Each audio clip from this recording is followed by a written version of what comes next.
Everyone, how are you today?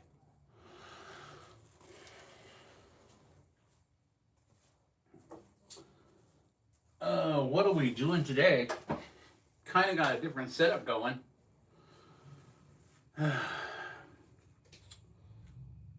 Hopefully I can read the chat from here. Like clear across. Okay. So we'll kind of wait for people to mosey on in. It's getting kind of warm.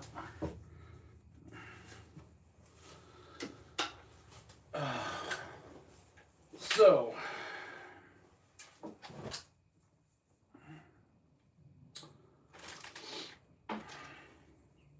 how is everyone today? Hope you're having a wonderful day. I don't know the outcome of the Super Bowl. Someone maybe can tell me what it was because I didn't watch it because I didn't care. I know some people are gonna be like, oh, "You didn't care?"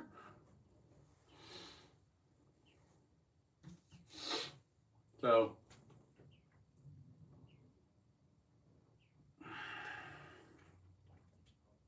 today we're going to be talking about an experiment that I plan on doing here shortly, but I kind of wanted to get into this rocket here. It was interesting because I had to have something to launch the rockets off with, so I had to get a launch pad and a kit and everything. Really, I just needed this. And the idea was that, I just get one of these, and I thought, well, I mean, it's like literally the same price for this thing by itself as it is for the pad and a rocket. So I'm like, you know what? I might be getting a little older, but I'm gonna go ahead and I'm gonna get this because I haven't put one of these rockets together in probably 20 years. I was doing Aerotech stuff, 29 millimeter, big rocket motors. Those are fun. I love the initiator stuff. But the original test for this was for these little Hellfire mock-ups and this mock-up test stand to prove theories realistically. And I have an A83 in this one, and I am going to be running A83s, B44s, and C67s. Hey, how's it going? Welcome to the chat, the live. Is it Shung Life? How's it going? Hey, how's it going? Hey, hold on. I got to raise the text on that so I can see you guys. Since this is way over here now. Okay. So hopefully I'm still center screen. I don't know. But Bethy, how you doing? Welcome. So this is really a chat, hangout, and at the same time we're going to kind of go over the project that I'm going to be doing. Yes, I have a lot of projects. I have drones that I've been building. I have a very big drone over there, 5 feet by 5 feet. And it's an EDF drone, very specialized kind of experimental propulsion, things like that. Hello, Florida. Quad 904. Welcome in. But, with even though I have those other projects, and of course I have the A10 Warthog project that I'm doing.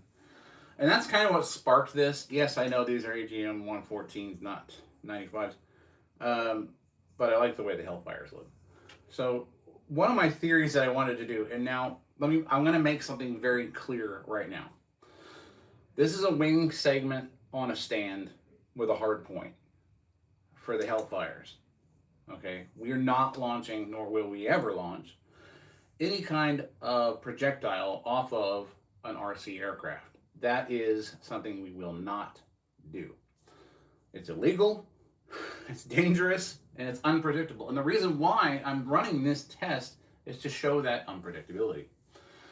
Even if you have an adequate hard point on a wing that's supposed to look scale, I'm going to show you how inaccurate these are going to be. Now that's going to be when I get over to the field, set stuff up, have the precautionary measures set in place. We're also going to be launching some of these from this actual test stand here, which is the launch pad, the standard launch pad that this rocket would fly off of.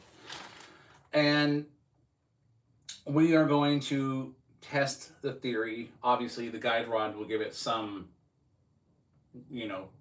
horizontal guidance. That sounds funny. But the rail here is short on the wing. So since these are scaled down, the aerodynamics are going to be horrible. The idea is to show that this would not work on a scale model. Unless it was specifically designed for it, which is something we can't and won't do on this channel. Then, it's not going to work. You can't just print out the model and launch it off. Now, it might jam up on this. It might come off, break, go in circles. That's what we're going to find out when we get to the field. So I'll be filming that video either probably tomorrow. I don't know what the weather's going to be like, but tomorrow after I set the precautions up at the field, I'll be doing that. We want to make sure everybody's safe, and I'm the only one there, and that I have, all the precautionary measures, fire extinguisher, stuff like that, observers to help me out, and we're going to be filming with the GoPro at 400 frames per second. That's not like a really definite high speed, but it's going to give us a good idea of what happens as it starts to try to come off of that rail. So when that Hellfire does come off of that rail, we want to make sure that it's kind of accurately doing so. See, it's difficult enough to put on while I'm sitting down behind it. Can I do this? Hold on a second. Okay, hold on. So we can put one on, almost. This is part of the problem right here. Okay. Let's try that again. Hold on, I'm gonna move these right out of the way here. I can't do it from that angle. There we go, sorry. So, as you can see, it sits on the rail, but the issue is these inherently in real life are guided systems. So what's going to happen is it's going to come off of here, it's going to do circles, or it's just going to hit the ground. This is an experiment to show. This will be on a stand on the ground. It's not going to obviously be in the air. That's a bad idea. In any situation, that's a bad idea. So that's what we're going to be doing, is testing from the launch pad to see if these do have any aerodynamics to speak of from the standard launch pad, and then we will be launching it from the wing segment to sort of show what I'm talking about. And that'll be pretty much it. You will hear a pop at the end, and that's going to be the ejection charge for the parachute, because this is a two-piece. So that's what you will hear. So again, it'll be the A83s that we start with. It'll be the B44s, which I don't think I've ever fired one of those off. C67s, which are typically my favorite for this class. But while we're talking, while we're chatting, while we're just hanging out, I kind of want to do the dullest razor I've ever worked with. Just kind of go through this taser rocket and see what comes with it, because to be honest, I haven't put one of these together in years, and I just wanted to put it together and chat. If you guys want to chat about anything, but we're gonna get this thing opened up. My parts dumped out here. There's the stickers, obviously. Watch, they're gonna make this too complicated for my big stupid fingers.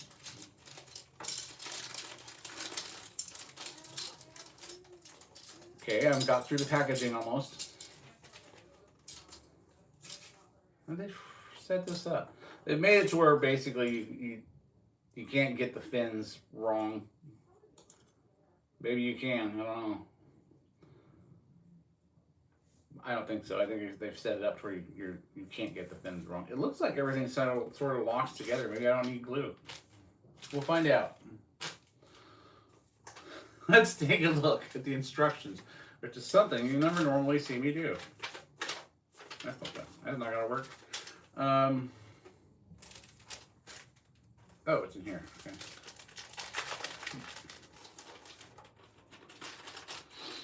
So, hope you all enjoy. We're just gonna chat and put this thing together.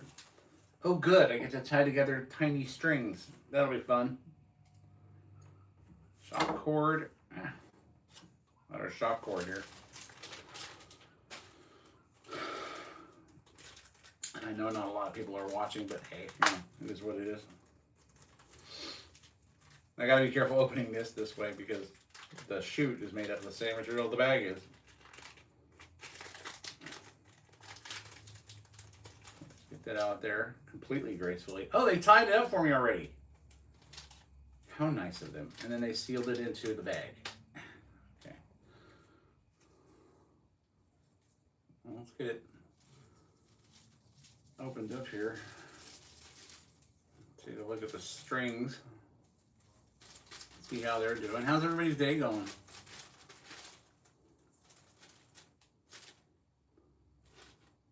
Hope everyone's having a good day. Okay, there we go. That's more of just I'm gonna slow it down kind of parachute and not actually do much. All right, well, we know it's connected properly and they did most of the work for me. How interesting. Let's set this over here. And let's get started with this. That gives me hope that these old fingers will still be able to put this together.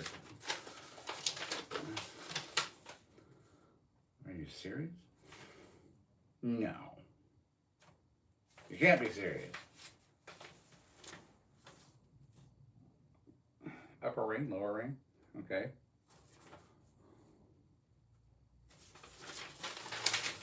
I know all of you are laughing at me right now, and that's okay. I still love you all. Okay, so this is obviously a two-parter.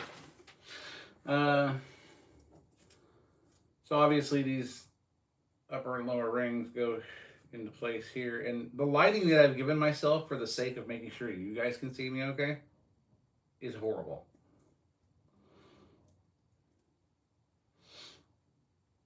It just is. I can't see anything. But these are notched, so you gotta kind of be careful with that, I suppose. Yeah, they are notched. The top one isn't.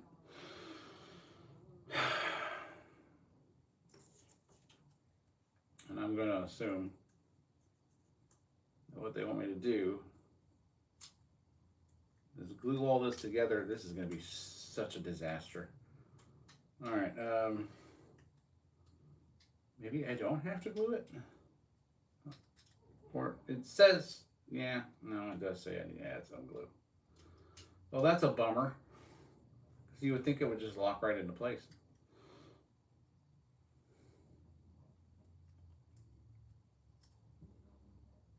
I just want you all to know I can't see anything that I'm doing right now.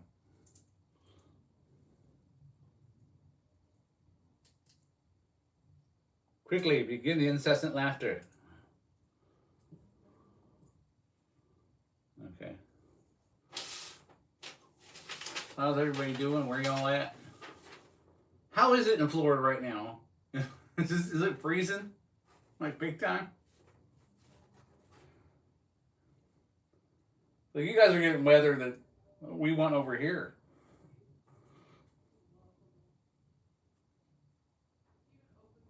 Okay, so, man, I'm too blind for this kind of stuff. All right, hold on a second. Look at it again. Measure twice, cut once.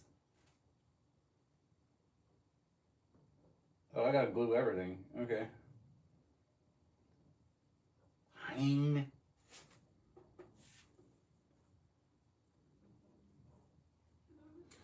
So you want me to glue it? I gotta heat this stuff up because it's like CA glue that sometimes works.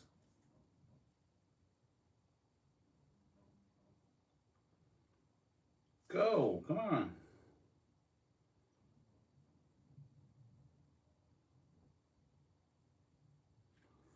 You're not obviously gonna need a whole lot, right? Oh my gosh. I cannot see. Okay. It clicked into place. Take that, NASA.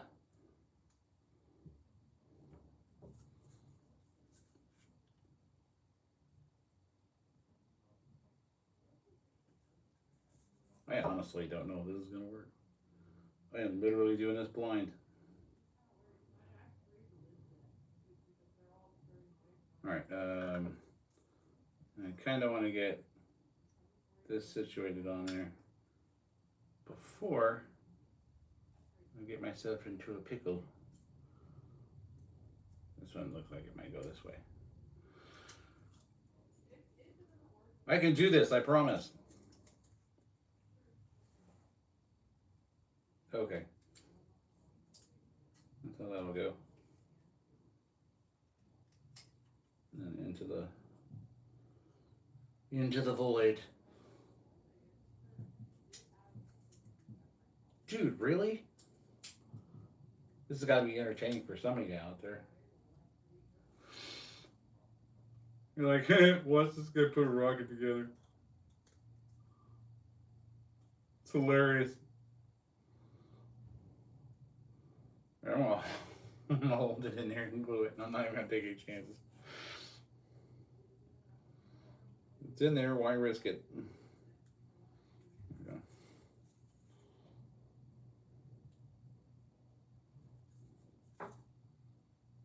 Yes, I'm smearing CA glue with my fingers. Probably not the smartest thing to be doing. Trying something that you haven't done since you were a child is difficult. It's very difficult. I mean, really, no joke.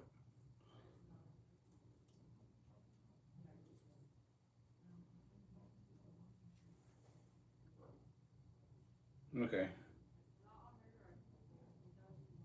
But is it in there?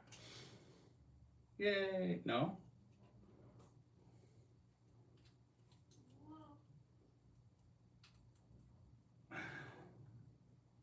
Oh, okay. Just making sure. You know, minor imperfections for these newer plastic parts. Okay. Since I can't see anything, we're going to guess. No, hold on. I may have to go to the light for this. I can't see. Okay, that's fine. That's on there. So the bottom one.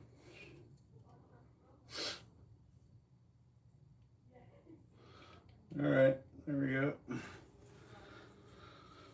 Well, there's a chance this thing's coming apart mid-flight.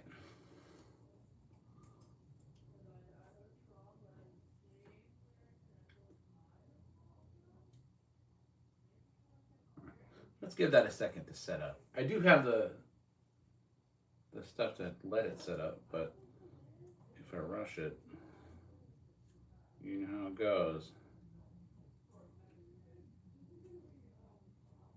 Will he get the fins on in order? Will they be straight?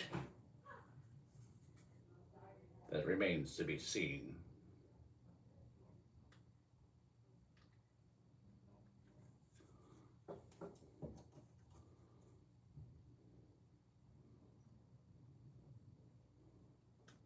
All right. So I mean, it's not too bad. Right? It's kind of working. Good Lord. It's been 30 years since that. Been 30 years. Did Derek say something that I missed? I don't see anything. I didn't see Derek's chat. I'm not seeing chat. Are people talking to me? Oh, moderator!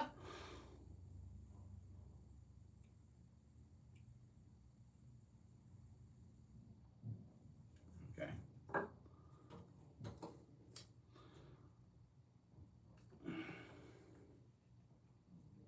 We should call this channel Big Man Child instead of Drone Power Concepts. What do you think? XRC, hi, how you doing? We're just doing a chat and hang out, and I'm putting together a rocket that I haven't put together in 20 years, 30 years.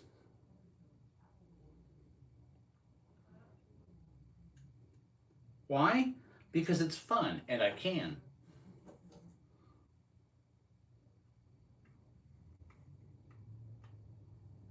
Stop it. Come on, don't mess me up on the last one. There we go, okay. All right, so we're good there so far. It probably wanted me to put this part on first, but that's okay, it works.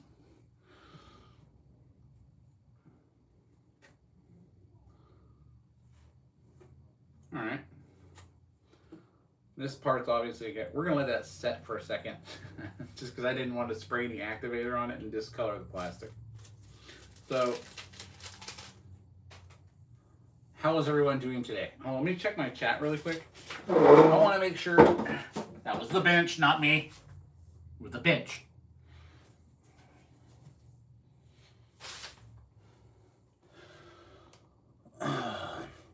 I want to make sure that I can see everybody.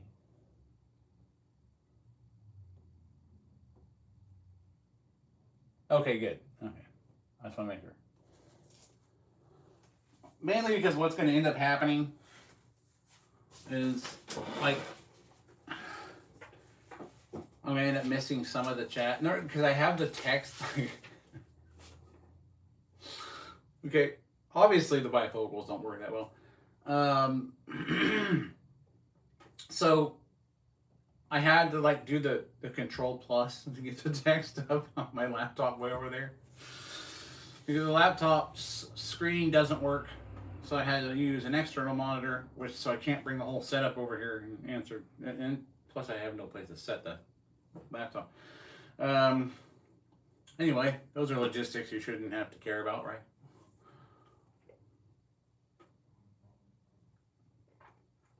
Now, Estes has always been, you know, the beginners rocketry stages. So it's fun, it's nostalgic. It's the kind of thing you go, why am I doing this? You're supposed to be doing other stuff during a midlife crisis. I'm kidding.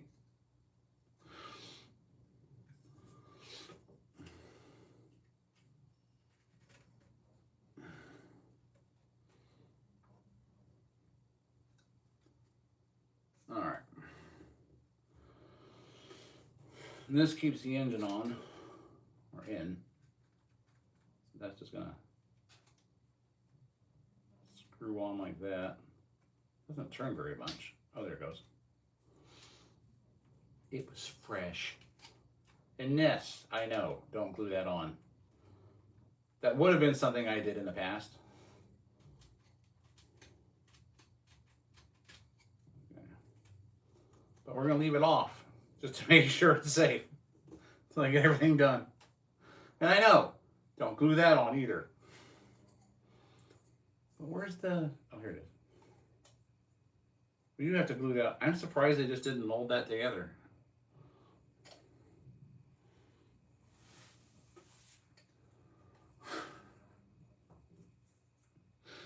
I know no one's watching me, but you know, it's okay. They'll watch when I launch those Hellfire missiles off that test stand sitting right there. I guarantee that.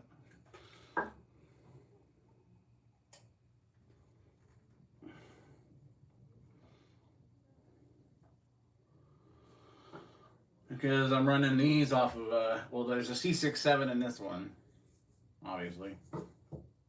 B44 and then an A83. And since we're going to be launching them both off of my mock wing segment test stand, which is firmly bolted to the ground. No, we're not firing anything off of an aircraft. That's illegal, irresponsible, and crossing some dangerous ground unless you work for DARPA. So, yeah, there's that. See, here's the problem. Decals, I'm going to mess up. I'm messing up these decals. Okay? That's just what's going to happen.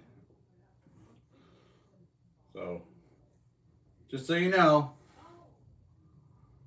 And then the reason why I wanted to have this rocket put together is because I wanted to be able to kind of, you know, instead of just launching those, I wanted to be able to launch something at least. And until I'm able to get my like Aerotech stuff back, you know, the big 29mm, things like that. The fun stuff. You know what I'm talking about. The big, I had an Astro D, which is one of their biggest rockets. That was a fun one to launch. And I had an Initiator from Aerotech. Those things are really cool. I think it was a blackjack motor or something like that, because it did a lot of black smoke. So well, I did one of their lightning motors, I think. That's what I did. Now I know how this works. So I think what we're gonna do is where is that? We'll use part of the instructions. I always like the little, it's probably on here, but there's a section that you cut out. Yeah, there's a trifold thing that you put the, I don't want to cut through my tablecloth. Trifold section of paper that you cut out so that you can put the shock cord onto the cardboard. And it looks like this. All right.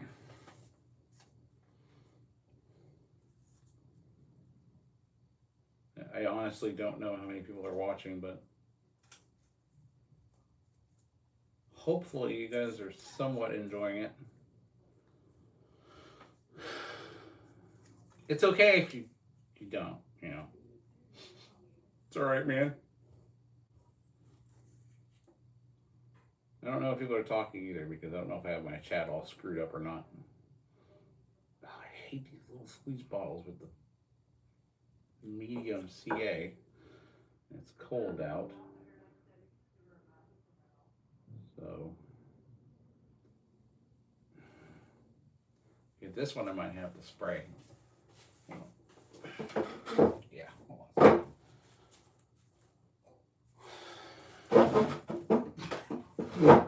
Let me trip over myself while I'm doing it.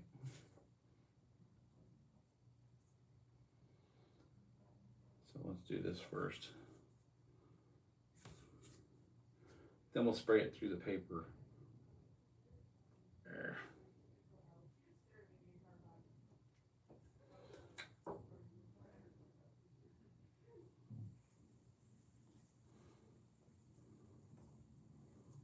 There we go.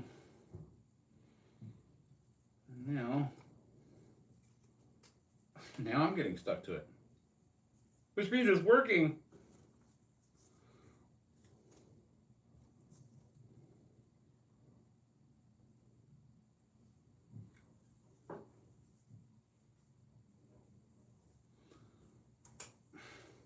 You want from me?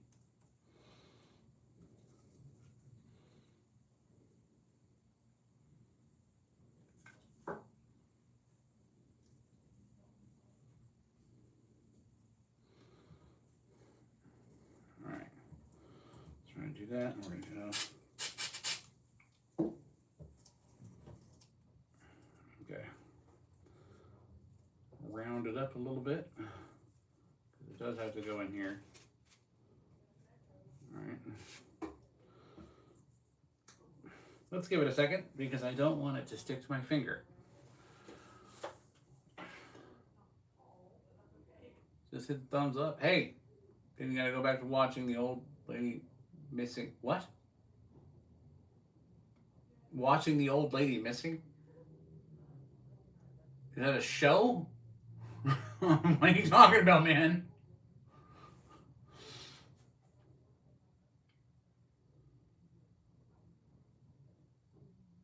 Come on, OCG. You cannot leave the chat hanging like that. Is that a show? Or is somebody missing?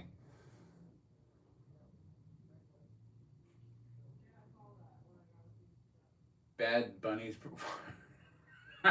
Wasn't that the one where, I don't know, I saw a reel on it because I didn't watch the Super Bowl because it's like, why?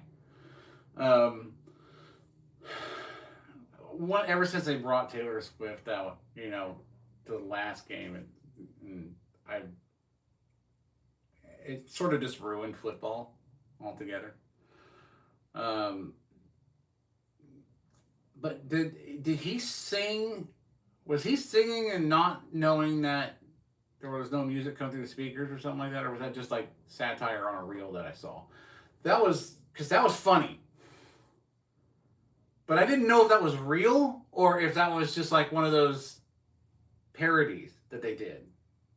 So tell me what happened. Because I didn't even watch. I didn't watch. I didn't see a reason to. I guess I should have, huh?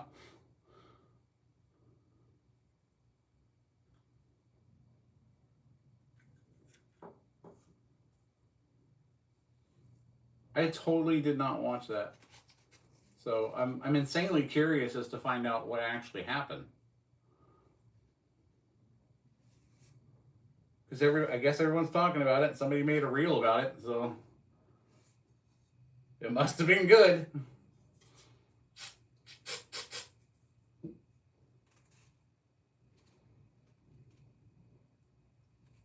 Oh, don't leave me hanging. Come on. Tell me.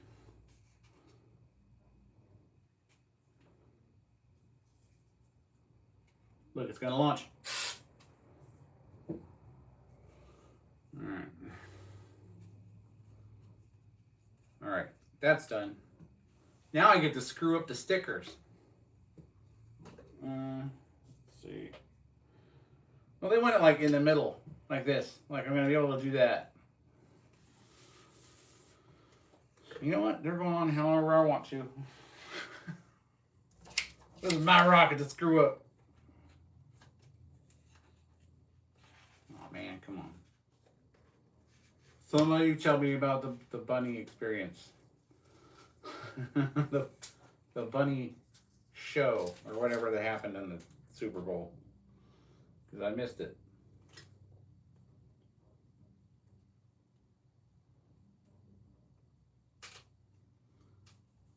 Now I already told you I'm going to screw up these stickers, so don't be surprised. Alright, I don't expect anyone to be surprised. See, I did it a little bit. It folded a little bit down at the bottom. It's okay. I'm a professional.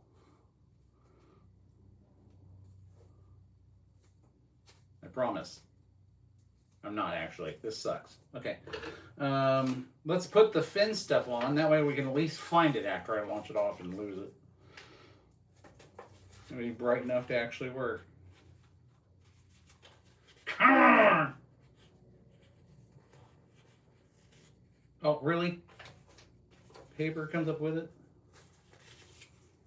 Alright, it may not get fin decals. I don't know. I don't know if I got the patience for that.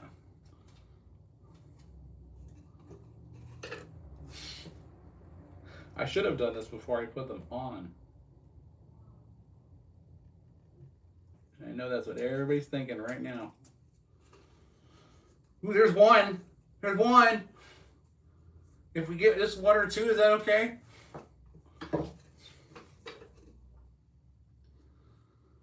Alright. Got that tied up. Right there. So you have to tie on the parachute.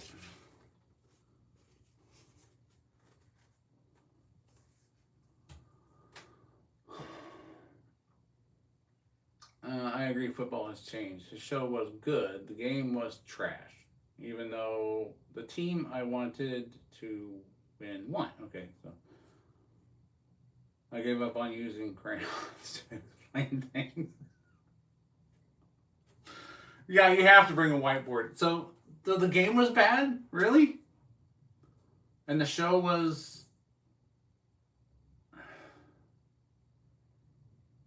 Yeah, I probably did see fake news. But it's just, you know how they do the parodies on there? Well, they'll have famous singers on there and there's no music and they're just like making sound. It's just funny.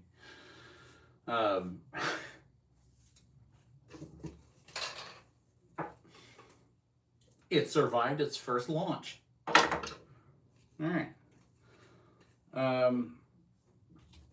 So yeah, I didn't watch the game, so I don't know how. I don't even know who played. I know people go, you know, you look like the type that would watch football. And to that I say, how dare you stereotype me?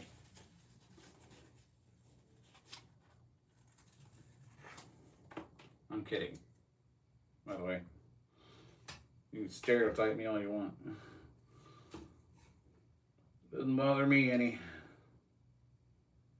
Hold on, I'll read the comments just a second. Let me screw up this sticker. Yay, I screwed up another one. No, it's not too bad.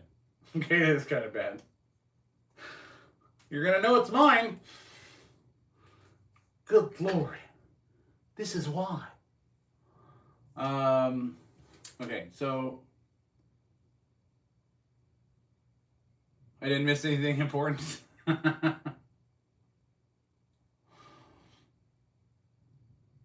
You have a couple spare engines for that rocket? A defensive game all night. Points were mostly field goals. So basically it was just your average run-of-the-mill crap game. Don't put my eye out with it. Come on. I might rage crush it if I can't get all these stickers on.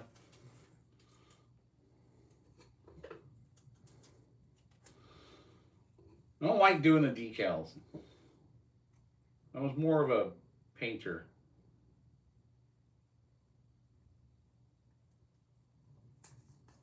So these are just going to go on there solely for the purpose of me being able to find this thing after I launch it off, because we all know I'm going to lose it. We all know I'm going to lose the rocket. That's just all there is to it. I'm going to lose it if I can't get these things off of here. There we go. Okay, got that. At this point, I'm like, you know what? It doesn't matter what it looks like. I don't care. It's just to launch something off and have some fun.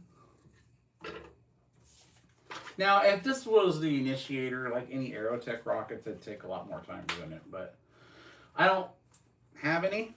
I actually have had a couple of sets of those. I love the Aerotech stuff. It's just, I love using the reloadable rocket motors, the 29 mils, and I love using bigger motors as well. But they go out and regulate all this stuff so much that, I mean, I remember when I didn't need a license to fly a drone. And then Blade came out with the 350QX. And I lost it. I got it back, but I lost it. I went up too high. I literally taped my phone to the thing and the wind took it away. It was a flyaway. And I found it because my phone was on it, and because I wanted video. At the time, we didn't have a lot of options for recording video on a drone. Maybe I'll make spare motors in my Colonial Viper Mark II 3D print. That sounds cool. I'd like to look at that one. But I had like I was saying, I had my phone on the drone, and it was a Blade 350QX. So it really didn't have, at least I don't think it had any GPS or anything on it. And what I did was go on Google, and I tracked my phone with my phone number. That was the only way I was able to find the drone, because it flew clear across town and ended up in a bush inside of an apartment complex. I would have never got it. And I'm surprised to this day that nobody picked it up, because that apartment complex was ghetto. I'm telling you. I was like, somebody want to take this to the pawn shop right now. But I got it back. Nobody touched it. Maybe they were afraid of it because it was beeping in the bushes. Who knows?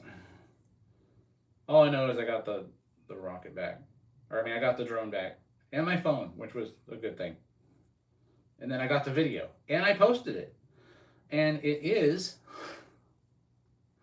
on a channel that I can't access here on YouTube because I opened it with a Yahoo account, a Yahoo email.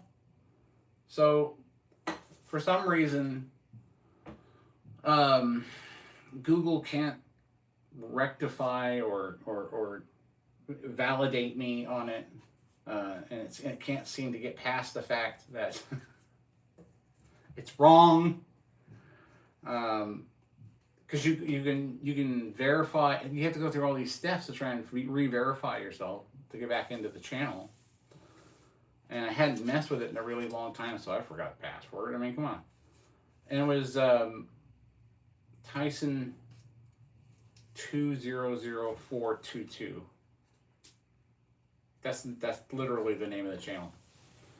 And it's just me when I was younger. When my kids were babies and stuff like that. I was flying old school planes, launching off rockets, sugar rockets that I made, stuff like that.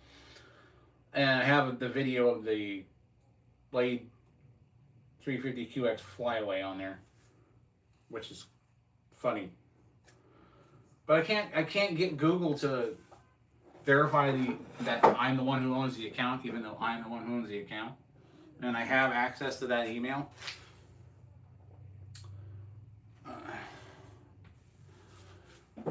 Ask Gemini on how to gain access back.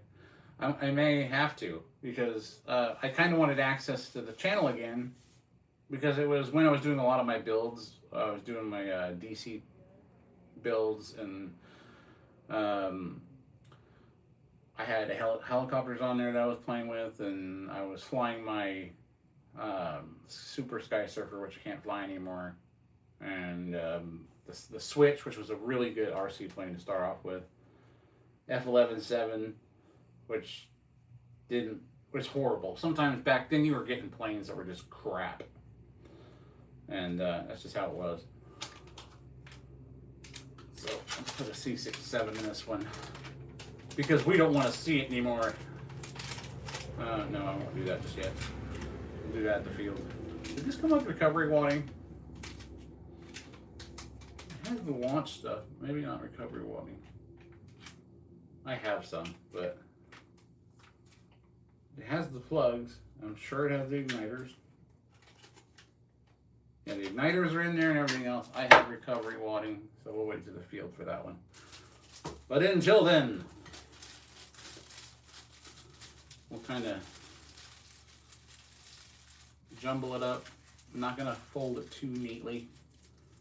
I just want it to come out of there. But this is like a light plastic, so the last thing you want to do is, like wind the whole thing up. Might want to do a little bit, but if I do it lightly, I think it'll be okay.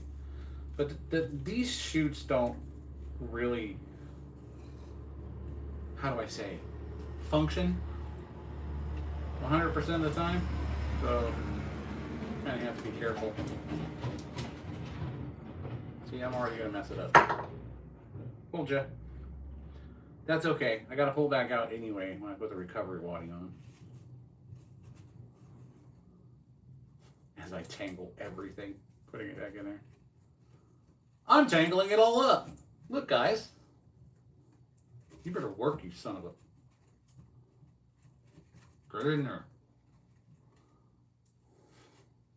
That's why most of the loading that I do will be edited out when it comes to putting these things together. Just look good, okay? Gosh. Okay. That's not too terrible.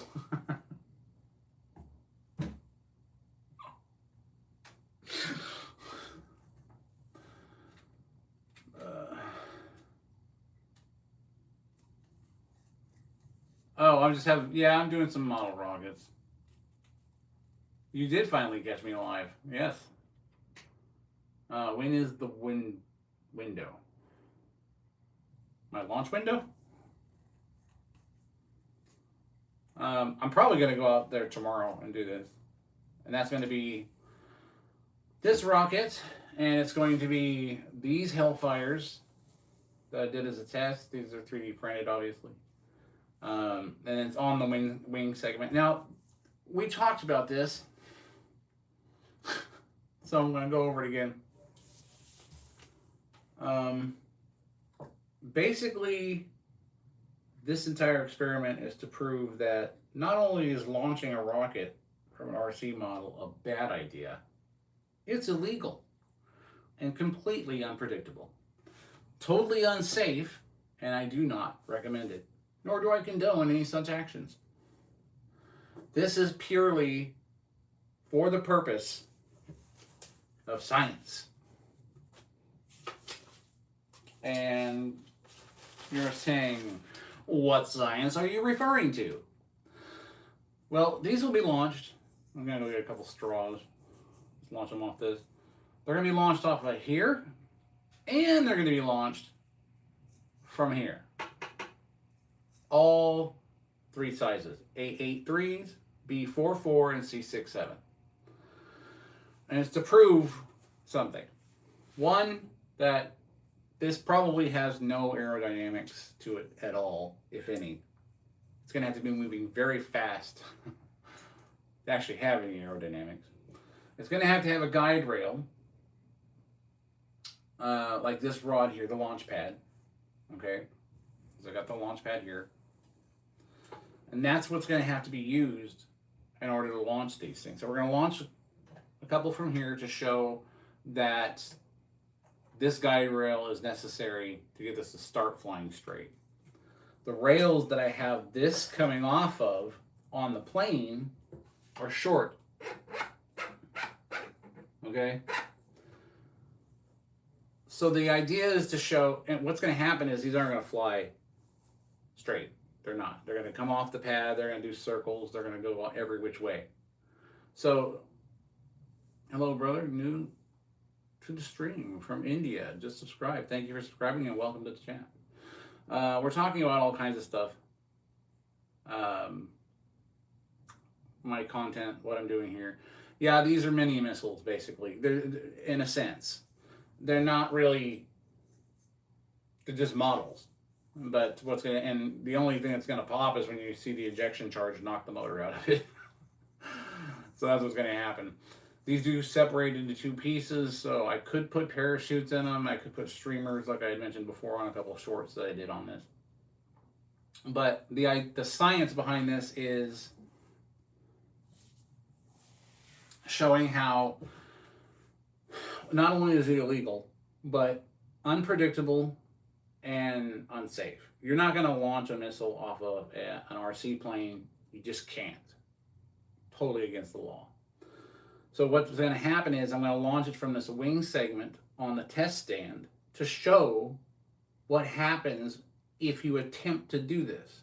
First off, in real life, we both know, all of us, we both know, because there's like 2 people watching, And we all know that these are guided systems. These are guided systems. They drop, they ignite, they're guided to their target in real life. Okay? As a model, they're not guided. They're going to ignite, they're going to go off the rail, and then they're going to go everywhere. They're not going to go anywhere.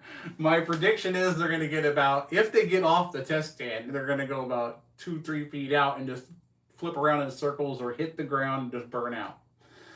The idea is to test it, and to test it with the GoPro at 400 frames per second so you can get some pretty decent footage of that happening off the rail. We want to see what it does first off of that rail.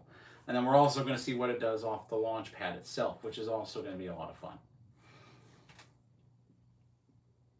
But yeah, they go everywhere but straight. Yogi, what's up? Welcome to the chat.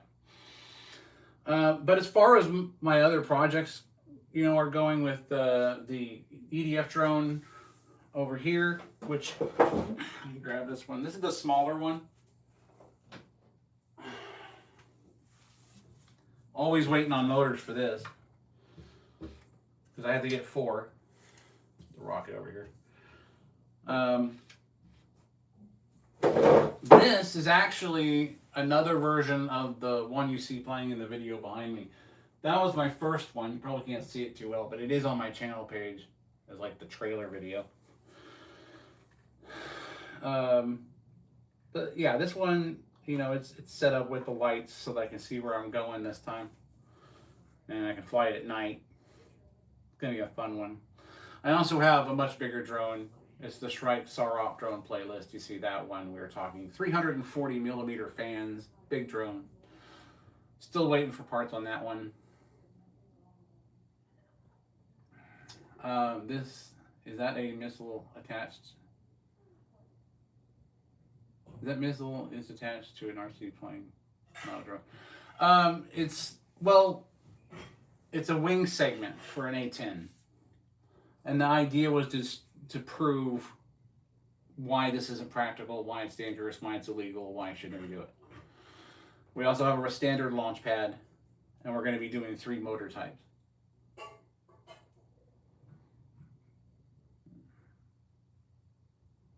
But stabilization authority faster, but more drag.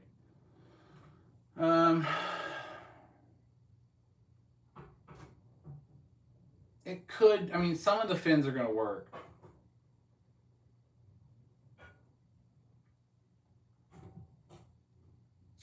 Yeah, don't hit the ghetto apartments. The field I fly it from is, I have plenty of room. I'm in like the suburbs of suburbs. So there's nothing out here except orchards and some open fields. So I plan on being very safe when I do this. Nothing is going to be fired from a flying vehicle. Let me be really clear about this. That is illegal. And that is not going to happen. This, again, is just to prove how impractical, how unsafe, how unreliable, and why it should never be done. That's why it's on a test stand as a wing segment that's mounted to the table that sits on the ground rather than a plane. That's the whole point. It's basically another launch pad. It's just horizontal and not vertical. So it's all about the science. It's just for fun. What's the purpose of the drone? Just filming or security and any other.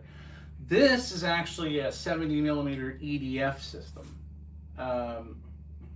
It could be for filming, it could be for security. Realistically, it was just because I wanted to build an EDF drone that worked.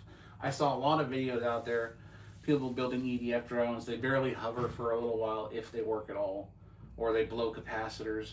But the trick was, don't use a standard stack like a SpeeDV F405. You can use that, but you can't use the power distribution board off of it because it's not going to work. So what I did was I took a SpeeDV F405 Wing Mini, and you're like, well, that kind of just throws you off, right? Well, there's a purpose. This is a module insert for the plane that I like to call the Javelin. which was another experimental craft that we're going to be working on. A tail sitter, basically quad, broadhead, arrowhead looking plane with dual rudders, top and bottom. So it's a tail sitter. The idea behind this was, okay, well, how do we run 4 6S 70 millimeter motors without burning out the capacitor that goes into the flight controller? And FAA doesn't like if you can return fire. Yeah, that's true. How much for a single jammer attached to a drone? Is that legal yet? I assume if you're law enforcement, it's probably legal. But having a signal jammer put on a drone would probably knock yourself out of the sky if it's omnidirectional. I don't know. But what I was saying on this is I used an F405 wing mini because we want to be able to put this from the tail sitter mode into forward flight mode once it's inserted into the larger body and then the ailerons and the rudders are plugged in. So to power it, I had to use an APD 500X with power distribution board to supply power to the flight controller and to be able to handle the 340 amps collectively for all the EDFs. How do I feel about the lack of safety with the Artemis 2 rockets, heat shield being 70s technology being used? Well, I mean, 70s technology got us there, before. So, I mean, I hope that they're not using a shield from 1970 and they just used the technology. But our technology and production processes are better now. So I would assume that the shield would be efficient. We'll find out, won't we?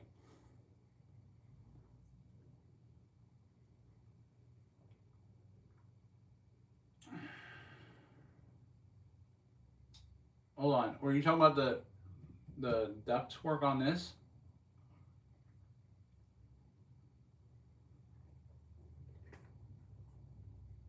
We have been to the moon. No, white people argue that point all the time. You guys watch Interstellar too much. And then decided, we know what happened. What CAD am I using for design? I'm using Fusion 360 mainly. And to answer the previous question, I'm not exactly certain what they said. Hold on one second. Because I had to make the text bigger so I could see from back over there. Why it has a different air duct center blades, what purpose increase the speed? Not sure I fully understand your question. Yeah, you asked about the duct. Does it increase speed or safety reasons or breaking of blades? The duct, this duct here, if that's what you're referring to, is basically the most efficient way to smooth the air as it goes into the EDF. Okay, so what on these engines, when I get them, everyone hates it when I do it. I clip the tabs off. It crumbles apart. They should have used Elon's tech. Oh, of course they should have. But I mean, it's NASA, government run, that kind of thing. You know how it works. So I get the engines, I cut the tabs off, and then grind them down where the tabs were, which irritates everyone when I do it. Because this system is designed where the engines snap into place. Once you insert them from the bottom, snap them into place, run the wires up, hook them up to the ESCs, which are up here. And the ESCs go to the power distribution board in the center, which can handle 500 amps constant current. That has a 12 volt, couple of 12 volt outs. So you can power the Arduino for the lights that I control, so I don't have to be dependent on the programming for the LEDs on the Speedy Bee F405 Mini, the Wing Mini. And it has the power that I supply the Mini with. so that I can actually fly the aircraft and have control. Now, the great part about that is you run telemetry back from the board to the Mini, and then it can tell you what your battery is, instead of just plugging an ESC directly up to the back of the drone, which you can't do in this case because you're using a wing.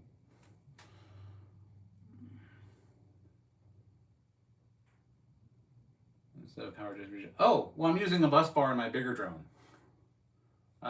Yeah, the Strike Ultra. If you hold on, I can't bring the drone over because it's like almost as big as I am, but I can show you one of its blades.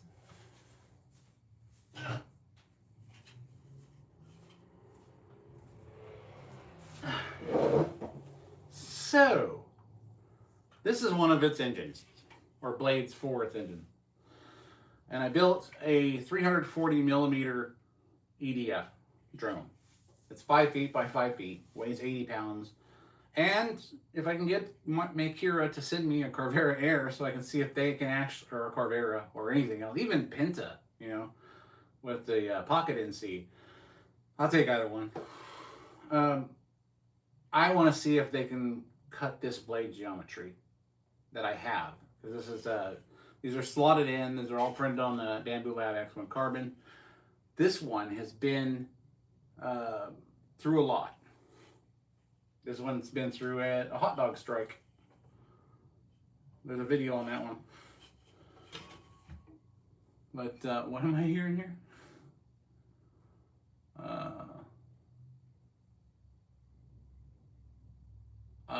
Stop playing God. I build drones. I mean, I appreciate the overlying, you know, message there, because I'm a Christian myself, and there goes all my followers. But I'm building drones. So yeah. Thank you for that comment, but it isn't relevant to the stream. But it's always relevant. I shouldn't say that. Right. My point is this. Yes, these are PETG.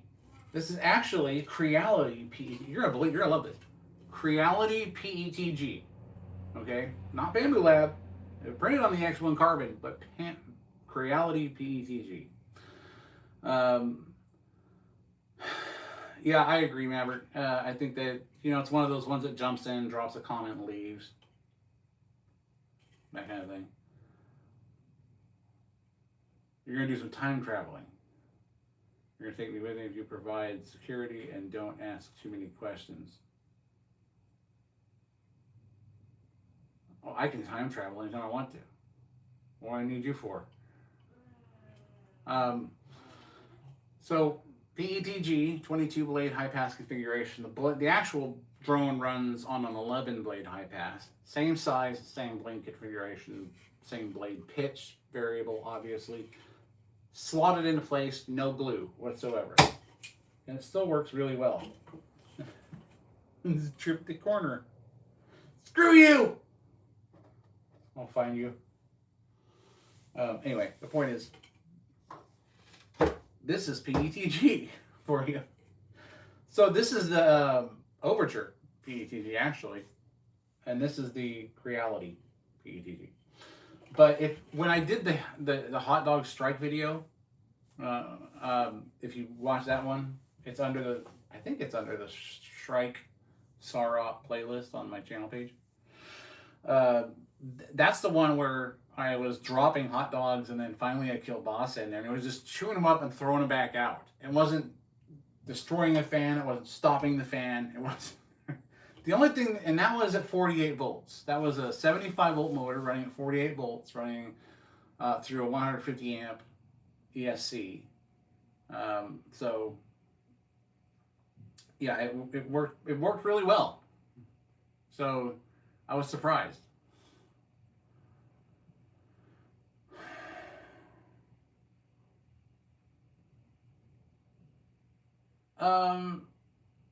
Yeah, I could do HOTUS. But you're talking foot pedals and everything. That'd be the best way to do it. Um, that would give me some decent control. Much better than a 16 a Radio Master TX16S.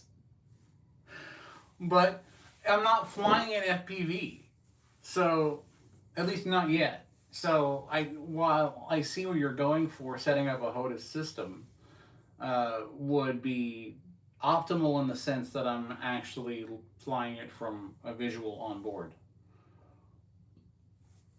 I will eventually put video on board that drone, but and this one as well, the smaller one.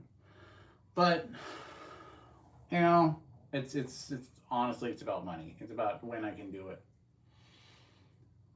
Does it produce the effective result and how you manage more drag? What the structure error does increase wind speed, thus causing its weight of the blades increasing. Are you talking about the 340 millimeter or the smaller 170 millimeter?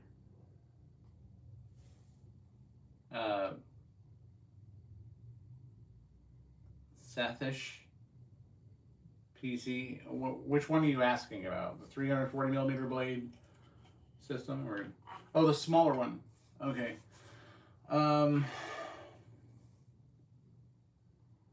Well, the way we structure the air is obviously you take the intake lip off that comes with the original 70 millimeter drone engine or EDF, because I'm running EDF systems. I'm not running standard drone motors. It's an EDF. And once I pop those in, I take the plastic lip that comes off of most of the 70 millimeter EDFs that you get off, and then this one is what replaces it. The ducted air here, the video behind me is the same drone. I don't know if you can see it that well. That is the same exact drone. I did it in FDE in green. Probably not a good backdrop for you guys to be able to see it. But I did a few versions of this drone. This one, clear PETG, so I can fly it at night. I don't really care what happens to the 3D structure, as long as the hardware survives.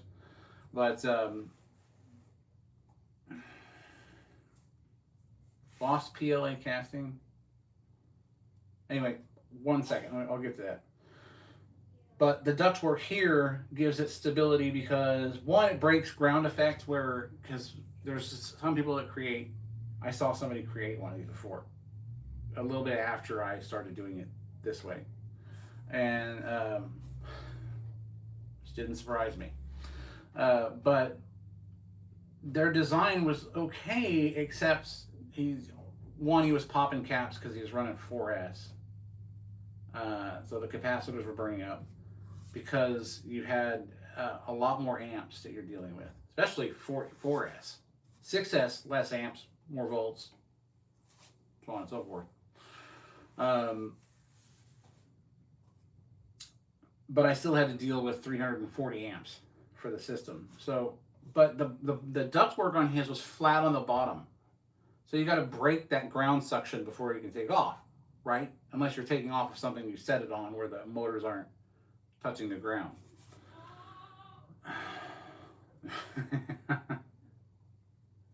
Auto gyro for improved recovery. Yeah, it does. This one has a gyro in it. So fully programmed by iNav. Again, that's why you see the one behind me flying so well. That was one of the first ones I did. There's a Shrike concept drone playlist. And you'll see where I went from a wild design in the very beginning all the way to what you see now on the video and here. And it was a learning process. I had an idea on that first design, but I had to go back and understand the mechanics behind EDFs, flight controllers, power systems. It opened up the door to everything I had to change, because standard drone motors don't pull that many amps. So you can build a drone easy, you know. These are iFlight 80 amp D-Shot ESCs, and they are I took out the standard PX capacitors and put YXF capacitors in there. That smooths out ripple current, gives me a little bit smoother power to those EDFs, and that's what you want, because when you have to go back and filter the gyro, do the gyro filtering, you want as little problems in the wiring and everything else as you can, and the power going to the motor, so that the information coming back is going to be something that's clean, even if it's something that has to be filtered out. So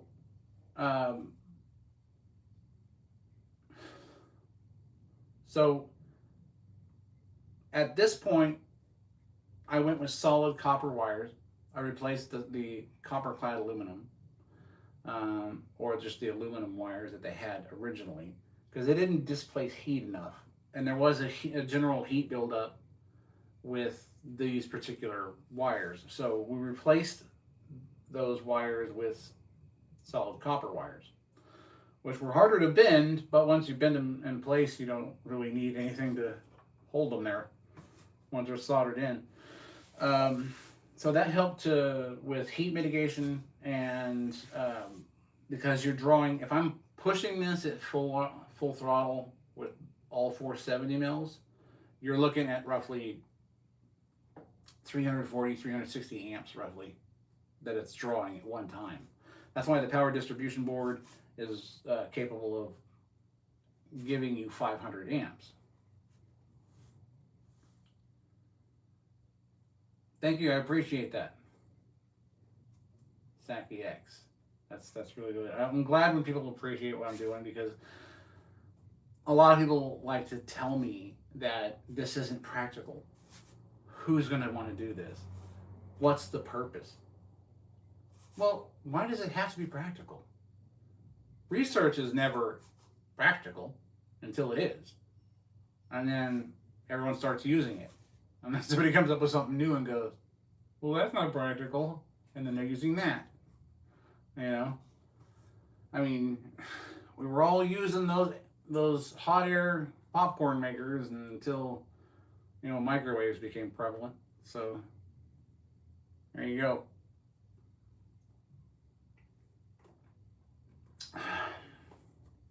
So, there is that. But the reason why I scaled things up originally for the bigger drone, which is the SAR drone, and I encourage you guys to go check out all the playlists, because, yeah, that's how JPL started. I encourage you to check out the playlists, because you'll see the journey. You'll see the journey that I went through. When it came to this drone, the Shrike Concept drone and the Shrike Ultra SAR-op drone. I wanted to put together a SAR-op drone, something that could help the community, something that could help law enforcement, something that could help people that needed rescue, medical supplies, evacuation, that kind of thing. I wanted to build a larger platform that could carry more weight. And the projected weight for this is about 400, or for the thrust for this, once I alloy the blades, this is not a claim on the PETG. Okay, 472 pounds of thrust is roughly what this drone will put out. And that drone is 5 feet by 5 feet. It took 28 kilograms of PETG to print. And I have 1,440 LED lights in it.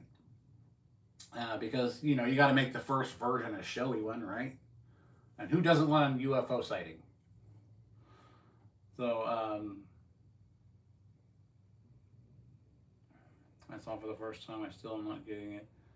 I know it achieves high thrust and speed, but this increase the weight, and more thrust means more power motor needed, increased weight. Oh, I see what you're getting at. I do. You live by airport, so how can you do it? You're talking about flying a drone, or just building one and flying it? You're going to have, basically through iNav and through your GPS system, there's going to be first it has to have an ID on it, on board. You got to have your 107, your part 107, and the craft can't be over 55 pounds without a 4808, I think. Get way away from the airport. That's the best advice. But the more power, I know what you're talking about. You're saying exponentially EDFs. Back to Sathis' question. I understand what your logic is on this. Okay, so we're running a ducted system, but you increase the weight, you increase the RPMs, you have to use more power, so you have to use more power density, which means a bigger battery, so on and so forth. Yes, this is true, but this was more of a test to see how the EDF acted with a flight controller. That was really the whole thing. You know, how is this going to behave? So that when I do scale up to this size, when I go to the Shrike Ultra size fans, then I understand more of how the system behaves. And this one's actually powered by a bus bar and not a power distribution board. But you're still running basically a 24S system. I'm running 24S motors at 18S so that I don't overamp them, because the disc loading on this fan is incredible.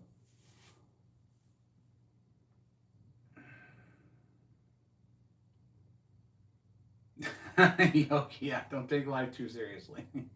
Thanks for stopping by. We appreciate it.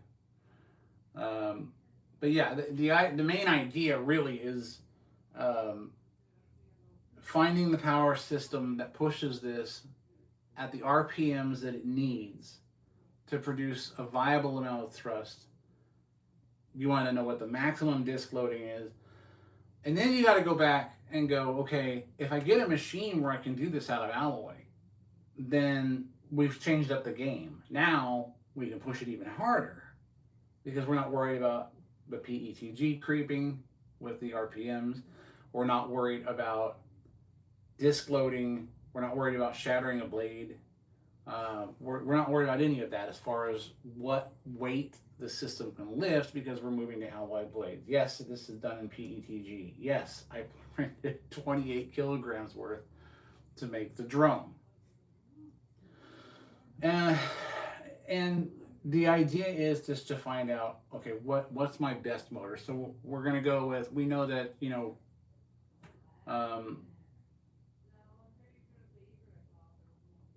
yeah, the drone's registered already. Oh, so you're saying yours is? Well, you're not going to fly next to an airport. I'll tell you that. What's up, Stag? How's it going? How you been, brother?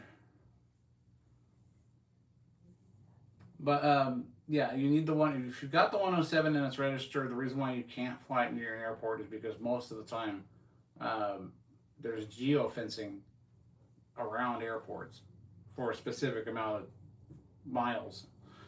So it won't allow you to take off, and it won't even allow you to arm the aircraft.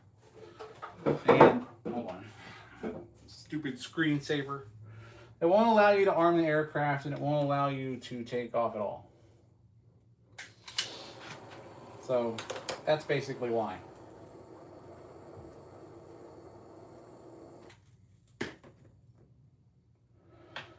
And realistically, I'll be back there and on the screen in just a second. Realistically, you wouldn't want it to actually let you arm it near an airport, because the moment you do, you're in serious trouble, especially if you're broadcasting a flight ID, which shows who you are and who the drone belongs to, and so on and so forth. Even home-built drones, I think they're eventually going to make it to where, unless they already have, where you have to have an ID, a flight ID on the drone itself, so that they know who the drone belongs to, and it's for insurance purposes and so on and so forth.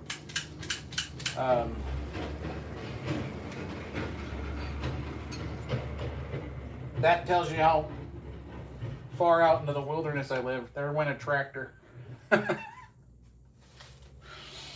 So I've got plenty of room. I've got clearance up to 400 feet where I'm at, so it's not that big a deal. And I'm surrounded by nothing but orchards. So it makes it a little bit more convenient when I'm testing out here. Now, the A10 that I'm building is almost done. Again, it's all about waiting for motors and ESCs. It's usually the most expensive part besides batteries. I've decided to go with another SpeedyV F405 wing mini in the A10, or an F405 wing APP, whichever one I can pick up, because this thing has 13 servos in it. Because I'm running full flaps, I'm running, you know, obviously ailerons, rudder, elevator, air brakes, and gear, the electronic gear. So it's beautiful. It's a beautiful aircraft. I still have to paint it, but it was really my first 3D lab print airplane, and I did it with Sane Smart LW PLA. So I was looking for an alternative to 3D lab prints. I was looking for an alternative to their filament because, and I'll tell you why here in just a second. But let me bring this wing over.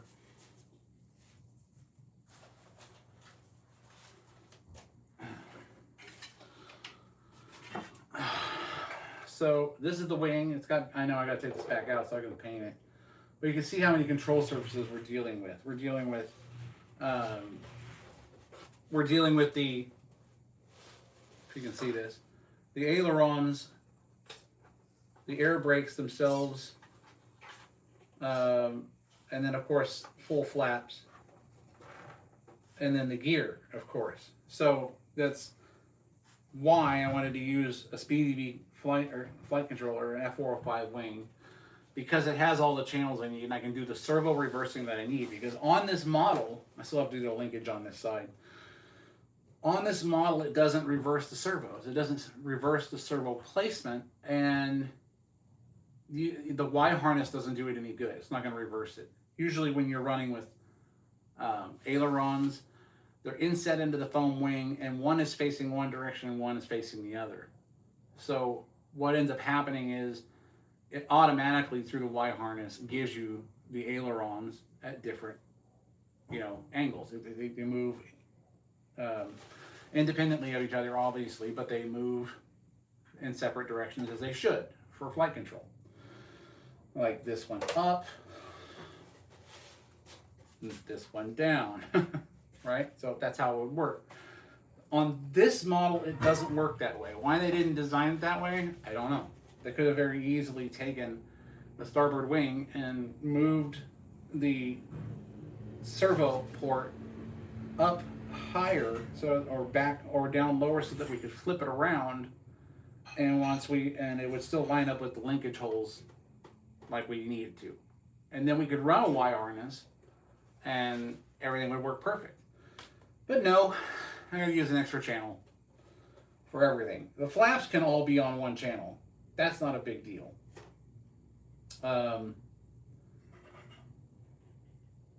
You know what? No.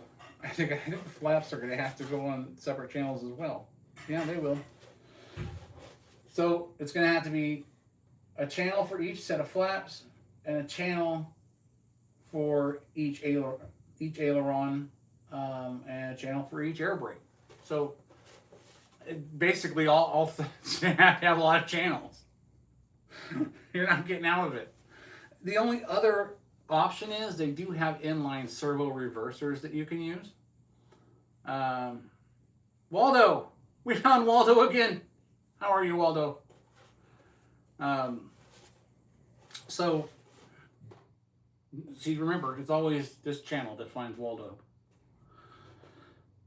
So, with all the channels that you have to run on this, it's incredible. So there are physically ways to reverse the servos. You have to use an actual inline servo reverser.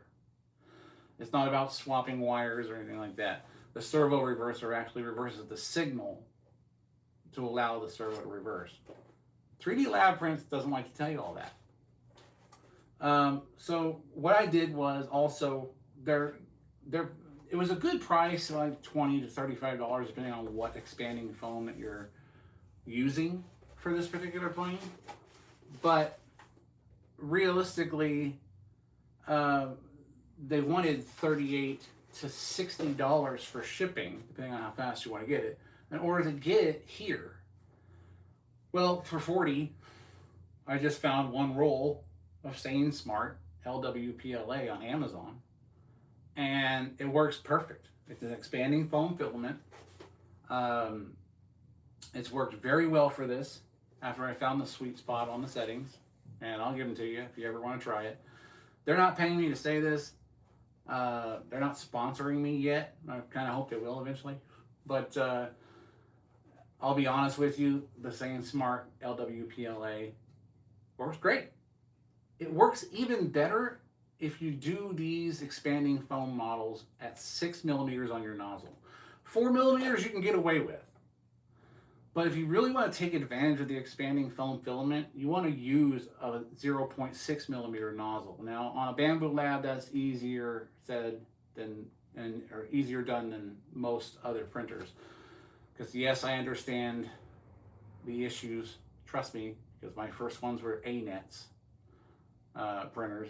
So those were all manual, like manual everything. So sometimes it's hard to change out a hot end. But if you have the ability to change out a hot end and your nozzle quickly, I suggest running the settings for the LWPLA from Sane Smart through a 0.6 millimeter nozzle. That's going to give you a thicker wall. It's not going to really increase the weight so much. It gives you the ability to ramp that extrusion multiplier up and the temperature close to what the max is on Sane Smart, so that you can actually print that stuff a little bit faster. Because 40 millimeters a second is what you want at 0.4. I imagine it'd be faster for 0.6 because you're expanding faster, you're at high temps, and you're pushing stuff out. So, but I think it would give you a better density of the plane and still a decent weight. This is done at 0.4, so well, it was $40. $40 for, okay, let me go back, Sag, so you know what I'm talking about. Well, hold on, 1 second. Waldo, I'm talking about all kinds of stuff today, all the projects, everything I'm doing, and building a rocket, which was fun.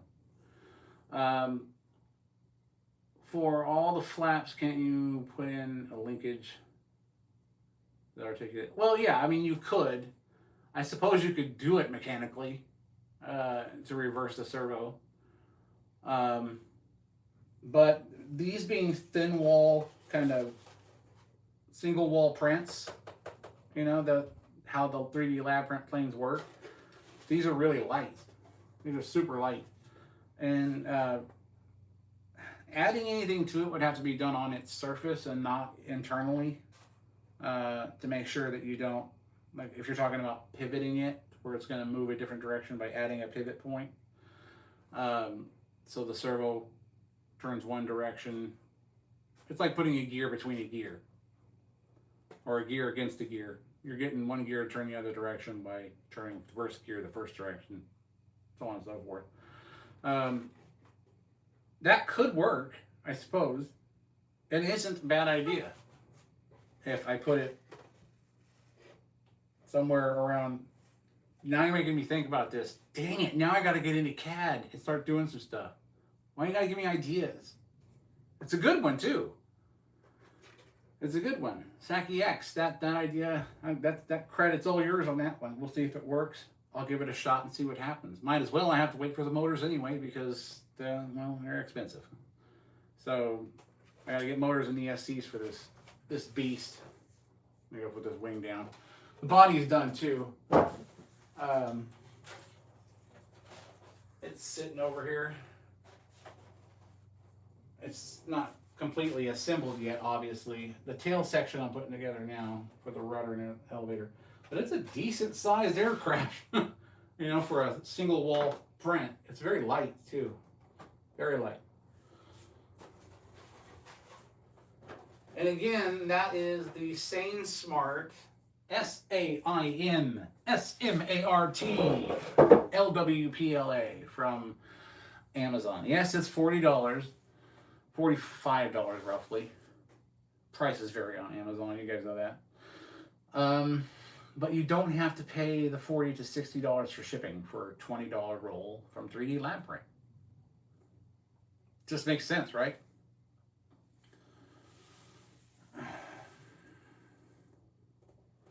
They do sell the filaments. That's okay, Stacky. It's fine. To give me an idea, now I have to do it. I have to do it now. I'm not even going to be able to sleep until I do it. I'm going to be like mechanically working it out in my brain. I've already started. But that's how I get to sleep, though. Listen to a book, you know, about science, physics, quantum theory, time travel, stuff like that. And I'm designing stuff in my head.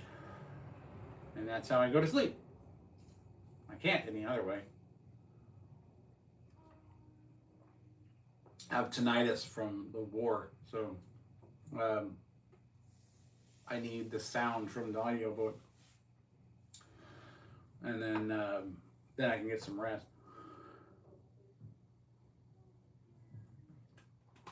So basically, I've pretty much covered what I was going to cover today. So now it's about chat and hang out for a little bit.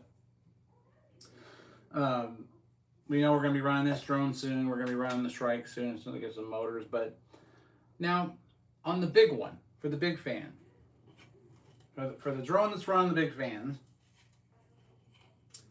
I was running skateboard motors, 70/70 flipski motors, right? They worked great until you run 75 volts through them, and then they die. So they ran great at 48 volts, but the disc loading was too much on these fans, and they amped out pretty quick. Honestly, when I ran 75 volts through the motor, even though it's rated for 75 volts, it didn't overamp, but it was too much voltage for the motor. I don't know why, because they're advertising it at 75 volts.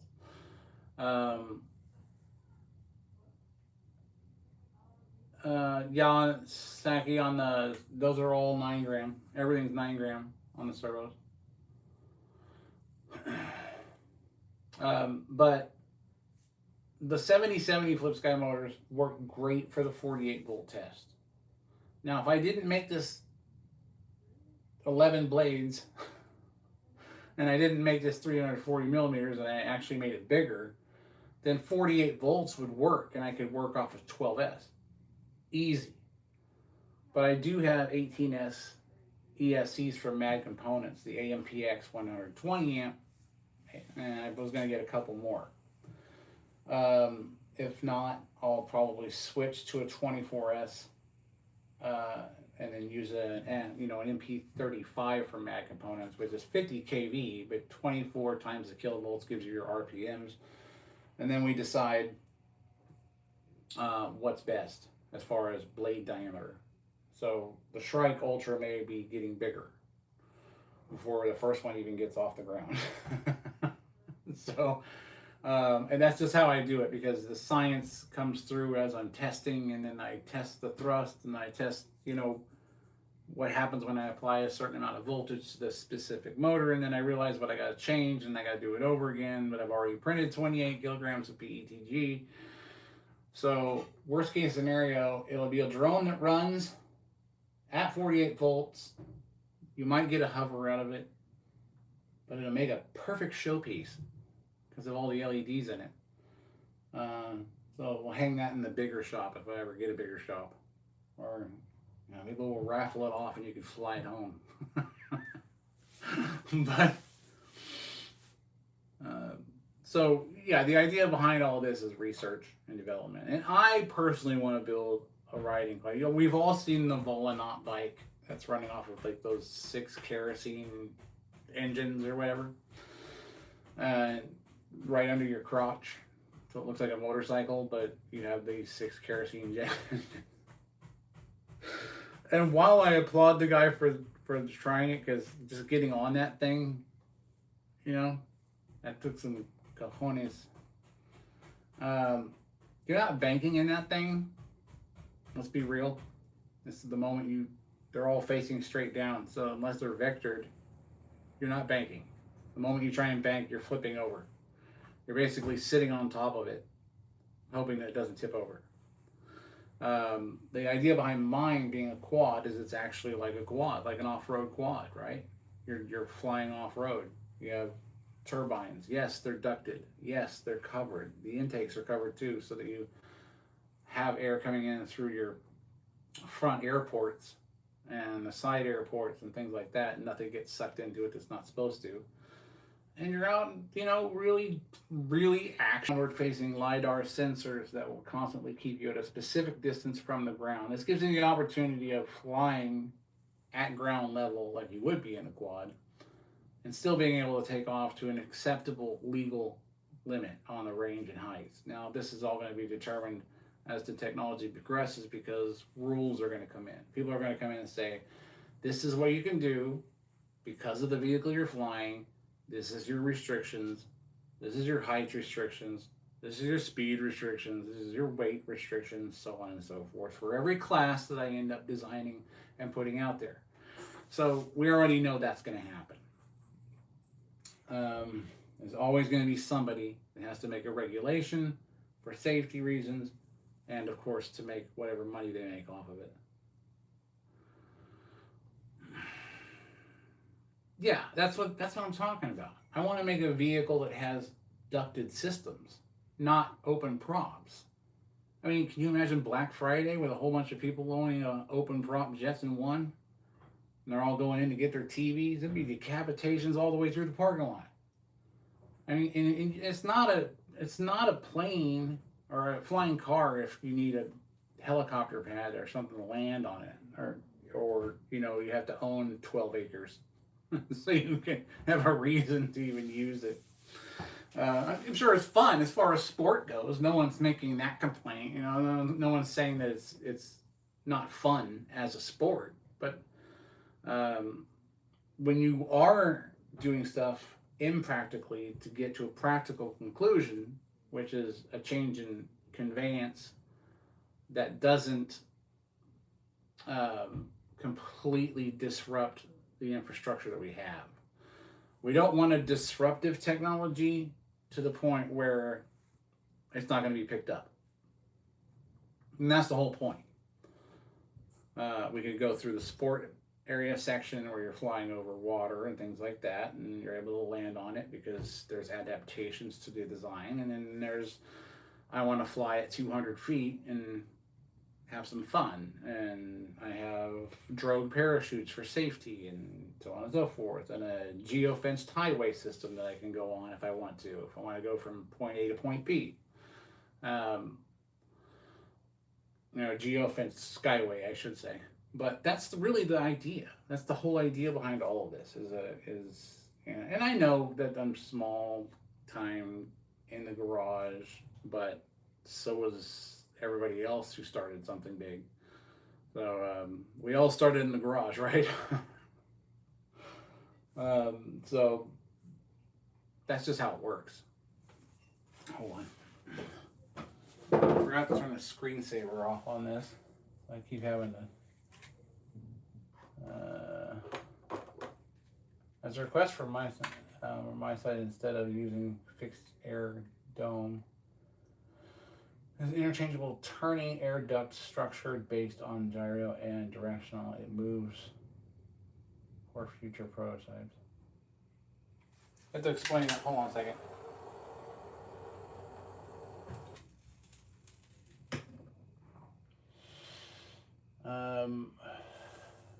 Fixed air dome. Interchangeable turning air duct. Oh, I see what you're saying. Yeah, that's, hold on one second. I'll be right there. I know what you're talking about. That's actually something I was going to integrate into version 2 of the Strike Ultra. And that was a gimbaling ductwork.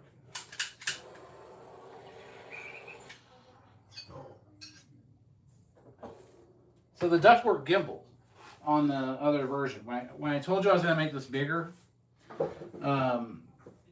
obviously a lot bigger for people, even though this one could still lift 472 pounds, you need 3 times the riding weight, or the all-up weight at least, a 3-to-1 ratio, to be effective in your stop, start, turn, bank, that kind of thing. Imagine this is the quality you're riding. This is your motors here. You got your seat here, so on and so forth. The entire body looks nice and sleek, you know, that kind of thing. But instead of just being attached at a specific attachment point the way this one is now, it's on a gimbal. So a high torque gimbaling motor in 2 directions, or ball jointed and using hydraulics, however you want to do it. And what that does is we get auto stabilization in fan RPMs already, but the challenge to that is when you're using an electric motor and you have to step up the gear ratio, the gyro on the flight control system is not going to know how to handle that, because it's going to get twice the reactionary speed out of an adjustment than it's expecting. And at the test phase, at the testing size, using these specific flight controllers, what ends up happening is you make the gyro think that it's making twice the correction it needs to, and then it freaks out. So you can't have a step-up gear ratio on a fan. I could use a step-up gear ratio on the 340. But if I do that, then the engines have to gimbal, or the thrust has to be vectored for stabilization in order to function properly. Because you won't be RPM dependent when it comes to stabilization like you are with typical drones. I miss gas. So do I. Like I said, if you saw any of my old stuff, you'll see, did I even put that one in there, the Raven? We had one called the Raven, Nitro. I love Nitro. Man, Nitro RC, putting the thing together, balsa wood, shaping it, covering it with the shrink wrap, getting the electronics in, and then getting that starter on the prop, and then it takes off. I mean, that engine goes, and you smell it, and it's stinging your nostrils, and you're like, I'm gonna fly, maybe at least once today. All right. That's why I have an old school RC playlist, because of some of the older stuff that I was working on. So, from a long time ago.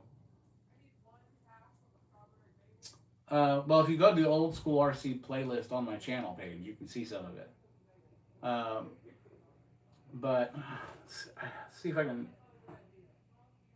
I would go to that channel, but I have to figure out how to do it. I'll post a link to it.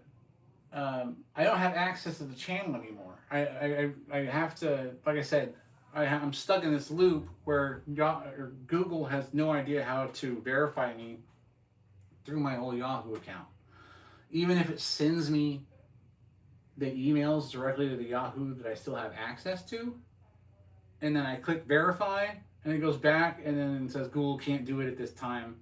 Then it's like, I'll send you something in 30 days to verify it's you. And then in 30 days, if it verifies it's you, I get the mail, and then I do it, and it still doesn't work. And it's like, well, you have to wait another 30 days to try and verify that. I can't get to the account. So, yeah, that's exactly what you're talking about. No, that's why I got the starter with, that rubber cup on the front, so that I could put it on the nose cone of the prop. So I'm not sitting there going, is that the one? Is that the one? And then the engine starts and you still go in for number 3. And you're like, stop! So yeah, I know what you're talking about. Yeah, those were the days. But I loved flying Nitro. I actually found an old plane that I rescanned. I called it the Foo Bar because of the way I found it. I reskinned it, but I did take it out and fly it. And if you look in the old school RC playlist, you'll see that where I started from, where I was flying, what I was flying, the Super Sky Surfer, that big glider from Banana Hobby when that was a thing. Nobody liked Banana Hobby, but all I cared about was getting the foam airframe because I wasn't going to use a stock motor on it anyway, which is what you'll see in that video. Yeah, that was the fun part. You know, I missed the days of flying the RC, and that's why I want to get. I want to do. This is a probably free advertisement. Maybe they'll send me one. FMS, if you're listening, somebody add this to FMS models so they can see it. I really want the FMS Fox 3000 millimeter powered glider. That thing is a beast. It's a monster. It's gorgeous in the air. It sounds awesome on its glide in. It's a beautiful aircraft. And I want the FMS Fox 3000 millimeter powered glider. My birthday's on March 25th. Just saying. Just putting it out there. You guys can super chat it up or become members. But I want that airplane. I want that power glider. I love it. I love the power gliders. It can be a powered glider. You can soar with it. You can do aerobatics with this thing. It's got like it's like the unlimited powered glider. And FMS makes it. They're not paying me to say it. I certainly wish they would send me one to say it because I want one and I want to go fly it and I want to go fly it for you guys and put some onboard footage and get ground footage and just let you just hear. You could hear it in any other video, but you know you want to hear it here, right? I know. I was like doing lives, man. Critical. I was doing lives and I even told you I was doing lives so you could be on. Because you were asking me for a live. I did a live because you asked me to do a live. And I didn't see it on there. It was either the last one or the one before it. I can't remember. Yes, you were Coaster. And I understand that you got somebody got into your account or something. Told me like Coaster had passed away. I was like, and I felt bad. Because I had good conversations with him. I don't know who it was. The internet, man. Can't believe anything anymore. But, yeah. Yeah. We're here. I did the live. Some weirdo, yeah. If you get a comment like that, again, don't listen. I hear you. I won't. Because it made me feel bad. I was like, oh man, that kind of hit hard.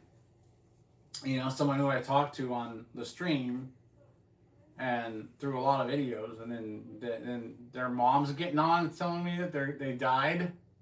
And I'm like, what? I'm like, it sort of set me back a little bit, you know? Hey Maverick, how's it going? Welcome back. But yes, everyone tell FMS that I would love the 3000 millimeter Fox, FMS Fox. That's the one I want. Do ready to fly because I don't have a transmitter. I mean, I've got a TX16S that's 2.4 gigahertz ELRS. It's not going to work for your system. I imagine you're running S-Bus or a Spectrum radio or an NX1 or something like that. NX8, NX1. You get one channel. But yeah, so ready to fly version, please. And then I'll take it out and show it off. And, you know, fly around the drones and fly around that powered glider and just remember what it was like to fly the good old RC planes the old school way, you know? That's the way it was. Coming in, flaps down, trying to get that soft landing, seeing how much foam you can leave on the runway, you know, that kind of stuff. I miss those days.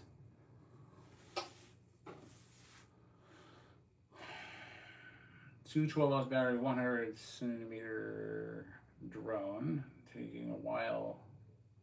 And the Blackbird also. I'm not sure how much longer I'll be on.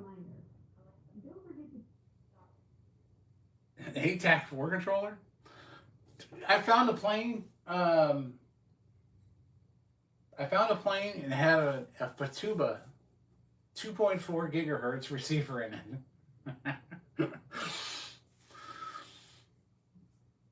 Somebody actually brought it to me. I guess it was one that went down somewhere. I don't know where he found it, but it was beat up pretty bad. It's sitting over there. But it's an old balsa wood, you know, shrink wrap. I did not see the Super Bowl last night, no. I'm just not a sports guy. I don't know what it is. That takes away from the time that I have with my family or my brain when it comes to engineering. I think it's wasted time. One team is going to win. It's a 50-50 shot. It's an equation that I don't need to watch. I just need to find the result out later if I cared enough. That's what it is. To me, it's an equation. One team's going to win, one team's going to lose, and if we're lucky, Taylor Swift won't be there. So, yeah, that's pretty much it.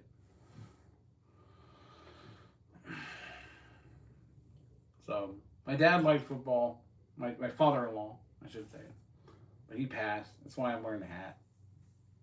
It's his hat. You know, I didn't grow up with a dad, so having the opportunity to have one for a little bit, it was a good experience. You know, it was someone that I could learn, you know, how to fly with and build airplanes with, and I was his excuse for buying new firearms, and you know, the mother-in-law not being angry about it. So I'm glad I got to bring some fun back into his life before, you know, he did pass. But it's just that's what we did. You know, we built planes together. He taught me how to do, you know, reloading and stuff like that. And I'm sitting there reloading ammunition, and he hits a primer on the floor with a hammer and scares the living shit clear out of me.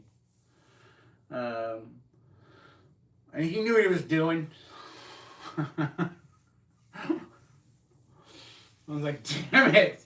I'm sitting here loading 45s and he's hitting primers on the floor. And I'm like, why are you doing this to me? You know? Hey, thanks, man. Yeah, he was a good man. But I didn't grow up with a father before him. So, and I got married and had a father, had a family, you know? Didn't really have one before. Have a brother, which is one of the reasons why you see a lot of this stuff sitting in front of you. He likes to invest in my adventures. Because he wants me to drop him into the lake from the Strike Ultra drone. So, and he's thin, he's lost some weight, you know. He's like $150, I think. So yeah, I could pick him up with it. And but you know, I'm always worried that I'm gonna violate some regulation, you know. And so I got to figure out how to do that legally. He wants to like drop from it into the lake, and I go, you're gonna have to have a parachute on, sign a waiver. We're probably gonna have to get FAA regs on it. Park services will have to probably, you know, be okay with it. Everything I'll probably have to have ambulances on site and all kinds of stuff. And it's like, it's gonna take a while before I can set that up. But he wants to be, you know, and I'm sure if I do something like that, Red Bull's gonna have to have a sticker on something. You know how that goes. But I ain't doing that. I ain't no sellout. All right, real simple. If anybody wants to sponsor me, ain't gonna be Red Bull. Who needs an energy drink? You know? I'll put coffee on the side. And not Starbucks. Ooh. Maybe CJ will give me some coffee I can put on there. That'll be my sponsor. CJ the Baker, one of my subs. Make some good coffee blends. But yeah, you get the strongest coffee in the world. I was using like Fog Chaser. I like Fog Chaser. That's a good one. Whoever makes that one, San Francisco's best or whatever. But I don't want to promote San Francisco because that's like what? Showing you my bathroom. So no offense to anyone that might live there, but get out now. Get out now. Quickly, Gavin Newsom is coming for your money. You know how it goes. So, yeah, no. Seems like everybody who does some kind of aerial sport like that has to look like a Red Bull can. I don't get it. I don't know why Red Bull. I like Rockstar better than I like Red Bull. You know? And I think their stuff would look better on a drone than Red Bull's logo. You know?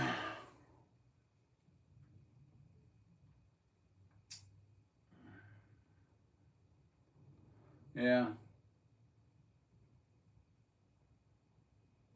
Oh, when you were 13 months. That's sad. I said I apologize, and I don't know why. I didn't do it. I'm sorry for your loss, is what I meant. Yeah, mine was just gone. Wasn't around.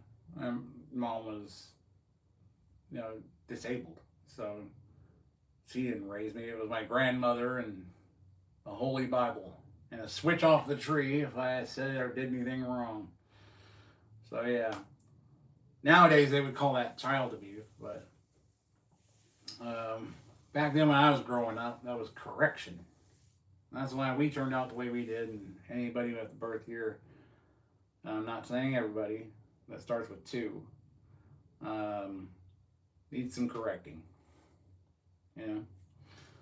So it's the logics. It's like it's the identity politics.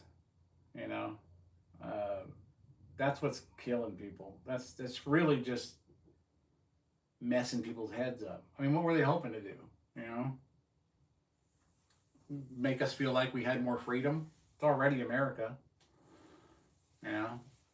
But no, we all have to be fascists for some reason because we want to make sure our borders are secure, and that's whatever.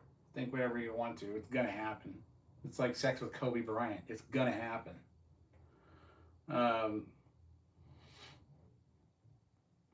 It's just one of those things,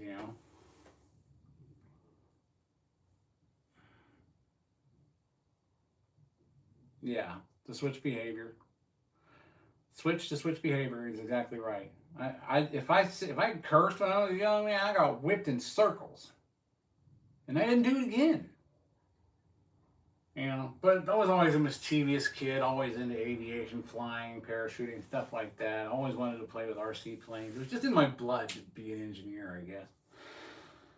Because I literally, I think at the age of 6, tied a sheet to my shorts and jumped off the roof of my house. It didn't work, but my mindset was in the right place. I knew I was making a parachute, and my harness was basically my shorts I was wearing. Like tying the corners up. I get up there, nobody in the neighborhood's looking over and going, "This is a bad idea. Somebody stop him." No, they just let me jump right off the roof, like the highest point of the roof. I literally made knee imprints in the grass. And it was a dry summer, so, I hit pretty hard. Didn't break anything, no. Hold on a second. Okay. Yeah. I gotta turn off my screensaver. Stupid lighter! This one is my tobacco. There we go.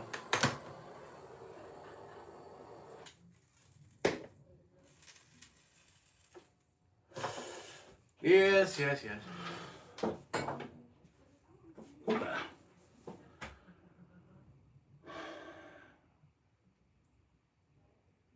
Yeah, they never experienced it. They don't know. It's the same logic as some idiot waving a Palestinian flag in the air and saying "Free Palestine" and then "My body, my choice" or "I identify as." You know, it's like you know what they do to you over there, right? You know, black bag and gravity. That's what it would be. All I know is um, everything was all right when it was just we didn't have as much. We didn't have the internet.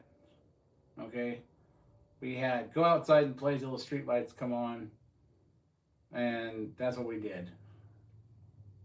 You know, and we had more freedom. You know, anything. I'm in California, so anything fun is basically illegal, or you need a permit for it. So yeah, there's that, but it's all about a different time. It's a different time, and I mean, we've got this new generation coming in, and we've got to make sure that these bad ideas don't stick because they're going to run the country or what's left of it in the future. Um, and it's just, you know, people are blind to a lot of the stuff that's happening. You know, you see it in the news a lot. You see the arguments. The Texas didn't like the what was it, the Islamic community that they were trying to build, or sort of trying to make uh, a city of their own that only theirs were allowed into. And then all I thought was, have you guys ever heard of? You guys remember Waco, right? Um,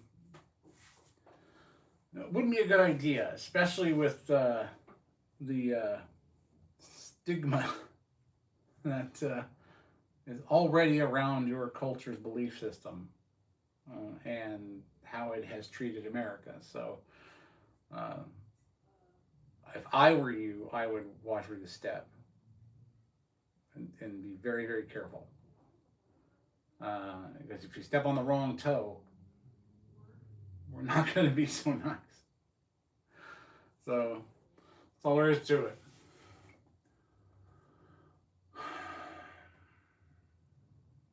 Oh, yeah, jumped off roofs. Yeah, you plan to get off the floor. Heck yeah. Battery is back on. What are you talking about? Um, um, yeah, we need a plan to get off the floor. You went winter camping yesterday? Where are you at? Are you like in one of the like those Arctic blast regions and stuff like that? That came down and you're in Antarctica? Somebody hack your account again. You went winter camping in Antarctica. Oh, you went there to, well, of course, you're not going to go there to summer camp.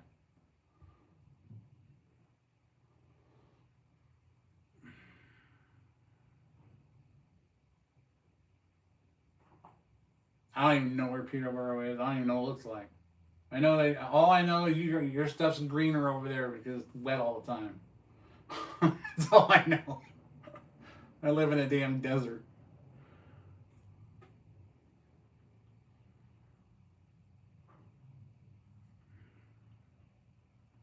Yeah.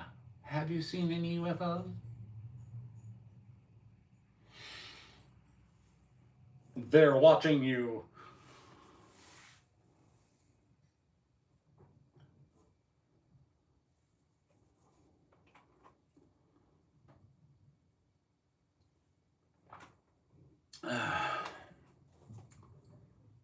Yeah.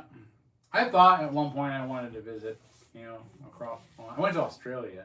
That was cool.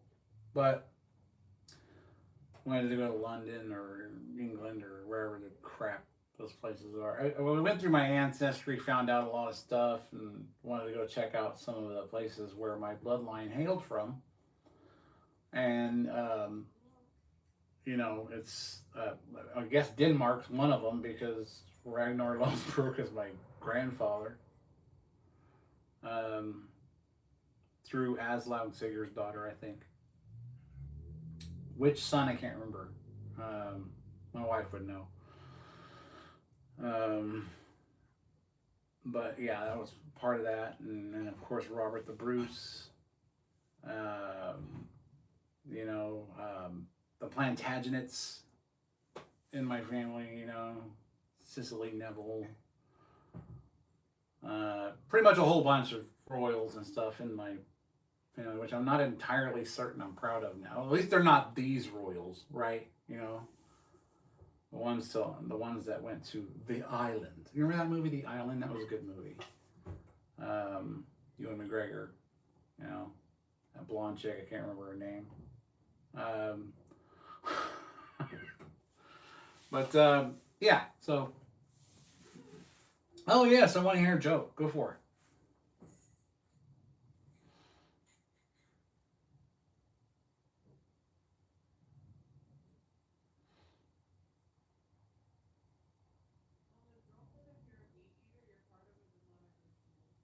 What's the difference between a JCP and a JCB and a giraffe? I have no idea. I have no idea. This is gonna get bad. I can already tell.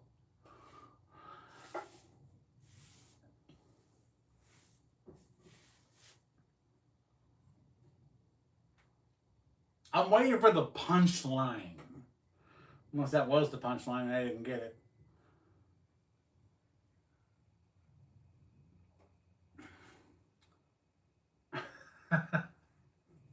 Anyone want to help me out with that one? Hold on a second. Let's see.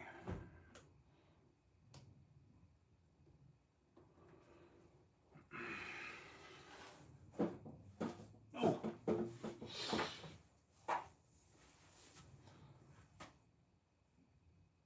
Did I see? Did he see it? What's the difference between? I don't know what you. What are you talking about?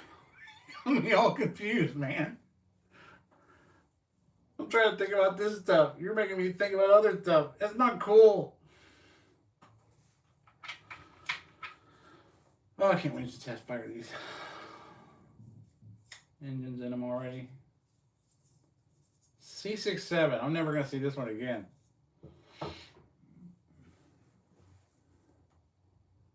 If it flies straight off of this at all.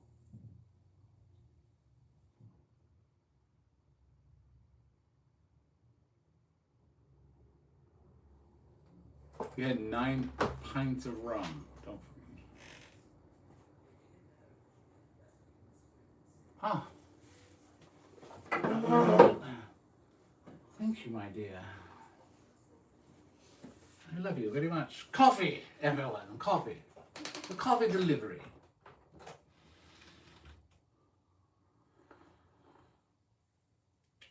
Mmm. Frothy goodness.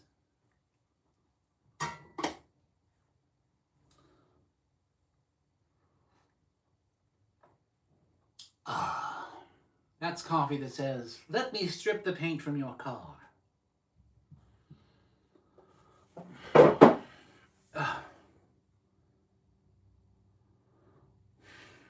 Oh, he was your uncle? I swear, dude. Why? Why do you say these things? Why? I've only got 6 people watching. Don't scare them off. You have been? Is that what, are you saying you've been there? The cupbearer?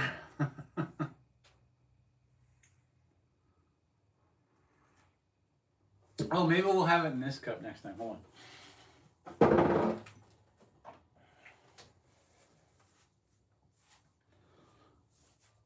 This one.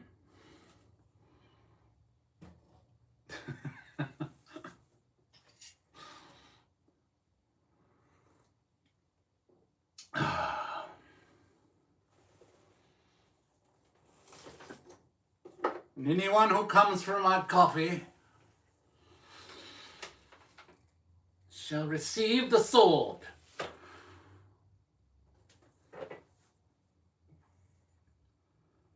YouTube doesn't like that, do they? It's not a firearm. It's a piece of metal with a handle. Ah, yes. The sword of Robert the Bruce.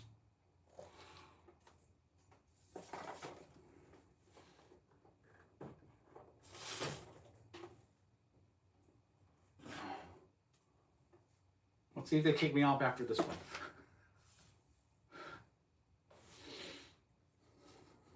See, now I'm culturally appropriating. Apparently. Oh, I love it. Gotta be politically incorrect sometimes. Or correct. My day is going well, Patrick Jones. Thank you. How is your day going?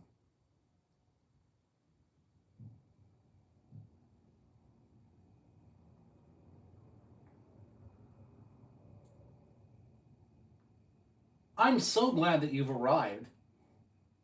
With all those strange symbols. I don't know what they mean.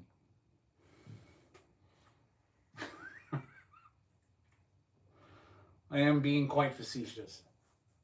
So don't take it personally.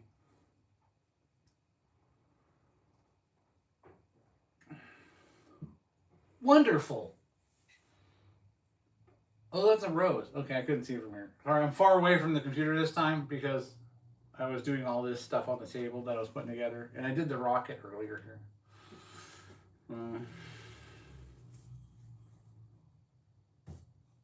And then I'll be, doing some scale Hellfire missile testing. It's just a model, but it's the science behind it is why you should never fire it from a moving airplane, RC plane, that kind of thing. That's why I have this wing segment on a stand to test it. I want to show everyone why it would be a dumb idea and to please never do it, because we're never going to here.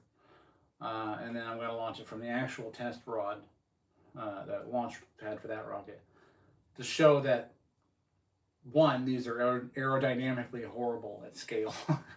And it's illegal to fire them from a plane or a drone or anything like that. You don't ever want to do stuff like that. It's against the regulations. Against the rules. Plus, it's irresponsible. It's unsafe. Sent all my Bitcoin to some catfish, and he sent me a box of underwear. Okay. That's it's a little specific. Thank you for sharing. What's the rules? Well, I mean, you don't want to fire, obviously you can't fire anything from an RC powered aircraft, especially if you have no clearance to do so and you're not the military. Yeah, don't do drugs either, because that will definitely lead to you doing stuff like this. This is for science. It's basically to show that even the hard point on a wing of an RC aircraft isn't reliable enough for a missile system in real life that's guided down to scale, will not have the aerodynamics to function properly. That's the whole point. So this is going to be on a stand on the ground. We're going to launch a couple of them from, the regular rocket pads so they can get some guidance, and still it'll show how they still lose their aerodynamics as soon as they leave any kind of guidance. So it's the science behind it. So we're going to be filming it at, as high speed as I can with the GoPro, 400 frames per second. And then I'll be filming it from another angle as well. So that'll be fun. And it's all for science. And it's all safe because it's all on the ground and not on any remote controlled vehicle.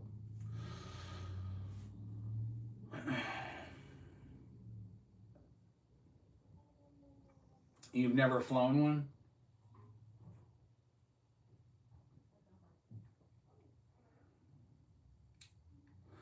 What do you mean guided rockets are still used though? I mean, yeah, they're used in the military, stuff like that, but you can't use just a model of one on an RC plane and expect it to work reliably or safe, or even, and not to mention the legalities.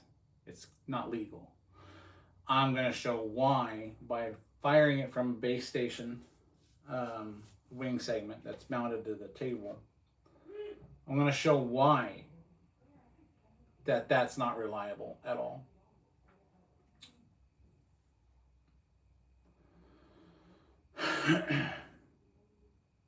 Yeah, well, I mean, we're kind of the same but different in the sense that I started with old school RC planes. And then my first drone was actually a Blade 350QX. Old school drone. And I honestly don't remember where it is. Been so long since I had it. And then things changed, man. They just changed overnight.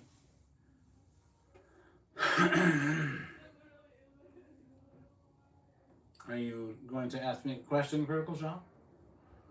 Like I was saying, yeah, these things changed overnight. They went to these flight controllers, D-Shot, like just FPV, all that. I mean, it was like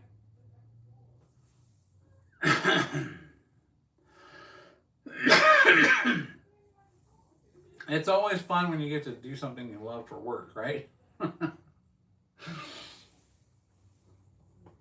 If I had a drone, I'm not sure how, because I keep hearing about this DJI ban, but to be honest with you, I don't know how far it goes. I would love a Matrice with a FLIR system on it. You know, those are fun. That would be the drone I would want. I mean, I had a Mavic 2 Pro for a while, and you know, I would, if I was going to have something from DJI, yeah, it would be the Matrice. The Matrice 30, I think. It's the one with the big FLIR camera.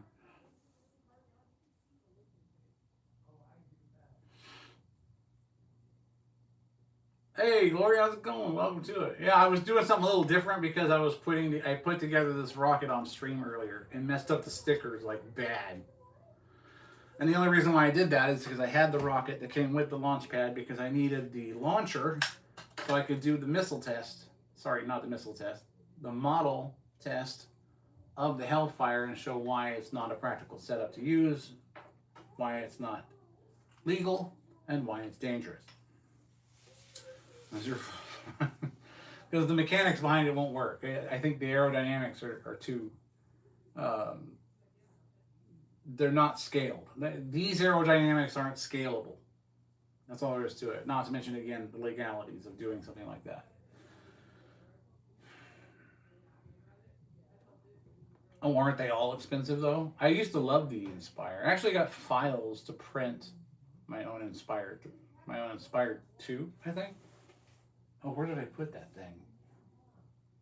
I hope I didn't toss it out when I was cleaning up the stuff. Think.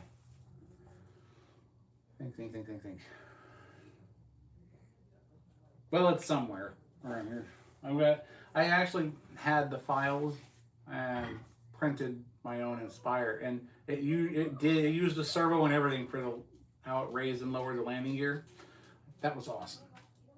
And it would use a different battery, obviously, and a different flight controller. But now, if I wanted to, Colt, Vivian, you want to go outside? Hold on, Colt. I'm gonna let the husky out. I'll be right back. Come on, buddy. You big bear. Come on.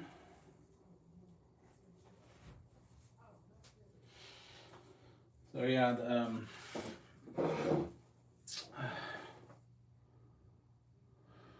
what was I saying?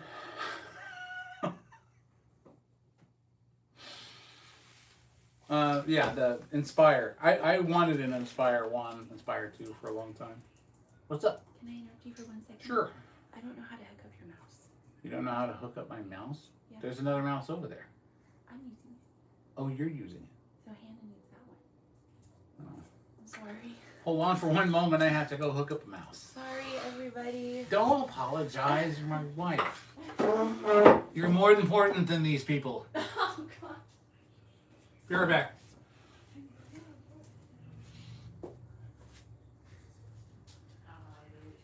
I'm going to have to do it from the front here. So I can't run it in the back.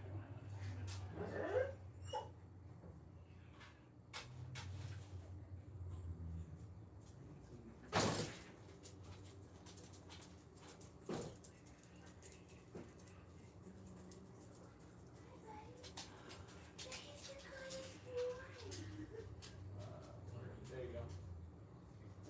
The cord's hanging off the front right now, but that's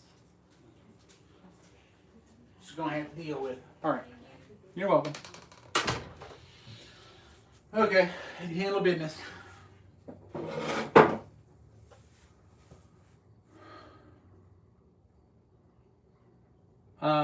Yeah, Saki, that's a good point, actually. Yes, you have to respect the cupbearer. So, yes. Dog come in? Or the other one go out? Okay.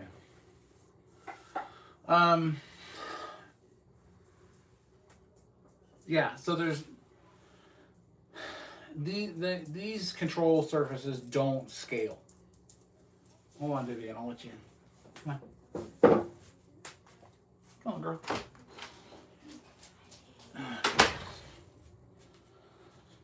So yes, that's one of the reasons why I'm doing this test to begin with, and I'm doing it from the segment that's mounted to a test stand because I am not going to fire something from a moving RC aircraft. It's illegal and irresponsible. And like I said, since you don't know what the aerodynamics of a scale system like this are, you'll see why it will fail when I do the test.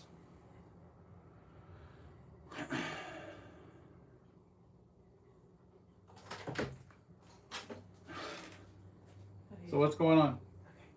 What's up? I was making sure you saw that he's trying to get your attention. Yeah, I can hear it. I can see it now. I just can't see. I can see like 3 texts.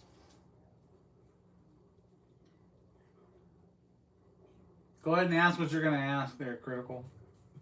I'm watching. I'm watching the chat.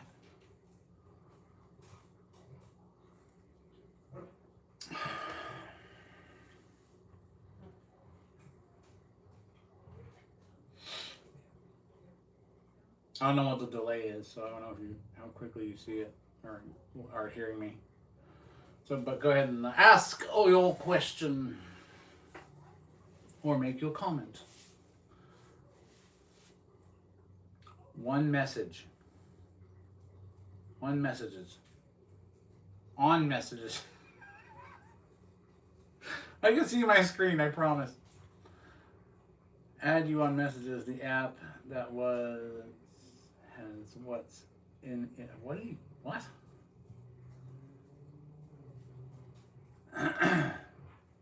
The app that has what's in it. Oh. Do you want me to get that? I have no idea what that app's for. I don't have it, so I've heard it spoken loud, but I feel like there's some creepiness around it.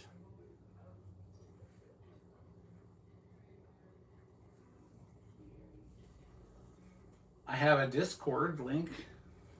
I'm on Discord on my channel page. Then we can talk more there, because I have no idea what app you want to talk on.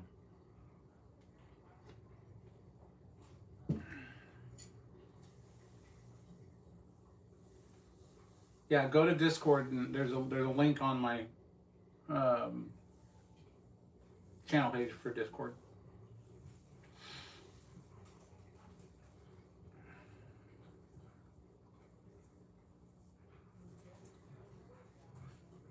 Vodka in that mug. No, No, I don't actually. I don't. I don't drink.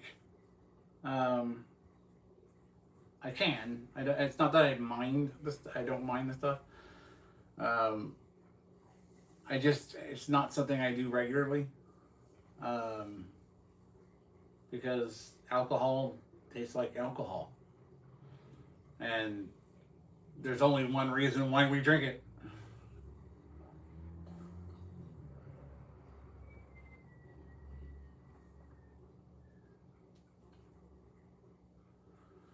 Okay, I can't get to it yet because that's on the other computer, but I will definitely check your messages.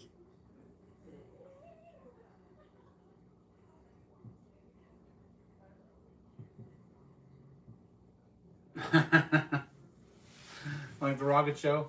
Yeah, I'm was actually going through a lot of different stuff on this live from the beginning. It was just me talking about the rockets and what tests are going to be done and why. And then since I needed something to launch them with, I needed the handheld kind of launcher and to ignite the electronic. Okay, that is you. Okay, cool. I heard you. And then what ended up happening is it came with a rocket, so I'm like, well, let's put it together all live and see what happens. I haven't done one of these. This is like something I did in like 6th grade, right? But I'm like, I'm doing this because you know I don't care. In March I'm gonna be 50 and I don't care. I'm gonna play with a kid's rocket. That sounded bad. I'm going to play with rocketry.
Okay, do we have audio?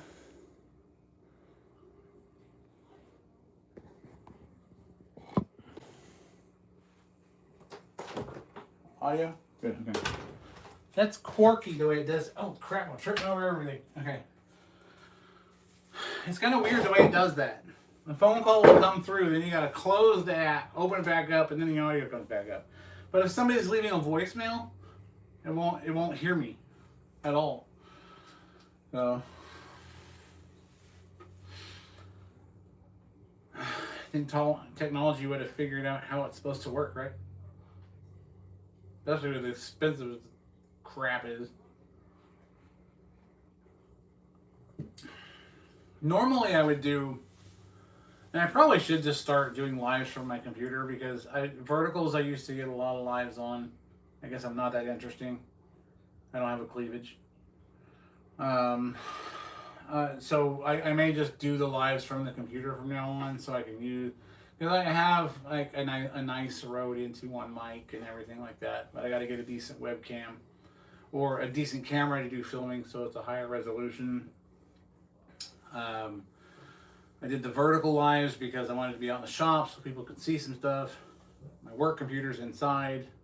I have another computer out here, but it's not set up for broadcasting. But I really would like to use my Rodecaster Pro and my NT1 mic and get a decent camera so I can do it from my computer. I'll probably get the same amount of people watching anyway.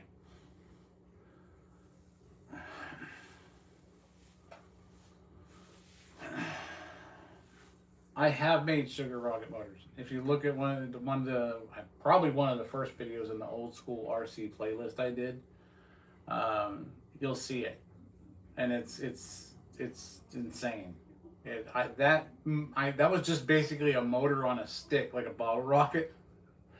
I made my own launch pad for it and everything, and I made it out of 2-inch ABS sections that I coupled together. And I used a 1/4-inch dowel rod to make sure I had a hole all the way through one of the core sections, and then used black powder to the meal powder, not any kind of like regular black powder, not for cannons or anything like that. The actual mixture that's a powder to coat the inside of the core, and then I ran a 3 seconds per foot fuse all the way up the core, so that everything would ignite in the center. It would burn inward and down, which would give you your duration of the burn, and then the length of the motor would be the power of the burn. So the more sections you added, you could scale the motor up. So, yeah, that's how I did it. So if you go right now to the old school RC playlist, it may be on there, or it may be on a video called From Then Till Now. I don't know. I was trying to be dramatic. But it showed me lighting the rocket and running away from it. And I built the launch pad out of like wood and electrical conduit and a roof vent to vent the thrust out of the side and everything. I mean, I made my own test pad. It was awesome. I keep, this is one of the reasons why I want to do this from, don't quit streaming is therapy. No, I meant like I would do it from the computer and not on the vertical. Because I expected more on the vertical, because most people, that's what they look for. But they're looking for weird people, like go ahead and I got streaming through them one night. I'm like, why do people like the vertical so much on the mobiles?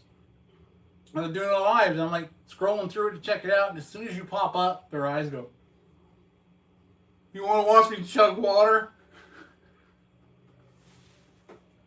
I was like, what? This is what the lives are now? I've got it. This is what people want to see? It's like the same with the shorts. It's got to be like the first 3 seconds, something dramatic, chaotic, or absolutely devastating has to happen, or they just scroll right past it. You know? Ugh. And then there's the people that watch videos of girls reacting to videos. And you've already seen all the videos. But you're watching it again because there's a girl reacting to it. See, it's like YouTube and their policies. I swear. Like, you can't show this, you can't show that, but we'll exploit women while we're doing it in the process to watch the same videos over and over again because we'll get more ad revenue. So, hey, whatever, right? I guess their morals do have a price. I'm using a mini jet turbine to power an RC quad. But, a mini jet turbine? Yeah. I mean, if you look through the playlist, I've got them on there. I literally have a turbojet engine that I had set up, and I run EDFs in this. That's the video behind me. That's this. This is version 2 of that. Right there. I don't know how clear it is for you guys. But that's the trailer on my channel page as well. So it kind of shows you. Well, that's not the trailer on the channel page. That's the actual video that I did. Well,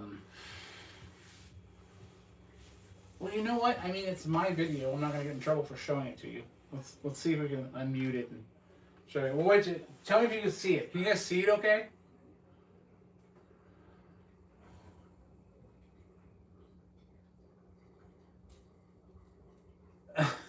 No, I'm not gonna do that. I would survive anyway. So, I used to live in a motorhome, a trailer that wasn't grounded. We'd move a lot. So you plug it in, so there was a problem with the ground. I grab the door handle, man. I get 220, 110, just depending on the day. I got electrocuted so many times I could have satisfied the death penalty in like 3 states. 5 times over. Yeah.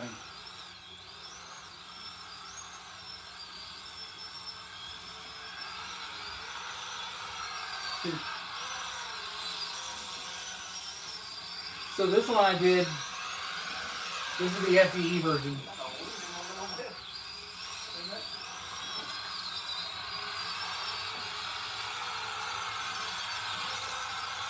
So I don't know how clear you can see that, but that's the one.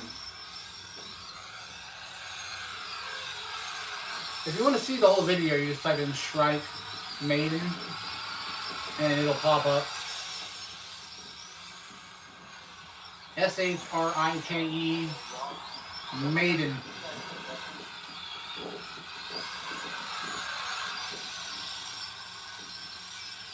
Yeah, it's the amps, not the volts. I got you. Why I'm not dead?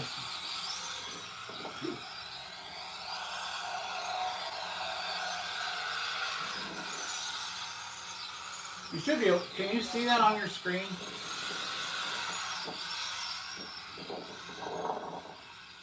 So it flew pretty good for what it was.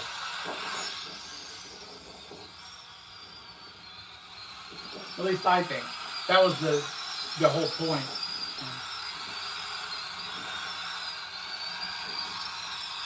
And then I stopped it, and this is the uncut version, so it kind of shows it. Now what I did was stop it because I didn't have a voltage readout at the time. So the idea was I stopped and I just keep flying, and then I wanted to try and fly it low, right? I wanted to try to fly it low and slow this time. So I could try and not crash when the battery finally gave out. But I ended up learning how to tell by the RPMs and where my stick was when it was time to land.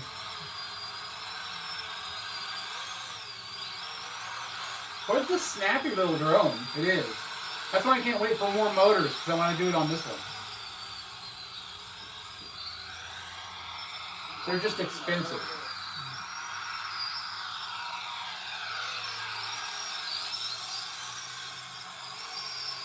There's my bald spot. Enjoy it.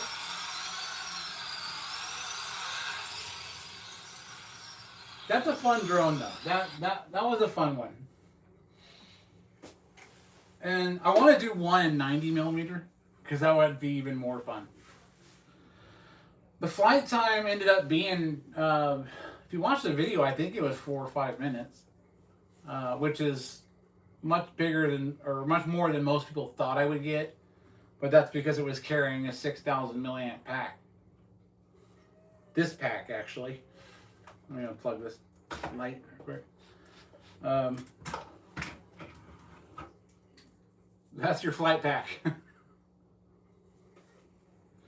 It'll hold the 10,000 milliamp, but the cool part about it is it had enough power where it could lift 4 more pounds its weight than it was pushing, and which meant that I could put the 10,000 in there if I wanted to, run for a lot longer, and it would still be fine. It would still function properly. As a matter of fact, I have one right here that I plan on testing. I plan on testing this with that this drone with the pack that I originally did it with, which is that one on the screen, and then the 10,000 mil, which also fits in there, nice and snug like. So you got that.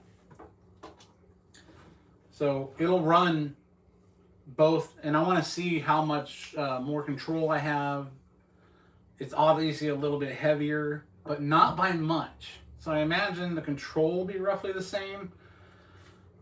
I just have to be a little bit harder on the throttle to make sure that I don't do any real hard landings. But yeah, I mean, we'll do it with the 10,000 milliamp and the 6,000 and see the difference. I think that'd be a pretty good test to make sure that we know what system works the best. Now, yeah, these are heavy packs, and that's why a lot of people said this was impractical. But impracticality isn't the point. It's experimentation. It's fun, and that was really the whole point. That was really the whole point behind the whole thing. So that's what we got to remember. Okay? This is about having fun and testing. This is about having fun and testing. That is the key. You don't discover new things by continuously doing what works. You go past that. You go, this is completely and totally insane, but there's an idea behind it. And then somewhere in the middle of it, you find out what works best for your goal. And that's kind of how I work. Can I do the math and figure it out on paper? Yeah, I did that for the DARPA Lift Challenge.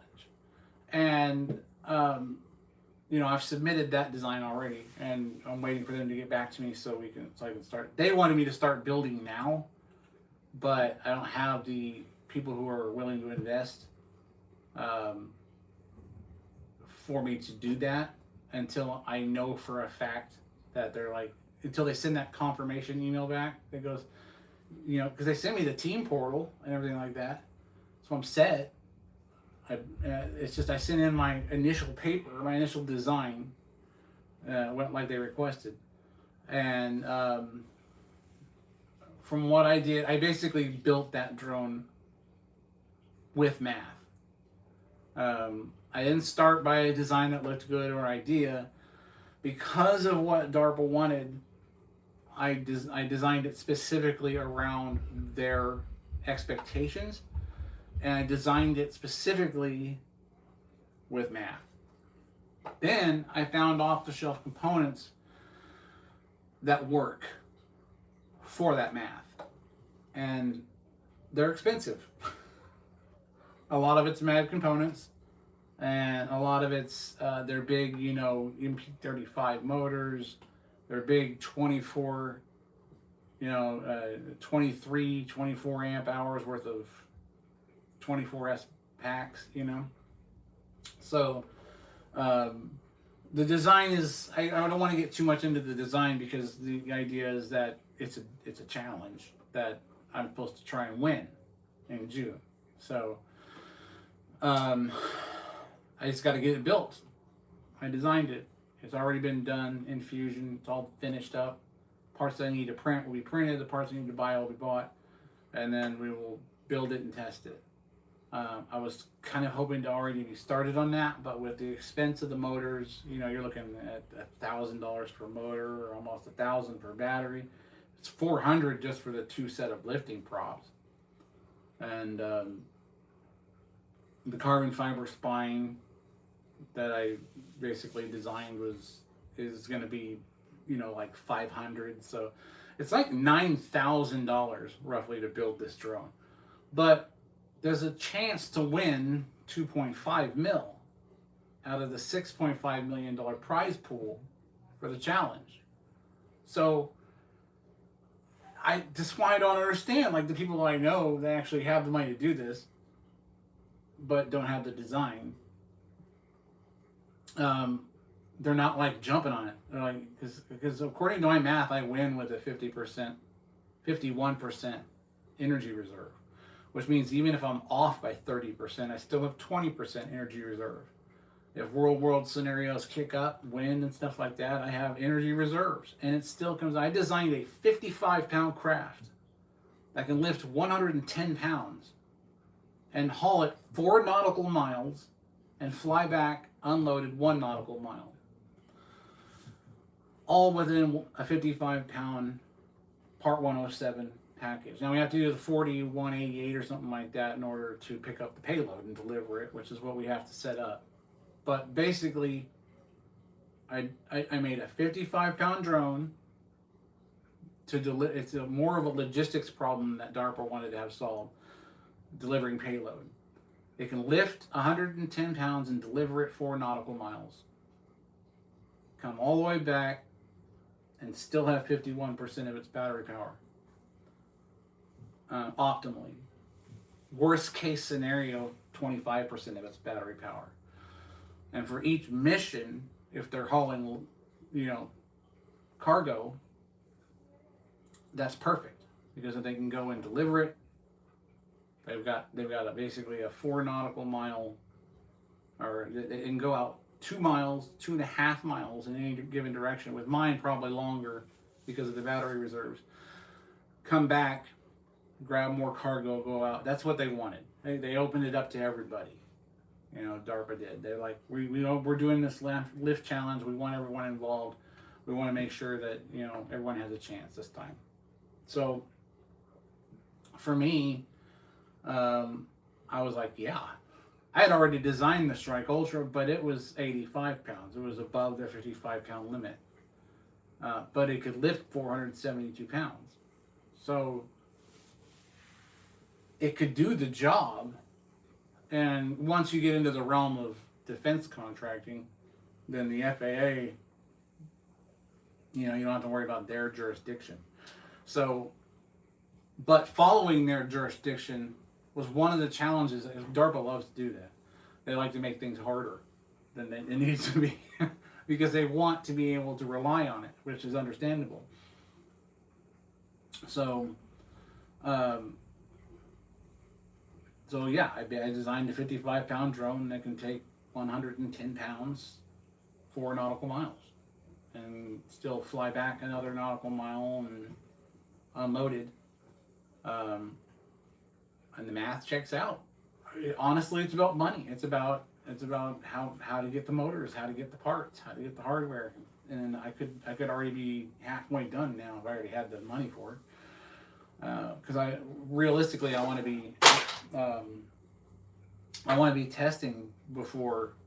I want at least to get a couple of decent test runs in before I take it to the competition, to make sure everything's working properly and to make sure that it's actually holding up to spec.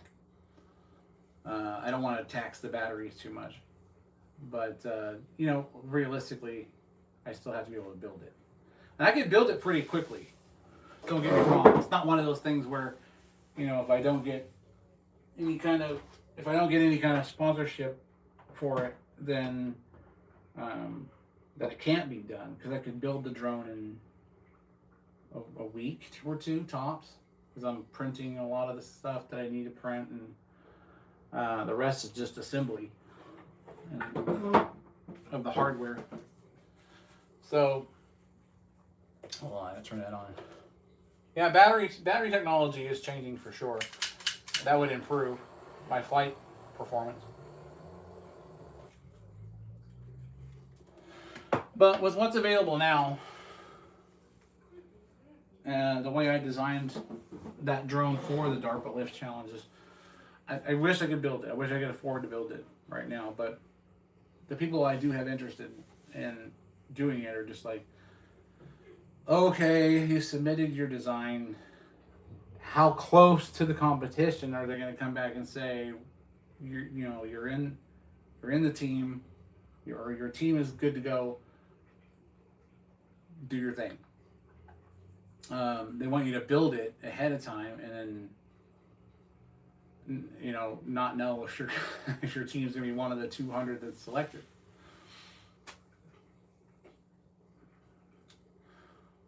No, the line of sight is actually part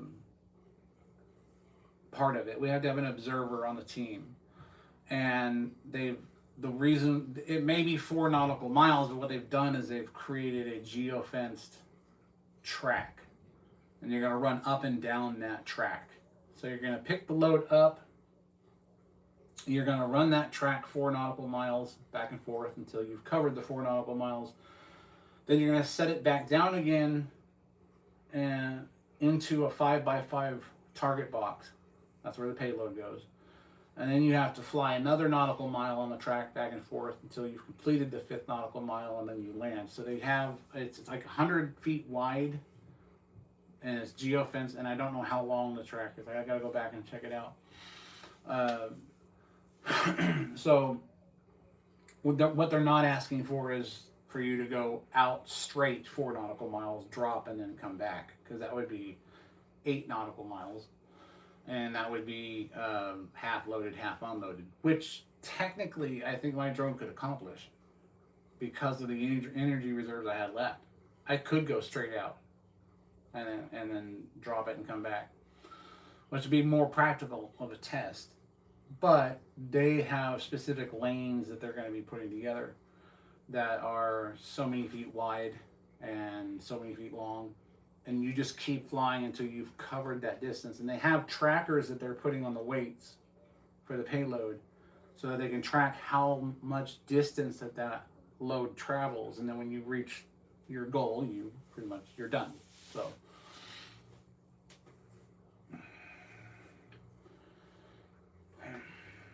But it is line of sight. You have to have one of the main things is you got to have a 107 operator close.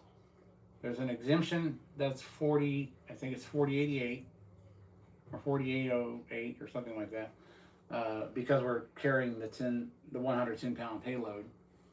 And then you have to have, so you can have an operator that's on the sticks that doesn't have a 107 as long as a 107 is present. So it's nice to have three people on board. 2 to 3 people. You have to have one observer. That's the main part of the rule. And then the idea is you have to take off, and someone has to. You can go up. You can either set it up to where it's hooked up manually or automatically. I don't know how they're going to tether the weights together because the weights are going to be provided by DARPA, and I don't know how they're packaging them. So someone has to go in and actually hook up the load to the drone safely, and after the drone takes off, and then there's a timer. It's 30 minutes, and you have to fly that 4 nautical miles, and then drop the payload, and then fly 1 more nautical mile, and then land, and then that's how you win the competition. They intentionally made it nearly impossible. And then I designed a craft that makes it possible. And this is typically how it worked out for me. I don't have $9,000 to buy all the parts for it, and not just being conservative. I was just rounding out. I'd probably need more than that. I'd probably need $10,000 to do it. But with a prize, first place prize of $2.5 million. Second place, $2 million or something like that, and third place, 1.5. Plus, all the companies are going to be out there looking to contract with this technology that either I've created or somebody else has created. You would think that someone would jump on the opportunity to fund it.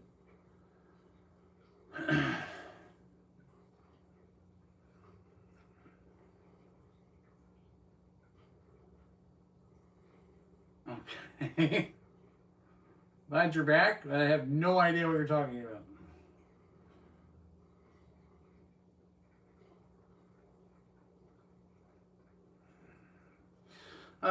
Yeah, I did make larger airplane models. Actually, I have a wow, where is that thing? Anyway, I have a 170 millimeter version of this. This is 340 mil.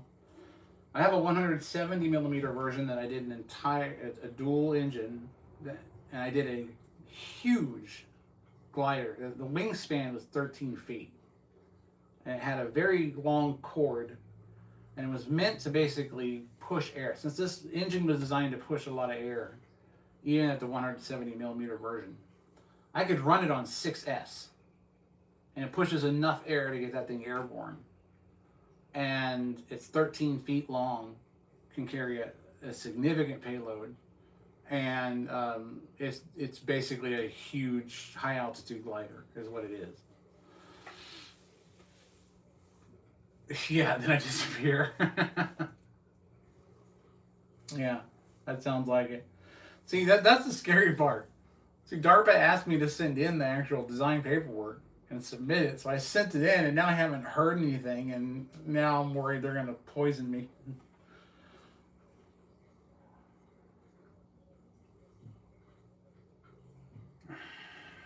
Oh, hey, Evan. How's it going? Somebody woke up on the wrong side of the car bed today.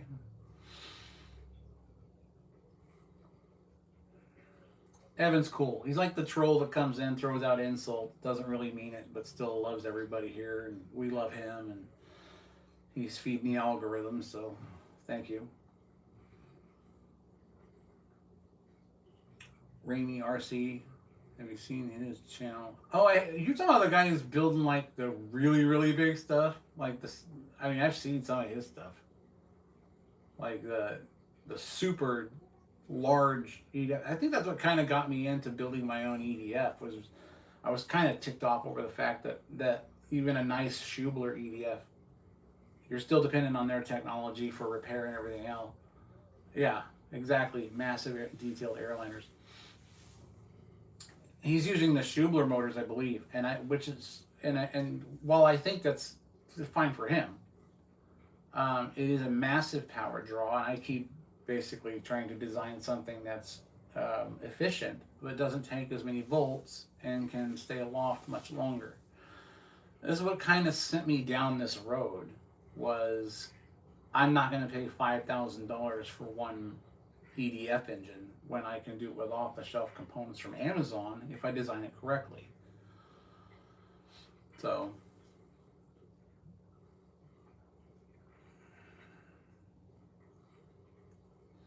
yeah,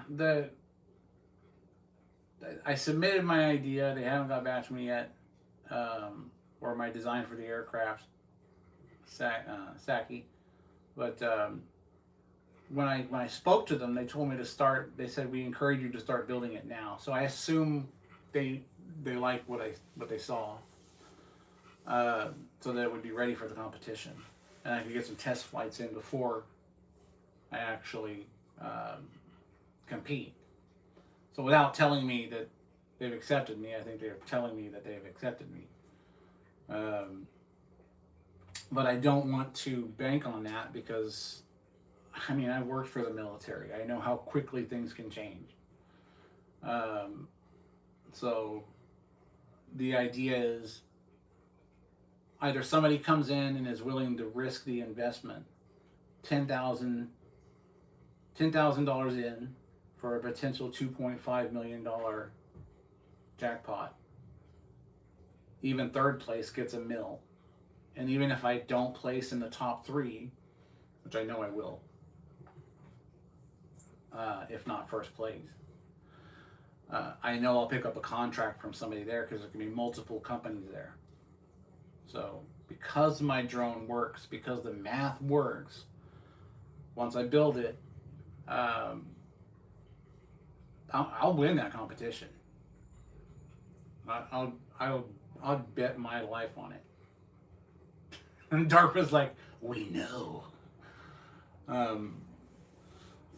Yeah, I guarantee you. I bet anything that design wins. I need to test it, yes, but I guarantee you my design will win. Somebody drop 10K on it, they get half of 2.5 mil. So there's that. So hit me up if you're interested in being an angel investor. I am an LLC, and we will do this the right way, contract and all. So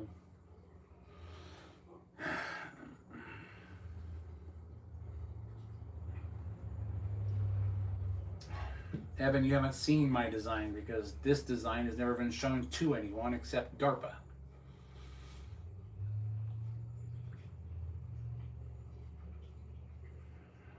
So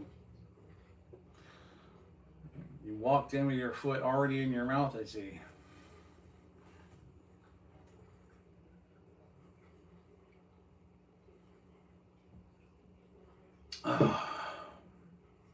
Well, friends, it has been fun. Tomorrow I'll be filming these launches. Hopefully soon we'll be doing this one. We'll test and make sure it works like it's intended. And then you'll know why you should never legally actually do it from an aircraft. Not just because it's illegal, but because it's impractical. And aerodynamics don't scale. So that's why it's on a test stand on the ground and not on an aircraft. So, why you gotta do this to me? 90, I assume. How are you doing? Welcome to the chat.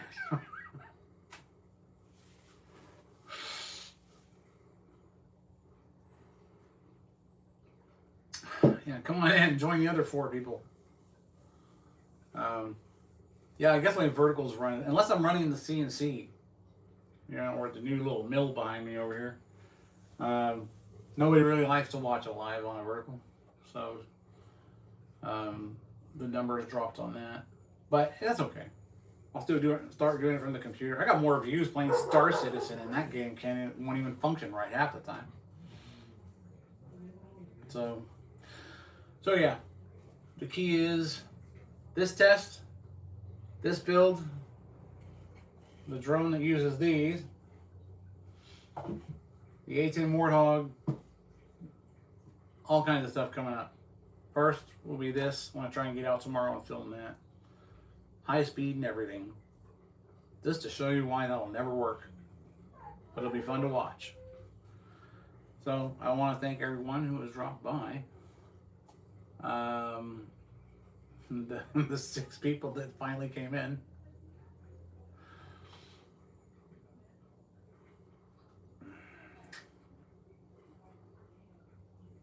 Did he say I look? Oh, I didn't even see that part. I'm like, he looks hot. I'm like, that's my what? Yeah, damn right. That's right, baby. Evan's just jealous.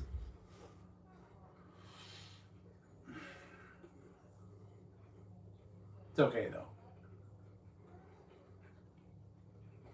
He's just jealous.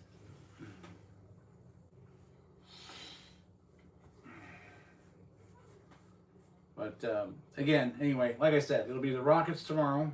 Hopefully tomorrow. I'll be getting those out, literally. And then after that, it'll be this drone and the A10 still building. I want to fly the A10, but I got to be at an airstrip for that, not a baseball field. Because that's I need some room. Okay. 1,580 millimeter plane.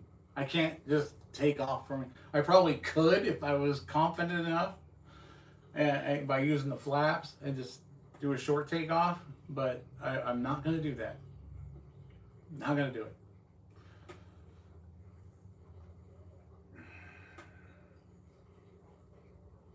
it. Saggy. That's all right, man. You can look better than me all you want. I know how to lay pipe.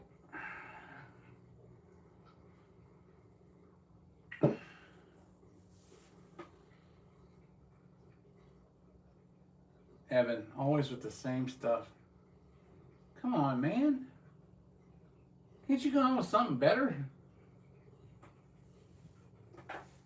I'll be back. I better go clean my room.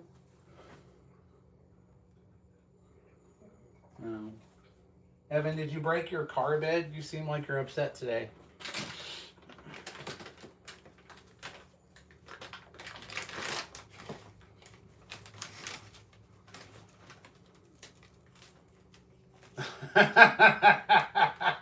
Zach got that one. Oh, at least someone knows what I'm talking about.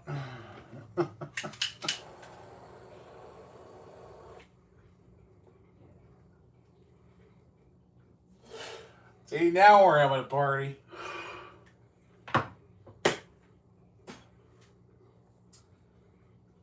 You guys can be a fun crowd.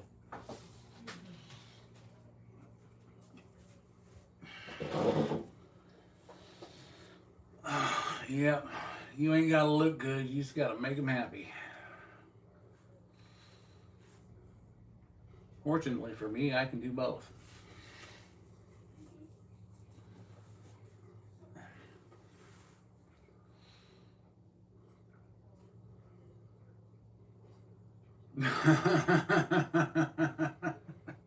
Right away, Donald. Did anyone ever tell you not to stick it in the dirt?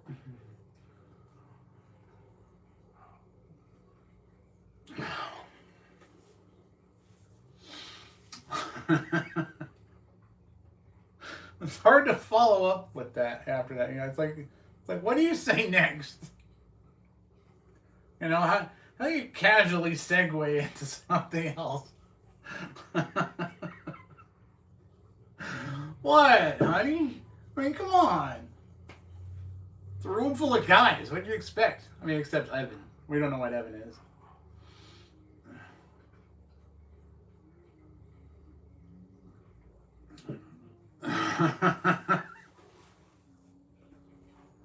I swear, it's almost like we're all sitting here having a drink, kicking back and relaxed and having a good time. That's kind of what I want the lives to be like, you know? And I miss my trolls. I don't attract any trolls anymore because they come in, it doesn't work, they leave. Some of them become subscribers and then become my friends. And then some of them just get mad because they can't make me angry and then they leave and never come back. There's no challenge in it. Yeah, I roasted Evan. Damn straight.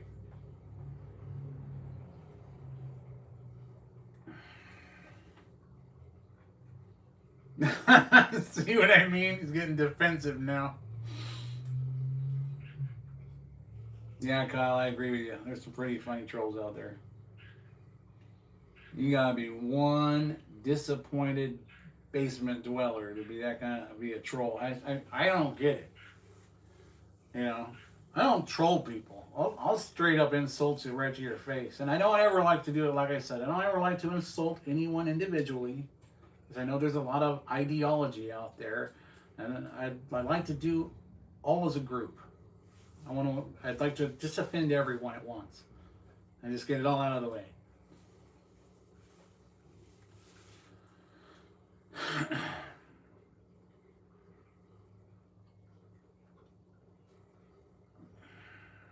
Well, yeah, some of them can be pretty funny, but the key is, I mean, sorry, I had a stupid screensaver came on. Some of them are pretty funny, but that's why I laugh them off, and I guess maybe that's why they leave, because they don't really get to me, and I just find it funny.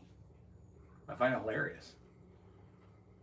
And it's like, you're literally, like, are you on the internet right now just looking for lives to bomb or whatever, you know? To jump in on and say something completely haphazard and unrelated to the subject or insult somebody? I mean, what's the deal, you know? Are you literally like just sitting around waiting for that? Is that what's going on? Is that their hobby? I mean, really? Oh, man.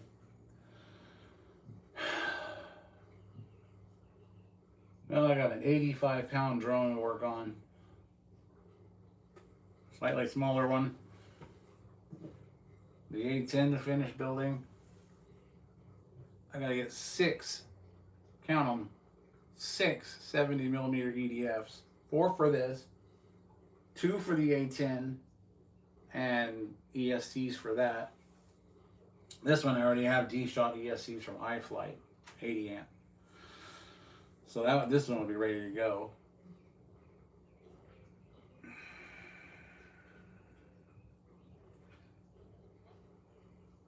Yeah, I saw that too. I was like, it's cool to watch. It's impressive if that's your goal. But I don't see a point in it really, other than just breaking a speed record. But it is cool. I admit it's cool. It's not something I would do because I'm more into experimental propulsion. In a sense, there's a lot of stuff I can't show, a lot of stuff I can show. And that's what I'm kind of trying to build the channel on, is the stuff that I can show. And I want to make something unique and fun. And I imagine that drone only does 1 or 2 passes before it's either burn up or you got to change the battery. On solid state batteries, I don't know, like what kind? You know, like graphene or something?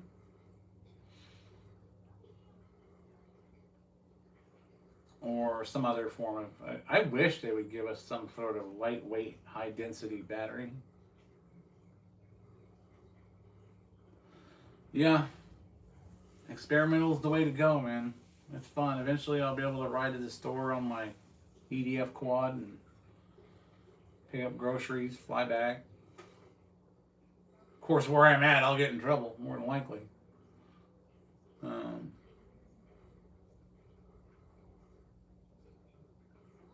1980s. Yeah, the technology is kind of... Well, think about it. Think what it's going to be in another 10 years. I mean, what cars were we driving in the 1900s? When was the first car made? You know, and now look at what we're driving around less than 100 years later.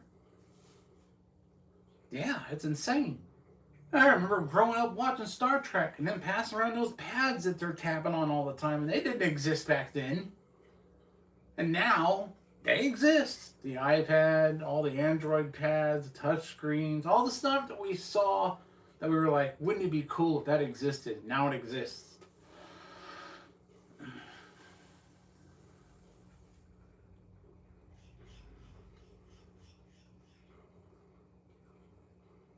What? No, she is my candy after the stream.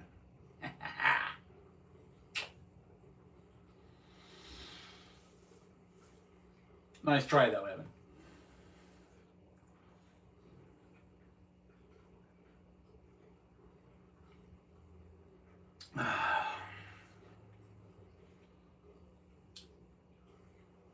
Yeah, I can.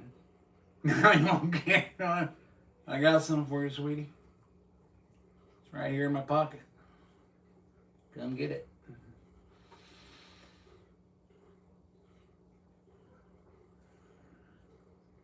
You eat them in your car. Nice try. It was a nice try.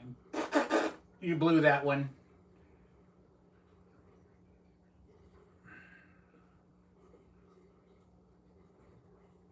Internal combustion at the beginning and kept doing better. Yeah, because they had electric cars before they had internal combustion engines, didn't they? Everyone thinks like the newer electric cars were the first ones. I remember the first ones. They literally had stations where you would drive in, they'd swap your battery out with a friggin' crane and bring in this other big battery, drop it in. And it was like 1940s.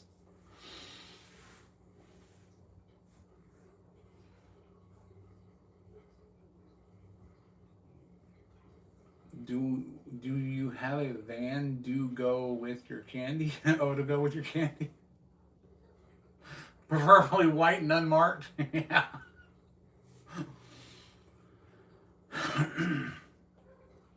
Ooh, well, you're gonna get an answer you're not gonna like, Evan. You're not gonna like the answer. It's not gonna feed whatever it is you're trying to start. I'll tell you that. I'm watching the chat because I'm waiting to see her pop in and say something.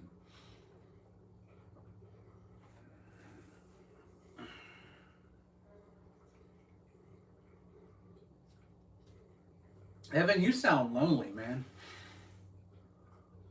Do you have a girlfriend or boyfriend or both? I don't know anymore. You can't tell anymore.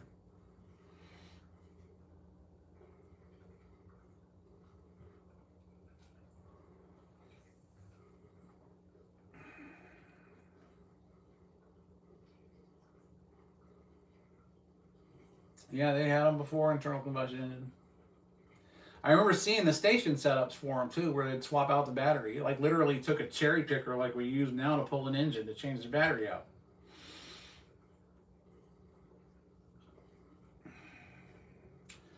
Yes, Evan, like your mother, people make mistakes. Okay? She didn't swallow, you're here, and now we have to deal with it. My point is, and I think what her point is, we all make mistakes in life when we're young. So did I. I found my wife, she found me. We've been happily married for 16, going on 17 years now. And that must shock someone like you. She's the best thing that ever happened to me. Saved my life.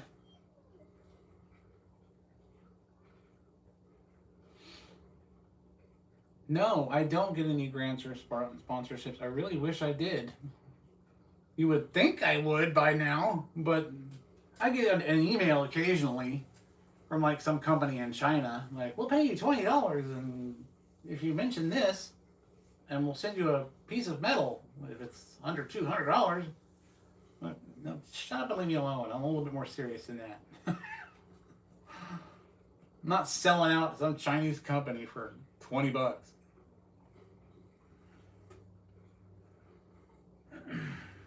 No, she hasn't had a pattern. It's typically called life. And, like, for example, I'm sure whoever has dated you in the past realized what kind of person you were, and that's why you're single. That's how it works. You know, we find out who we are and who we want to be with as we grow, and hopefully we make the right choices. Sometimes we don't, and then eventually we do. That's how it works. Would you like me to write that in crayon, Evan? Just for you. We are engineers. We build cool stuff. Yeah. Yeah, that's the whole point about being an engineer. It's not about building what's already there. It's about building something that isn't there yet. Oh, I'm the best one, Evan. The best one. Ask your mom.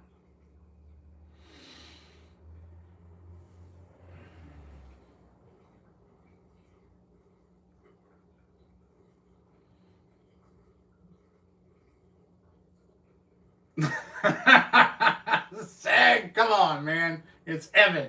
If you knew him, you'd know. All right? You'd know. Then you'd be like, just the laughing faces.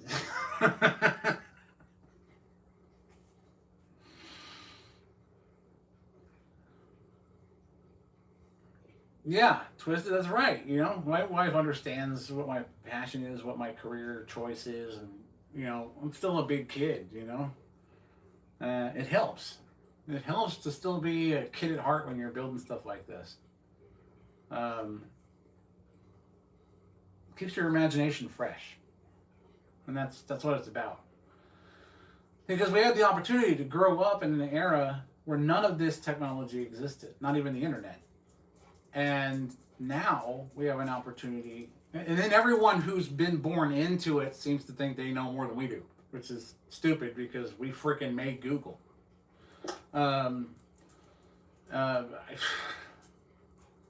Show them what a dial-up modem is here now. When you tell someone hang up the phone nowadays, they don't even know what the hell you're talking about. That's just the way it is. That's just the way it is. It seems like everyone born in today's world seems to think they know more than the older people who brought them into this world. And we were here before all of this existed. And we know how it works. All of it. You want to go inside, sweetheart? Go on, Dad.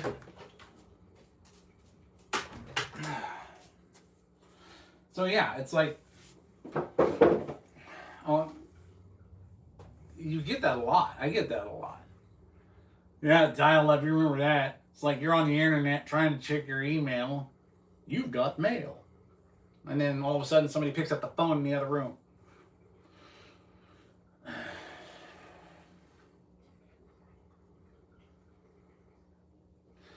Yeah.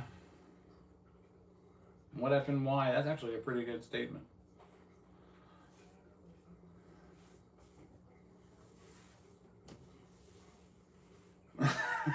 Yeah, that's exactly right. Like you're in the middle of like the first time you got a chance to play Doom or something like that.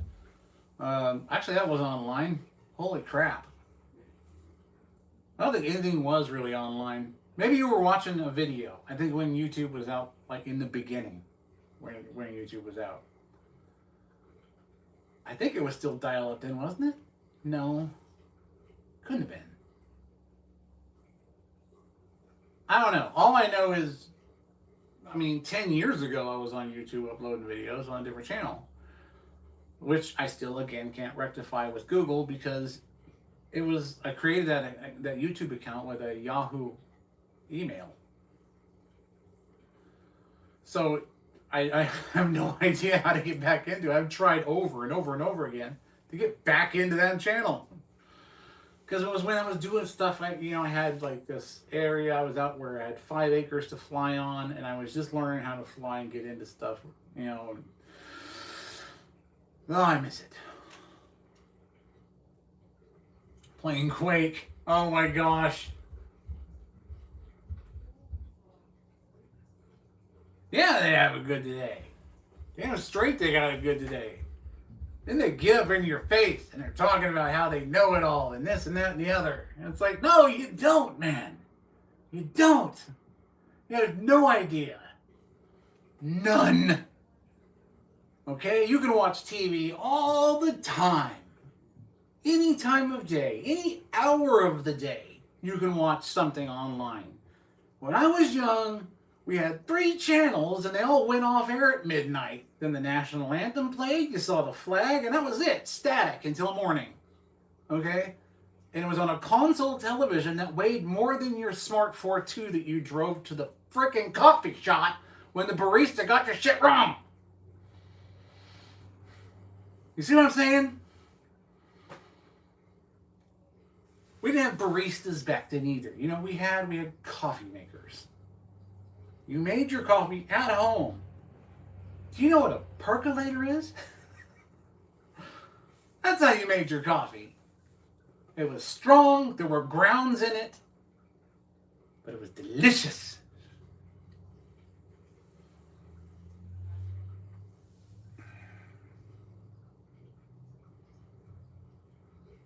A T1 line. Back in the 90s. Your latency was good.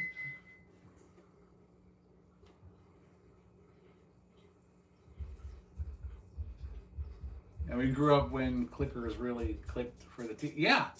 No, we were the clickers. Parents would get up and go, turn that to channel 3.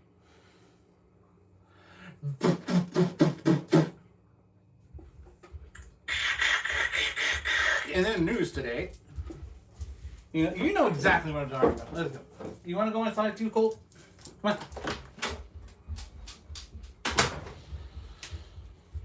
Ugh, those Huskies. Recording, yes. Yes. Recording off the radio. That was the way to get your music back then. Heck yeah. And you were like hoping that you got the whole song without the DJ coming in too early or too late or too soon. And then you're like, I don't want his voice on there. You know? Oh, and then it got a VHS. Yeah. Record movies they play on TV. Or when the Blockbuster era happened and we got 2 VCRs. So we were recording the movies we rented. And I'm not saying I did this because I'm sure someone will still try to friggin' prosecute me for it now. This is satire. Recorded the one videotape or another. And you keep the movies and bring the movie back. You never have to rent it again. And then they came out with the one where you had the VHS with the CD, the DVD. Now you're burning your own stuff onto DVD.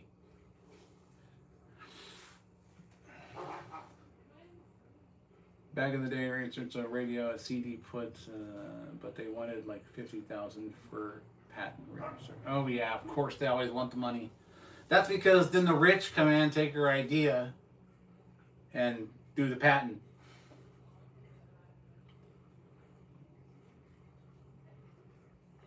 Oh man, yeah. Used to manage a Blockbuster video. Yeah, you remember. I remember when the jokes back then were when DVDs first came out. The joke back then was I would literally say, don't forget to rewind it or they'll charge you. And then people literally asked me how I would rewind the DVD. And I convinced a few people that you'd have to spin it the opposite direction, counterclockwise on your finger, for about 10 minutes. And that would rewind the DVD. And I had people standing there in the Blockbuster just going, we can't afford that charge, man. We can't afford it. 8-track. I remember 8-track. I remember everybody either rode in or had a Ford Pinto. So it had an 8-track. Be Kind, Rewind. Yeah, that was it. It was Be Kind, Rewind. Those were the days, man. Those were the days. About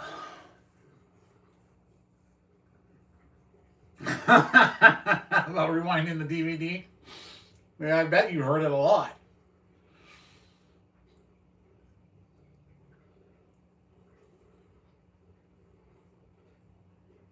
Yeah, it was funny. Because people would actually think they had to. And a lot of the reason why was because a lot of the older DVD players had rewind buttons on them so that you could scroll back and forth through the video. So it wasn't hard to convince them that they had to rewind the DVDs. Round Table Pizza. Yep. Or Pizza Hut. I remember the breadsticks they had there. Oh, man. Dude, back in the day we were playing D&D. And the manager... Hold on. Screensaver. We were playing D&D, and the manager who worked at Pizza Hut actually played with us. He would he would be the dungeon master. He'd be the DM, right? We'd go into this Pizza Hut after hours. We'd close the shop. We'd help him out, roll up the silverware for the next day, get things ready. And then we'd sit there and eat breadsticks with the marinara all night long and play D&D. All night. You got the free soda refills going on. We're eating the breadsticks all night. We're playing D&D. you got to smoke inside back then, so nobody cared. It was awesome. It was awesome, man. And I don't know what it was about those breadsticks from Pizza Hut. They were like the best. D&D, man. You know what D&D is? Dungeons and Dragons.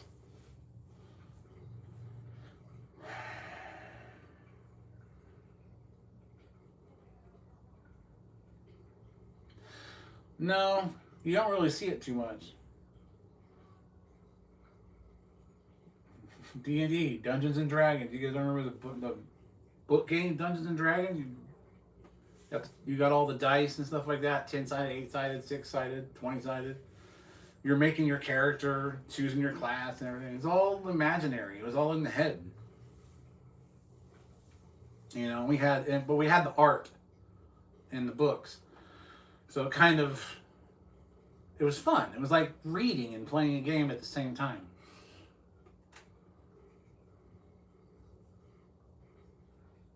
Yes, Evan. Like a nerd magic game if it makes you feel any better.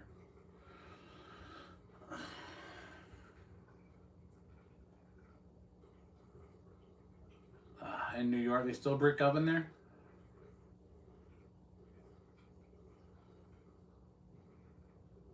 You know what? I thought about playing. I'm not sure how much has changed in the last few years. All I know is my brother has first edition books. He even has the central casting, which was really cool because it added like a whole history to the character.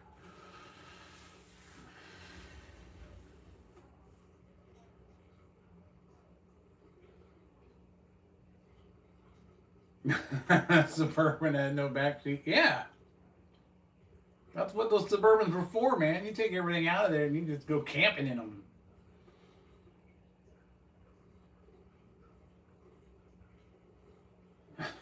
A raft.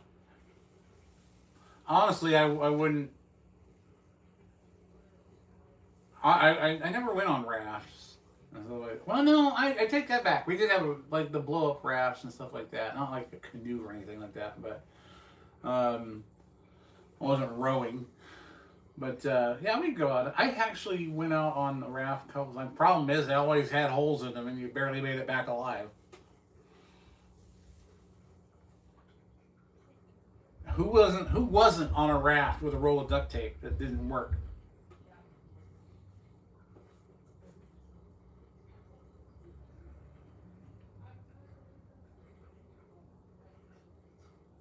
Poor Evan. So lonely. You all right, Evan?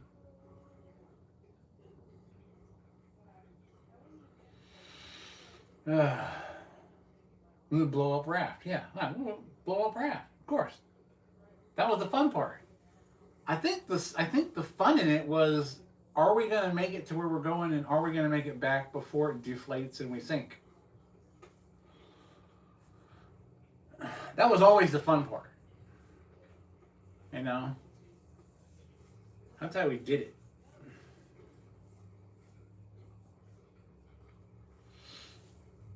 But yeah, I remember going to the lake and doing that stuff. I remember, I'm not sure why, my aunt and uncle were like big into fitness, you know.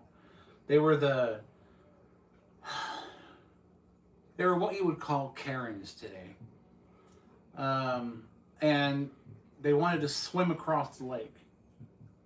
And it was a long ways.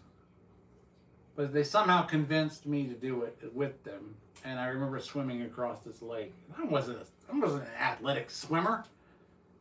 A couple of times I stopped, had to turn over, float my back just to catch my breath. I swam across the whole damn lake. Didn't even know that I was at certain points in the lake where it was 400 feet deep. And I'm like, that's okay. So I swim across the lake and I'm like, wow, didn't that feel good? I'm like, no, I almost died. Now we gotta swim back. Because we had stopped on an island in the middle of the lake.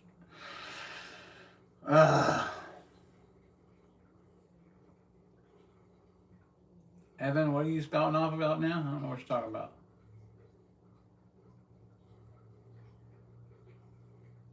You sit on the roof, follow Suburban, and oh, at the drive-in movies. Heck yeah, who doesn't remember the drive-ins, man? That was fun. That was fun. I had a friend that worked at the drive-in, and we'd go there and you get like a discount on everything. And we go and watch all kinds of. Man, I miss the drive-ins.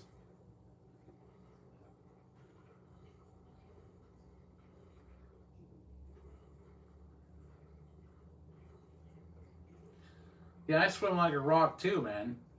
That's what made it hard, Zachy. I would literally, like, as soon as I exhaled, I'd down, gone underneath the water. So I was like constantly just, I'm not gonna die today. You know, I was young.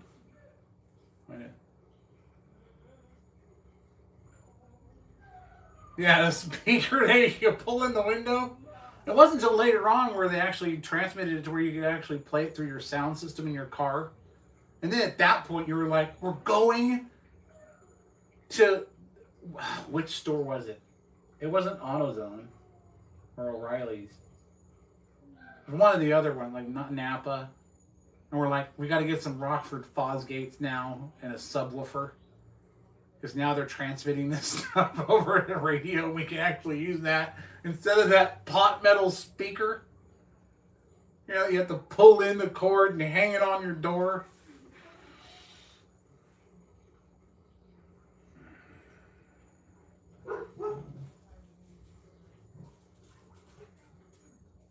Oh, yeah.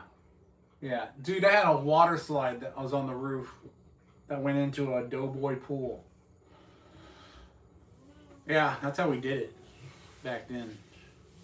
My grandmother pretty much raised me. Like I said, my father wasn't around. Mom was disabled. Didn't really care what I was doing. So if I was, I mean, then the neighbors were looking around like, this kid's going to kill himself eventually. And I'm like 5, 6 years old. I'm like sliding off. I got the hose on the roof. I've got the slip and slide there. And I'm just like sliding off into the pool. Oh my gosh. That's crazy. Those were the days.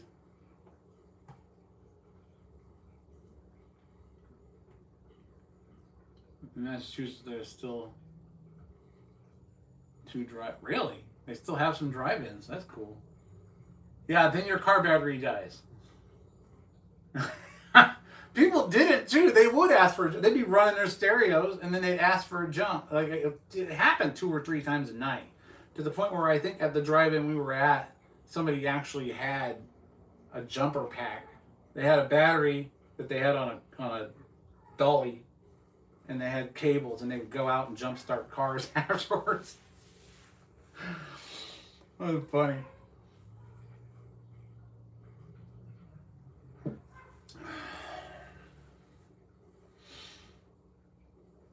Yeah, those were the days. And when we grew up, we didn't have the best cars. It was like, I learned how to work on cars early because, you know, we couldn't afford to have anybody else do it. So, yeah, I learned how to rebuild engines early on in life. Changing brakes, spark plugs, fixing problems. You name it, man. Survival. That's why nowadays, if the power fails or if there's no food going into the grocery stores, that's why so many people will end up perishing in this infrastructure, because they don't know how to survive. You know, if we lost power and there was no food in the stores because trucks weren't running, I'd still be eating. We'd have food. I know how to hunt. I know how to gather food. I know how to fish. I mean, all I know is there'd be a lot more parking.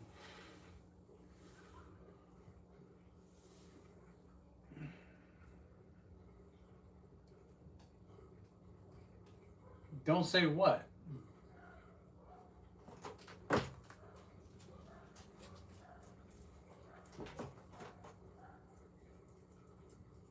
What are you you talking about? On top of what fire?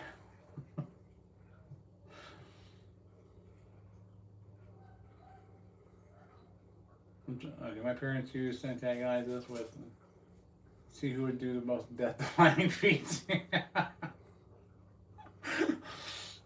Kyle.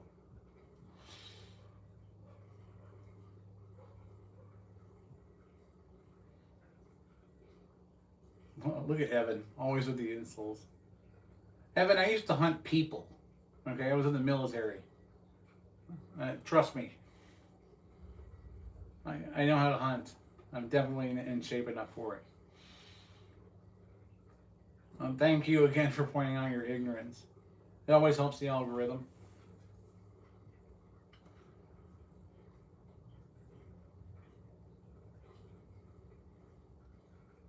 All of them. What? Dakota, are you like reading fortune cookies or something? I was in a war. They were hunting me. What do you want me to do? Negotiate with them?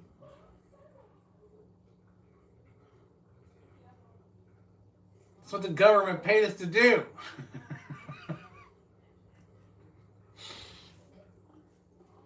Now, if you're hunting, you can't hunt people outside the military. Good Lord. No, Evan, I didn't get kicked out of the military. And 3 bows for hunting, generators, MRE. Oh, I miss MREs so much. And high shelf water, among other things. Well, come here though. Anyway, hey, what about me? Now you already know I'm ready. I even got tilapia farm in the backyard.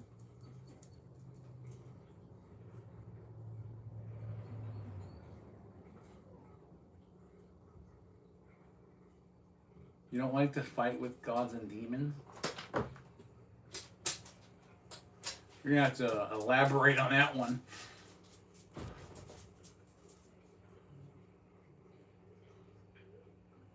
Yeah, we're American.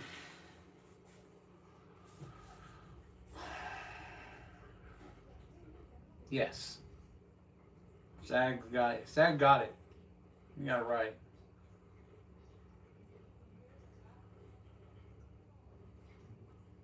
Freeze-dried Jello. Wouldn't that just be the powder?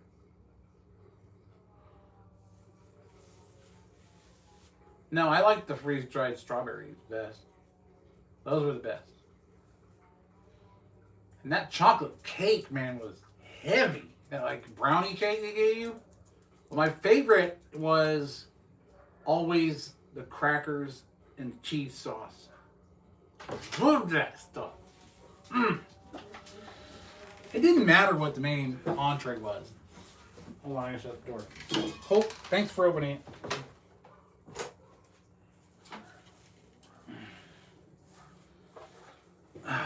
I mean, but who didn't like the chili mac out of the MRE, right?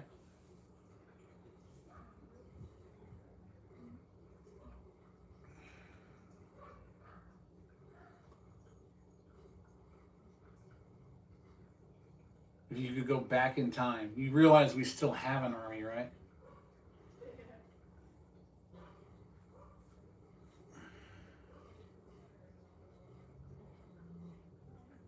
What's the obvious? Since you already know everything about the obvious.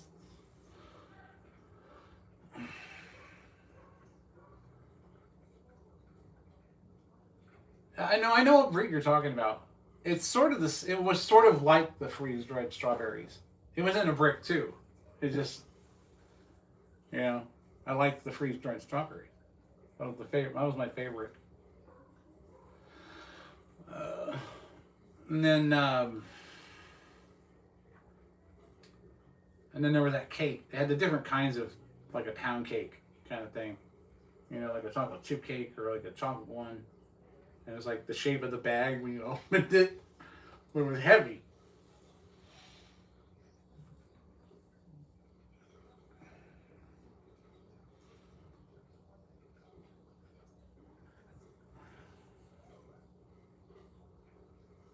Yeah. The only time you ate meals was home, was to eat meals. The rest of the time we were, oh yeah, of course. Evan. Anastasia, I'm not sure what she meant by insulting you. No idea what he's talking about, which is typical of Evan. Those crackers were good. Look, I don't understand why nobody liked MREs. I loved them. The crackers were good. The whole thing was designed to be high calorie because you were using so much energy. I mean, damn. I mean, basic, I was the Delta Company, 347th Infantry. And I was on Sand Hill, and I was native to California, but went to Georgia in July, which I found out was a bad idea if you're not acclimated to that humidity. But I acclimated.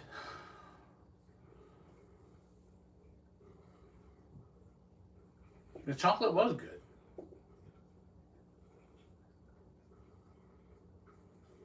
I remember the chiclets. You get like a little gum afterwards.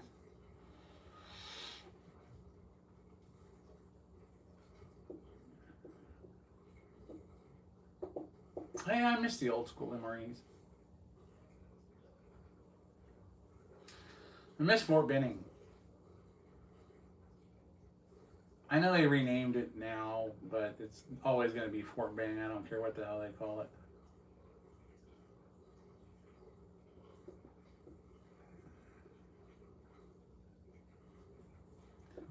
No, I don't miss truck driving.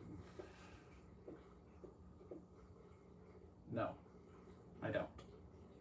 Mainly because unless you were an owner-operator, you had the privilege of working for a local company like Vanilla, hauling tomatoes or grapes. And, you know, you didn't get a lot for that. At least not back then.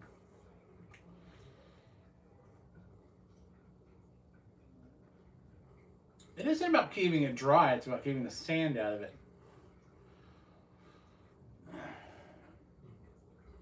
Sand used to kill that carrier, that bulk carrier group, quicker than anything.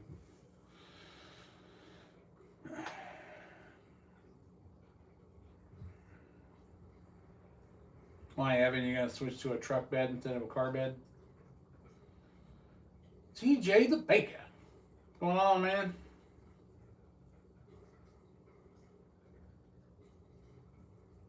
Hope you're doing all right.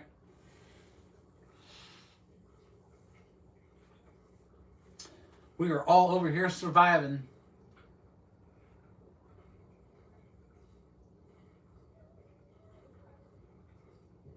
Sort of, kind of surviving.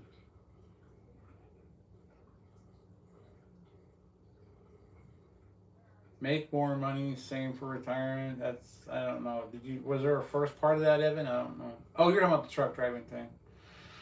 Yeah, you can, but it's more expensive to be an owner operator. You ain't gonna make a lot unless you're working your ass off.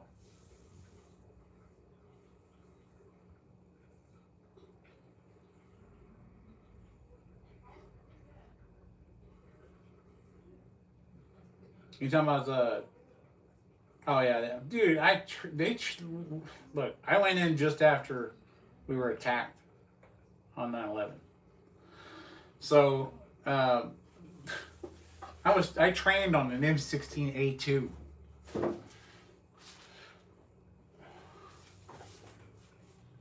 I didn't even have. I think the only one that had the M4s at the time was our cadre members there when we were training.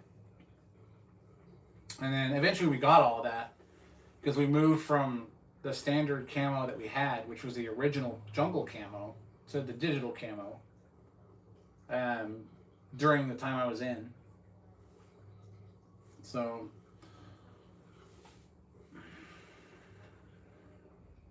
no, the Canadians didn't train me. What kind of stupid question is that? The Canadian Air Force is just a flock of geese.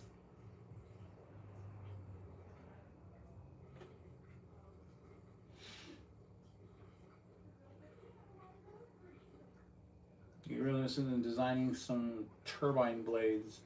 Willing to pay. Hit me up on an email on my channel page. We'll talk about it.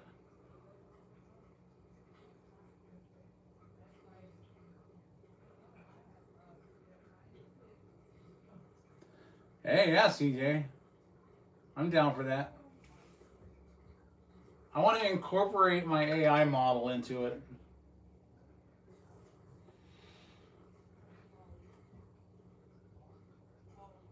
We'll talk more about it later.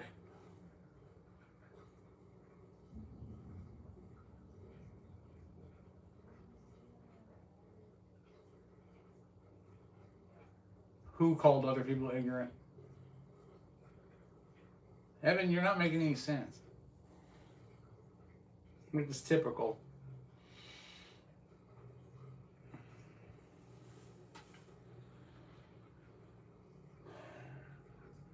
You have some respect. This is my channel, bitch.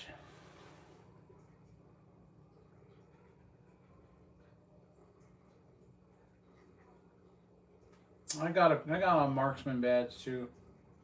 Well, no, I got sharpshooter. That's right. I only missed one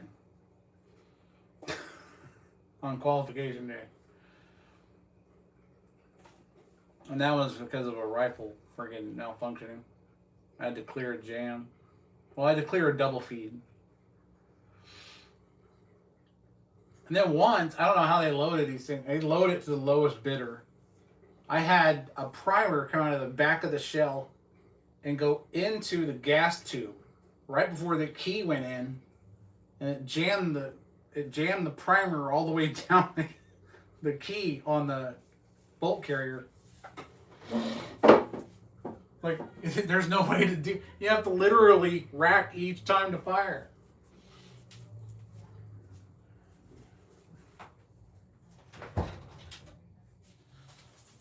Ugh.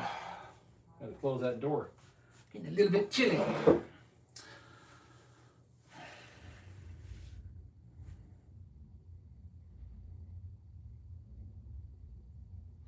Yeah, we need to talk, CJ. On the Discord sometime.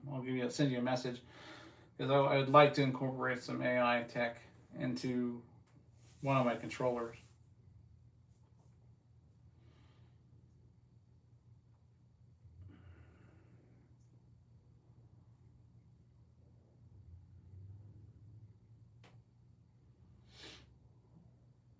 Except I was trying to shoot a LAW2, which is really, it's good to know. Oop, stupid chair. I think my favorite thing to fire in the military was the AT4. That's like a rocket, right? They trained us first on the because the way it went in training in Benning back then is they didn't want to waste a whole bunch of AT4s on trainees. So they had a conversion where they had an old AT4 body and it would fire 9mm tracers. And they would use that so they'd see if you would get close to the target. And the closest person to the target got to fire the actual AT4 round.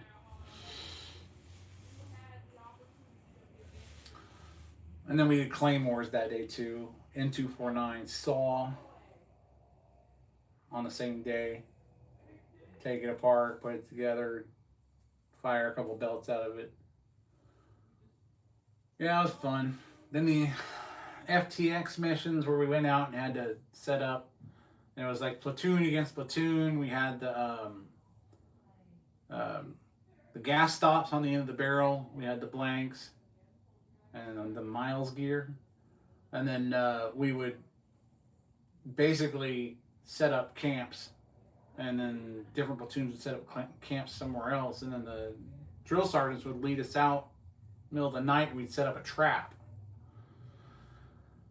We knew there was a road that a platoon was going down. We set up a tripwire with a white phosphorus at the end, and as soon as somebody hit the tripwire, we knew the whole platoon was in our firing range. We were off the path in the forest. And then we just unleashed hell, man. Just everybody fired. It was just crazy. Crazy, crazy. I can't believe no one in that platoon saw us. They did, though. Afterwards.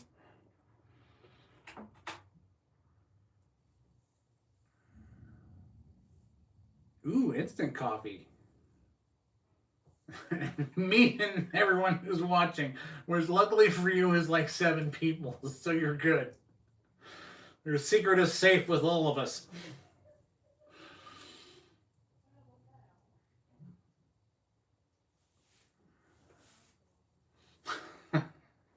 CJ. Go ahead, tell me a secret in chat on the internet.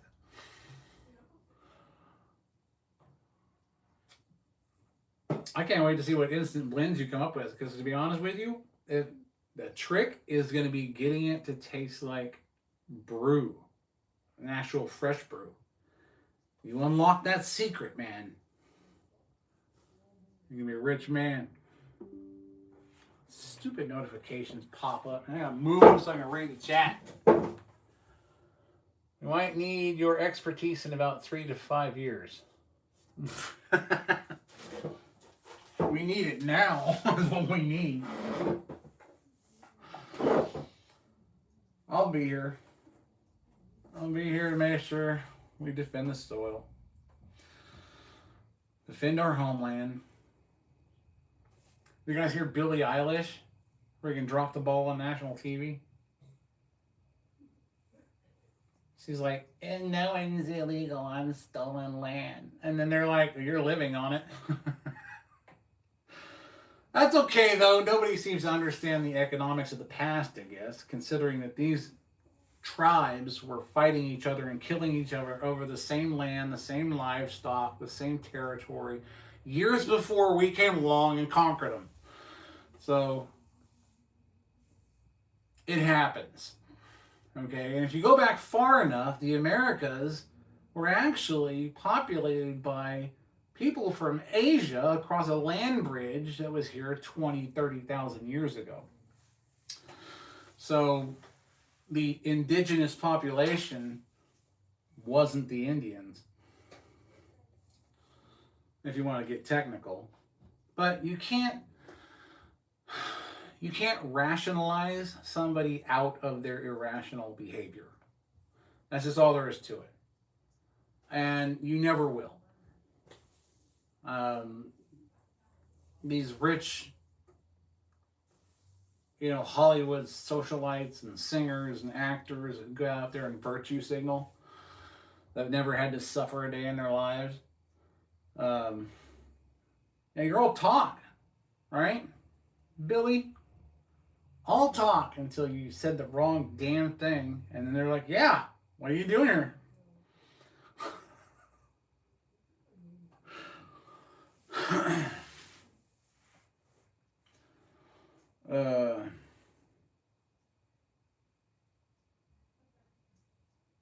Saggy.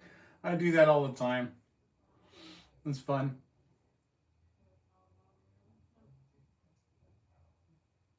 Oh, Sag, you know me. I don't give a shit about politically correct.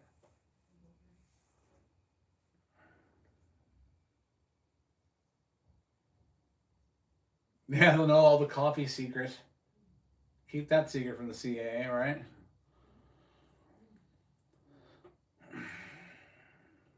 I don't care about political correctness. This isn't stolen land. It was conquered. Get over it. Gender ideology is stupid. And, yeah. We ended slavery several hundred years ago. While it was horrible, it's done. It's over with. Are there racist individuals out there? Yes. They're called assholes. But there are people out there who are not like that. That kind of thing. So, it's time to move on.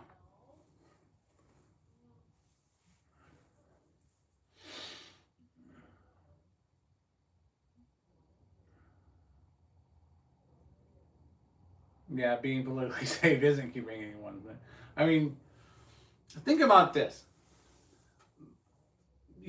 Political correctness. People see something horrible happen with gun violence. But they like to say gun violence. But it's just violence. Okay? No gun ever jumped off a table and hurt anybody except for a SIG P320. But my point is, it takes somebody's intent to commit a crime, not the hammer, the car, the knife, or the gun. Someone's intent. Once they figure that out, they'll stop trying to disarm the people who are trying to protect themselves. That's all there is to it. But politically, that doesn't ring well with most people. And of course, they want the votes to try and get power to get back in office. And I'm sorry to tell you, left, all those leftists out there, you're not getting power back. That's all there is to it. This will more than likely be the last president the United States ever knows. And you're not getting the office back. Or the House, or the Senate. You're not getting anything back. All right? No more Pizzagate. No more Gavin Newsom's expensive speed rail that never gets built. The only thing he's speed railing is 8 balls. Okay? And he's taking your money to do it. So get somebody in office that can actually run California. Because right now it's a shithole. Okay? When you have to create an app that tells you where the human feces is in San Francisco, there's a problem.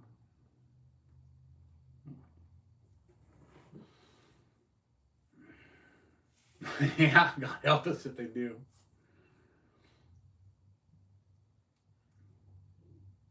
My grandmother was Cherokee as well. I have Montauk in me, that kind of thing. I already checked on Ancestry.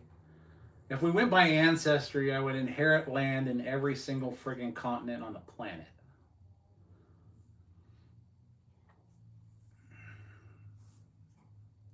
It's just that simple. I've got a castle somewhere in Scotland. I've got a castle somewhere in Ireland, in England. You name it. You name it. Some of my ancestors came up with the Sonora settlers. I mean, basically the world is mine. That's all there is to it.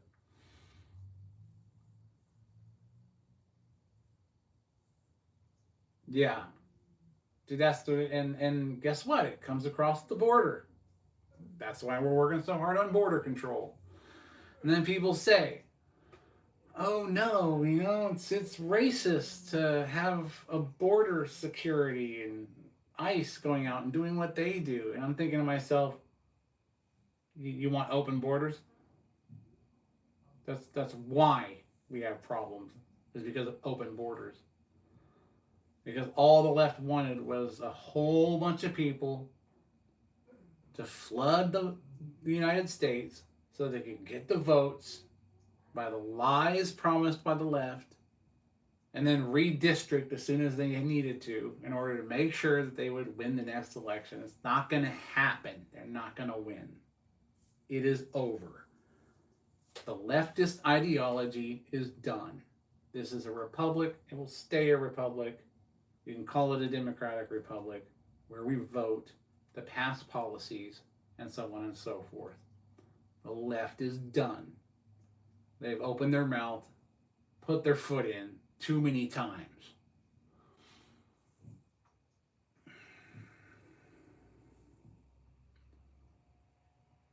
Yeah, that's right, in Poland, that's right.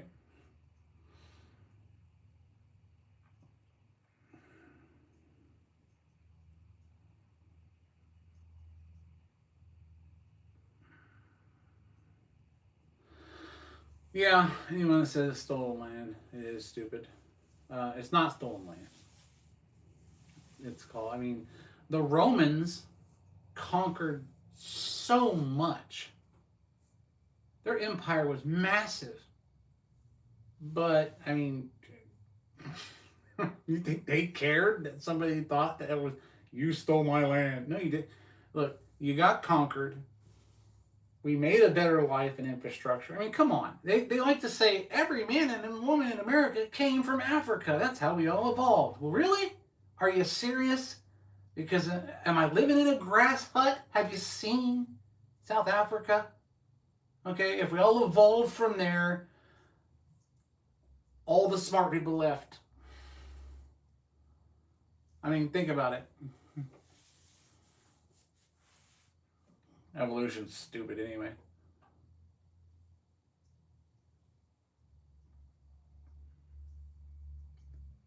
Hey, don't tell French.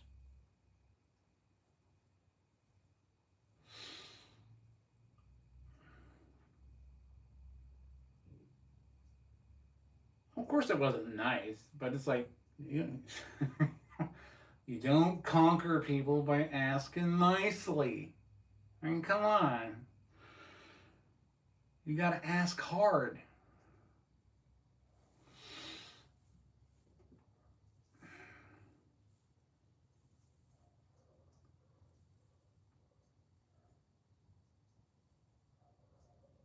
The first woman DNA resides in every human being. Well, DNA is funny because it's all one organism. We were all variations of that organism. Genetic knowledge is passed down from one copy to the next, to the next, to the next, and mixed with different copies of different chromosomes and different genomes and things like that to make different eye colors and different variations of skin and pigment and everything else that the body has in it. But it's all still the same thing. DNA.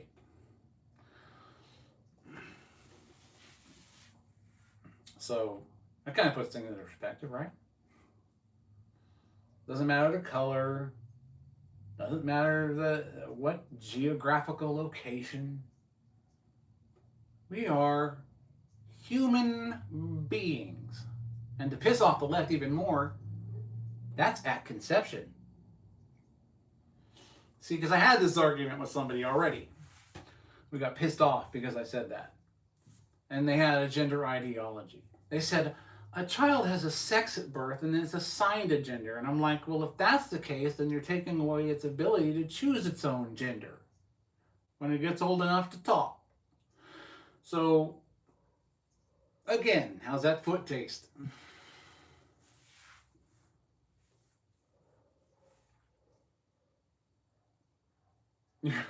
You're joking, TJ? I know. Back in '82, you could throw a pigskin a quarter mile. Really? Is that so? A quarter mile. I can launch one about 3 miles. Just depends on which motor.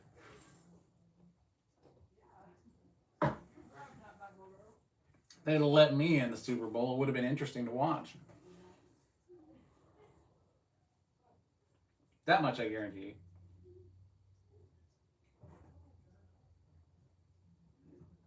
If gender is fluid, you're a big planet Jupiter.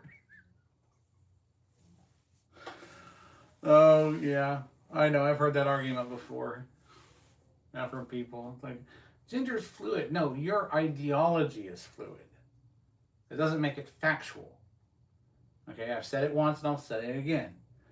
2 women can be together and one can pretend to be a man, but they're not going to get pregnant without DNA from a man. Am I right? I don't care if the applicator looks like Jodie Foster's knuckles. It's man batter in there. And that's how it happens.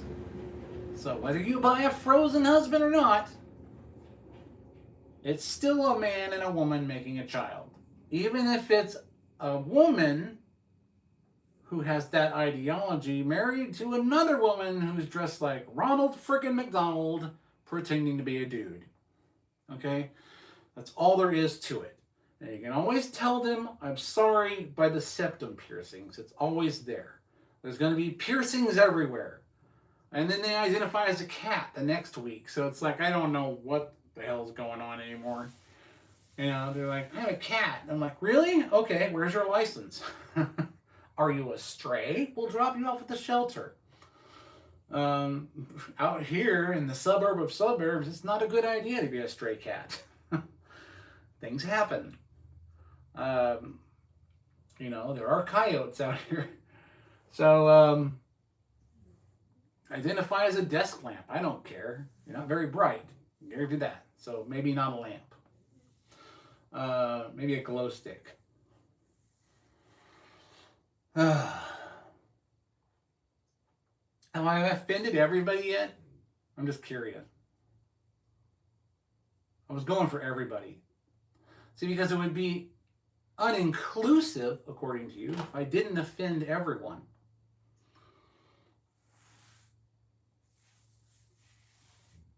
And see how the ideology basically just tears itself apart. All parts of that ideology tears itself apart. And it's funny to watch. It really is. I mean, it's amazing to me to see the world the way it is now and to see the way it was compared to the way it was when I grew up. And I'm like, my gosh, why did we get so much smarter only to become so much dumber? You know? It's like we got better technology, better science to do research and study the universe. And the farthest we've come is that I think I'm not what I mean, how bad does your life have to be happier with who you pretend to be than what you were born to be? How bad was your upbringing? How many times were you dropped on your head? How many times were you not hugged by your parents or too much? You know, who knows what the issue is, but I mean, reality is reality. Everyone says we come from Africa. Everyone. Except they don't realize that, you know, Africa wasn't in the same spot it was so many thousands of years ago, according to the tectonic movement.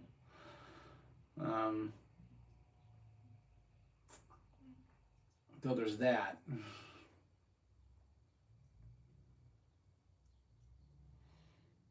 Yeah, there was a land bridge that actually is no longer there. That kind of connected everything. It's just interesting how that works.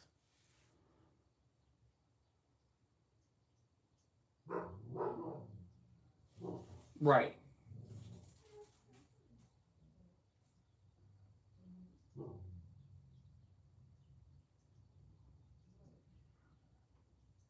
So we there's certain ideas for a dopamine. Yeah. See, that's the problem. One of the problems I have with YouTube is that you have to. Most of the stuff, unless you're a loyal subscriber who likes the content, most of the views are going to come from the first 3 to 10 seconds of either carnage, cleavage, or chaos. The 3 C's of YouTube: carnage, cleavage, chaos. Did I spell that right? Yeah, it should be 3 C's. Okay, my point is, that's how it works. And if somebody likes what they're seeing while they're doom scrolling, then they'll stick with it. If someone's searching for something specific, that's a different story. They're going to watch what they find. But there isn't a lot of people out there typing in experimental propulsion or EDF drone. So it's kind of hard for my channel to be seen. So it's been a slow climb up, but I'm getting there.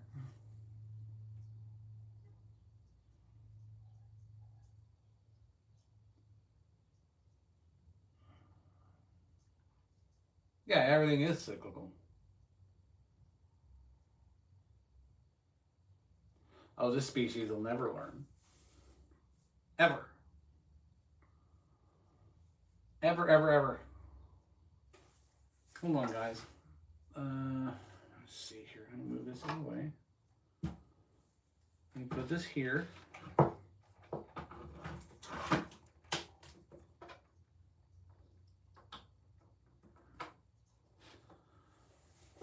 I want you to stare at that for like 2 minutes. I'll be right back.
Phew!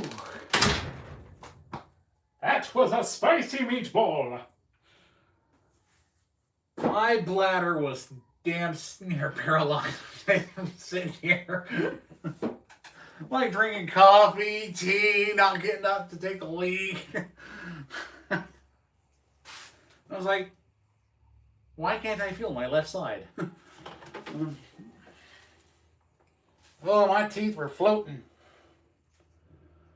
Woo! You guys are just awesome for hanging out, you know? Dealing with my craziness. You guys are awesome.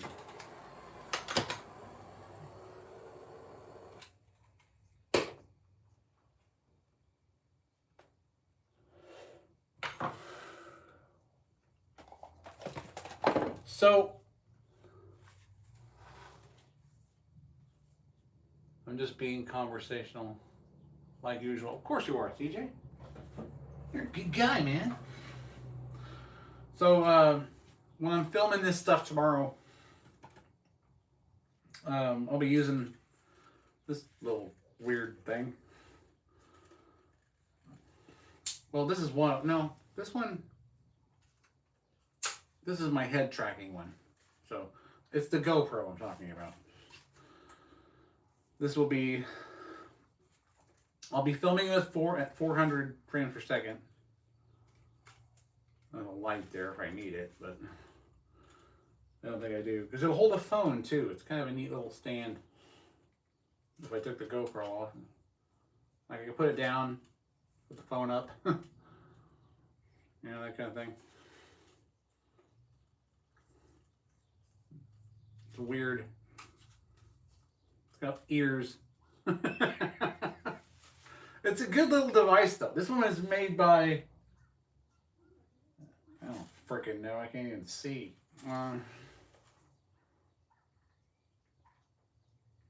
Wow. US Key Vision. US Key Vision, I guess. Anyway, I got it on Amazon. 36 bucks. Came with the lights. Can mount a camera on it. It does head tracking.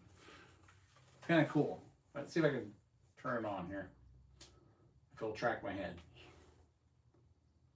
Wait, hold on. Is it on? Yeah. Oh. Wait, let me set the. It's extendable too. See if I can set it down and get it to track my head.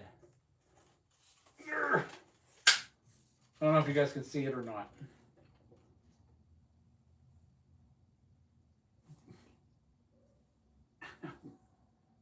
It's dragging me. I think I'm too close to it. Can you see me? It's trying. Let's turn the lights on so I can see me. Can it see me now? Yes? Oh yeah, it's working.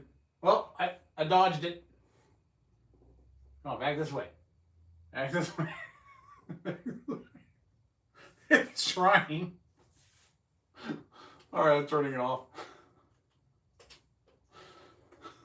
It looks like a Five Nights at Freddy's character. Hi everyone, I'm a tripod.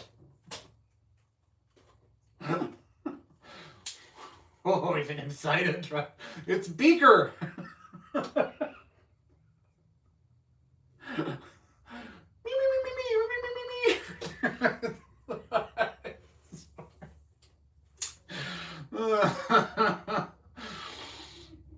Oh my gosh.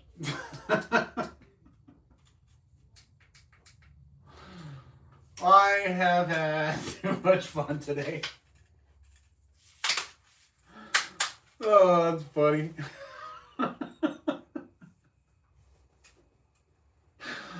Oh, wow.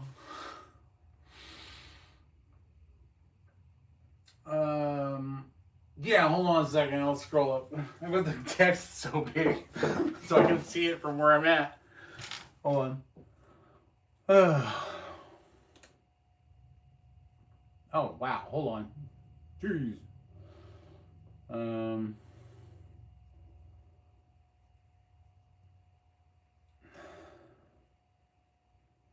There's a problem with Pangea because when written language was started, that was far after. There's no proof that humans were there that early.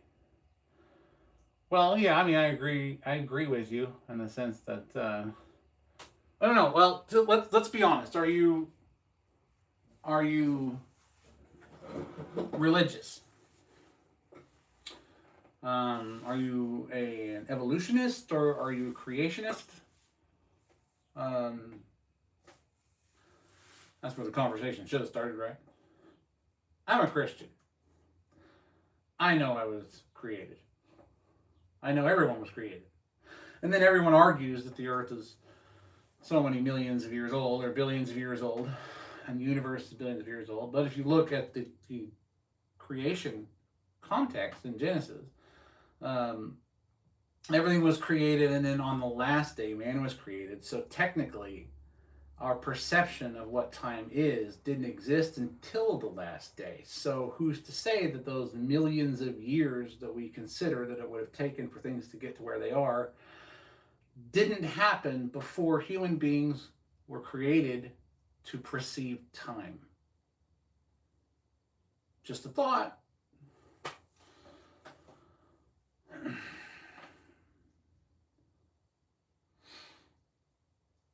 Oh yeah, of course written language is younger than spoken.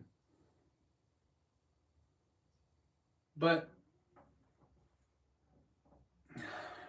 it's interesting because people will take the modern translation of what we have as the Bible and they'll go, well, I don't understand it because you're seeing a translation into what we understand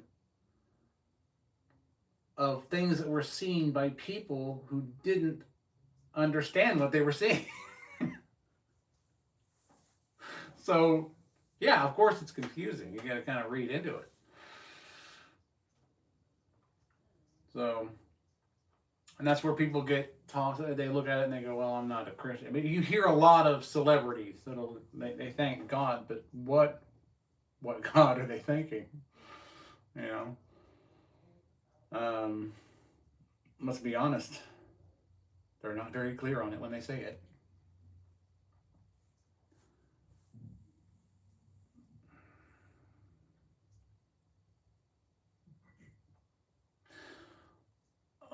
Not necessarily. I mean, you could categorize it like that. Religion equals ritual, but I'm talking about a philosophy basis, not a frame of thought. What do you believe as far as creation goes? Do you believe that there's a God? Do you believe that there's aliens out there somewhere? Do you believe the universe created itself? Because everything is contingent on one thing or another. Therefore, it couldn't have just happened.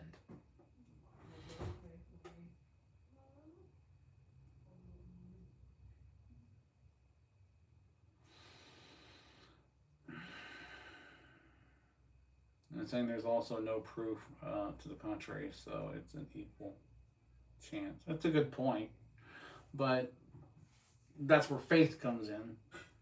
You know, you can't quantify faith, so you can't use it in an argument.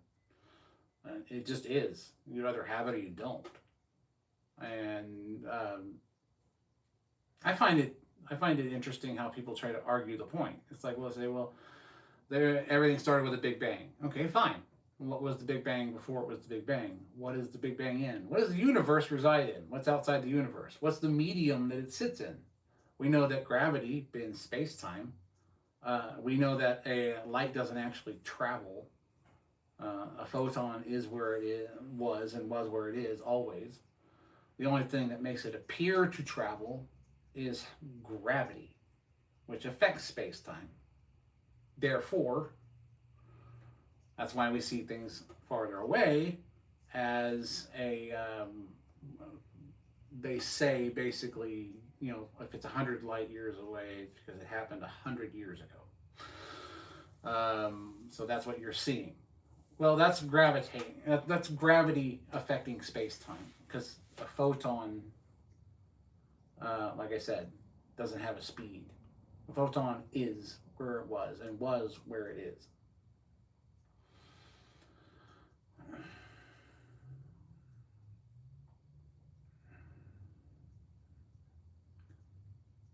Science, it doesn't explain everything perfectly, and actually science is an observation of creation. It can actually show how the universe behaves, but it cannot answer the why. And that is why people, let's face it, in this world, they're only going to believe in what's tangible for the most part. And what's tangible, if you look back far enough and you understand, was created by our Creator. And they don't see it that way. They say, well, science told me this. I'm like, so you're going to believe a book from a guy in the early 1800s as opposed to a book that's 2,000 years old and has several accounts and several witnesses that basically justify the story, and they're in different regions. Right? So you say, it has so many authors. Well, all these authors are in different regions and they're giving the same account. So that basically legitimizes the scripture more than anything. And science just explains what we can see. It explains how the universe behaves, not why it exists. And people don't want to think that deeply, because the implications are accountability of self, morality, and they don't want those constraints. And that's the problem. So, yes, I know everyone's like, why is this guy talking about this when he's got all this drones and rockets sitting in front of him? And it's because I like to chat with you guys and talk, get to know you, let you know who I am, how I think, who I am, what I do. I said how I am twice, didn't I? The point is, if you like the content, you'll like the content. If you like the discussion, you'll like the discussion. I like to offer both. Not just what I'm doing and how I'm going to be doing it, but discussions about the world and people's ideologies and things like that. My opinions, if I say, hey, look, you're wrong, that's my opinion. I'm not going to ridicule a person for that. You're not going to be ridiculed for me thinking you're wrong and your perception of what is and what isn't. But I'm going to tell you how I feel about it. I expect you to tell me how you feel about it. And then we meet on neutral ground and respect each other in that debate. And then, like when I was younger, the way we used to settle things is, if we had a fight, we'd get into a fight, we'd duke it out, we'd shake hands, and then we'd be friends. This is how it was. Didn't matter who won. The bigger person is always the one that got knocked down last, got up and accepted it, and shook the other person's hand. Nowadays, it's different. It's different because everyone has to have status. Everyone has to get the last word. No one can appear to be weak in front of anyone. And that's the problem with society. So now, and that's why you have this issue with people walking around with firearms when they're not supposed to have them, or using them to settle their differences because they don't have the balls to be men and settle it like men. Plain and simple. They think it somehow gives them status to go around and shoot up an innocent place or harm people and things of that nature. And they don't have any common ground with anyone. They want to paint on their perceived territory by making gang signs like on my building across the way, which is fine because I get paid every single time they do it to paint over it. So that kind of thing is what I'm talking about. There are very few real men left in this world who could survive without infrastructure, survive without power, protect their family, teach them the right way to live. Everyone else is being trained by their existential crisis rectangles and their next ideological component of their life that confuses them enough to justify not being who they are. And that's how it is. You see, too many people think they're right. To coin a phrase, too many chiefs, not enough Indians. Not to be insulting. Although I seem to manage every time. Anyway, you'll get over it. The point is, no one wants to work together. They either want to be on top or not play at all.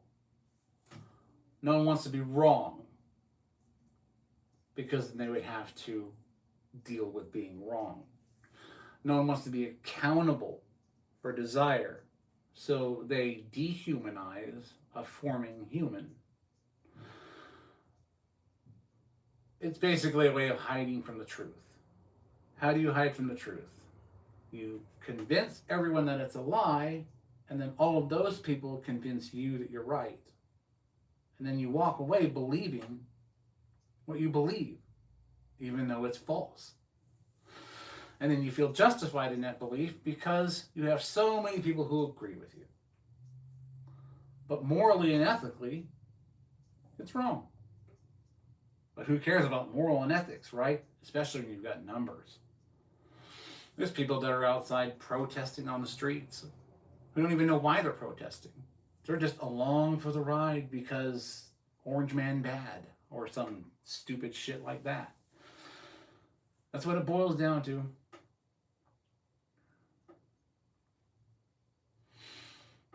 As far as I'm concerned, it comes down to existence is for us is simply enjoy. People overcomplicated the meaning of life. We are free to believe in what we want. Of course, absolutely. It's the human condition.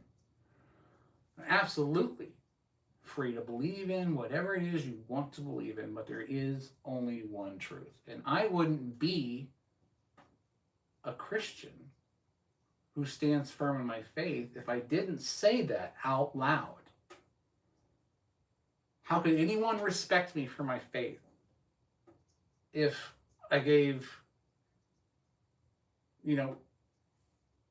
leverage to somebody else and said, you know what, you're right. It's just about living. There's nothing after life. Nothing happened before. We're all here by chance. The atheist stance, that kind of thing. No, I have to stand by my faith, or it isn't worth anything, is it? So some people disagree. Now, I had a couple people on here that were Muslim that watched me. And I had one tell me, he said, look, he doesn't believe in my God. He believes in his. He believes in Muhammad as a prophet. That's what he believes in. I said, I'm a Christian. And I said, if I didn't stand by that, how could you ever respect me, even as someone who didn't believe in what I believed in? And he agreed. So when someone who biblically, according to his scripture, is supposed to destroy me, agrees with me because I stand by what I believe in, that's making headway, isn't it? I mean, I'd say so. It's the first line of civil conversation that starts. It's when you decide to say, you know what? This is what he believes. I'll respect it, even though I believe that it's wrong. But I'm not going to become violent about it and attack people for it. Now, yeah, I get facetious and I start to insult specific groups and ideologies and stuff like that. But I'm talking about gender ideology. I'm talking about going against biology. And when you go against biology, you lose. Or you have to raise a child. And most people don't get that.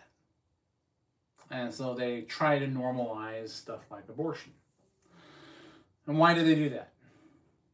They do that because it gives them a way out. And typically, I don't think by themselves that they would actually do it, unless they're sinister by nature. They wait for the group to justify their actions so they can not be accountable. They don't have to be accountable for their actions and the consequences thereof. And they can just walk away. And as long as they, as a group, feel good about it, they're okay with it. But you don't know how that individual may feel. That individual may be crushed over what they just did. But they're going along with it because they're not ready for it. I was like, bottom line is, you don't want to have a kid? Don't have sexual relations with somebody and produce a kid. It's that simple. And then you hear the people on the other side who scream, well, what if it's something that was forced and someone's not ready for it? Put the kid up for adoption. Put the man in prison. Make sure he has to work to pay in prison for that child his entire life. But the last line should be ending an unborn human life.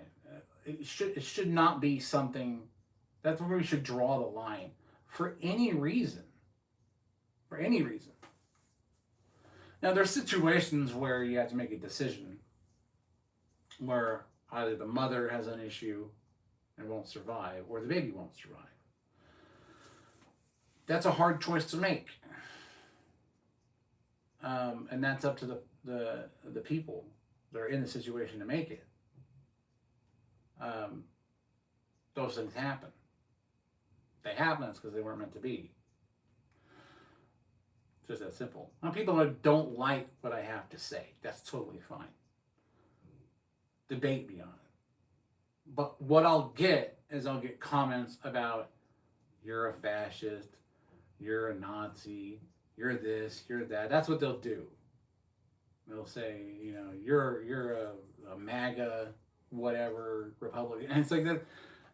They just go, they call you names because they don't have anything to actually debate or discuss. They want to just hate on you because everybody else is.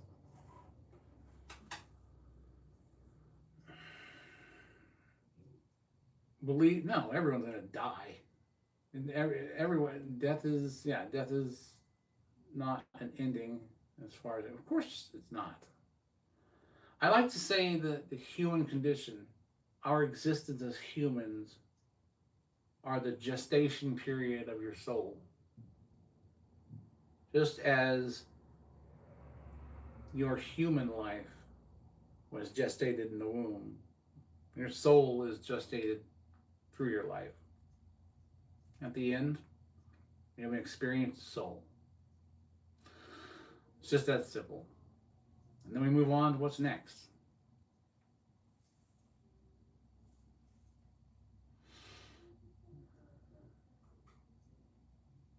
Well, of course, they always justify evil. And that's the problem. We've made it to the point where it's mainstream media, where it's somehow a right to be evil. And if you ever watch that movie Nefarious, you'll know exactly what we're talking about. That movie explains it, hands down. I mean, that was an awesome movie. And they sent the message. You know, we live in a society where people do evil. They don't even know when they're doing it. They've normalized it, and they've made it somehow us stepping on their rights when we try to stop them from murdering their own kind before it even has a chance to take a breath. You know? I mean, it makes no sense. It's like, it's ridiculous. It's the most ridiculous thing ever. You realize with how many people on the left side of the aisle who believe this, we call them leftists. I'm sure you could categorize them as something else. They believe in this freedom of, you know, my body, my choice kind of thing. I don't think they realize that they are going to basically abort themselves out of existence. It's sort of a problem that'll solve itself. Kind of like if we remove the warning labels off of everything. So while I, feel for the loss of life, you're not going to be able to stop them.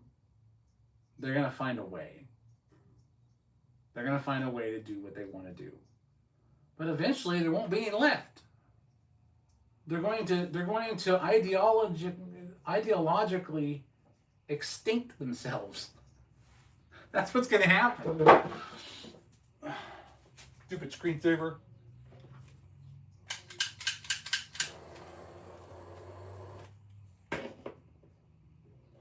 Tower of Babel's a good comparison. It really is. It's a decent comparison.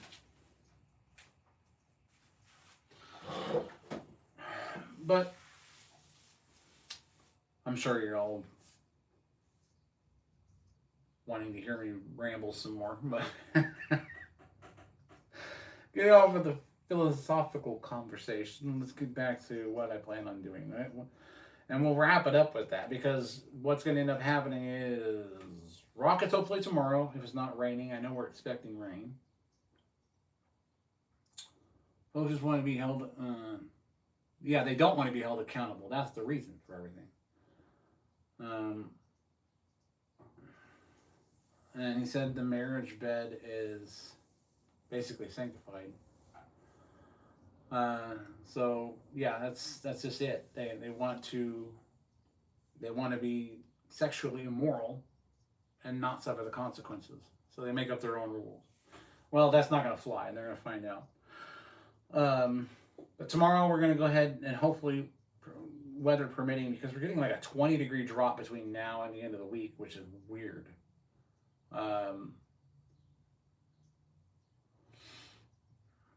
People get in their minds and it clicks regardless of whether it's true. That's a very true statement. And it usually is in line with the narrative that makes them popular, specifically on social media. And if social media is how you validate yourself, that's pretty sad. Because I do all this for fun. And I don't care if people validate my existence through my reach on social media. I'm here to bring you the science, bring you the fun, bring you some new aircraft, crash them. You know how it goes. That's how it goes, man. That's how it goes here. But I've been going for almost 5 hours now. I'm probably one of the few who does this for this long. I don't know. Maybe people do it for more. What does a What does a television program?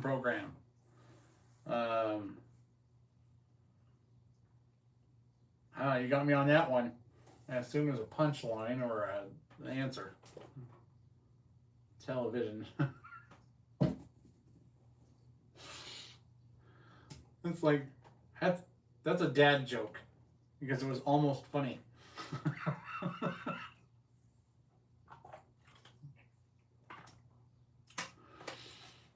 That was definitely a dad joke. All right. Well, I hope you've all enjoyed the random chat and conversation and how we've leapt back and forth from one subject to the other. I hope it's been entertaining. We'll do another live again soon. And we also have, like I said, rockets tomorrow, hopefully weather permitting. And I'm amazed at how the weather's going to be changing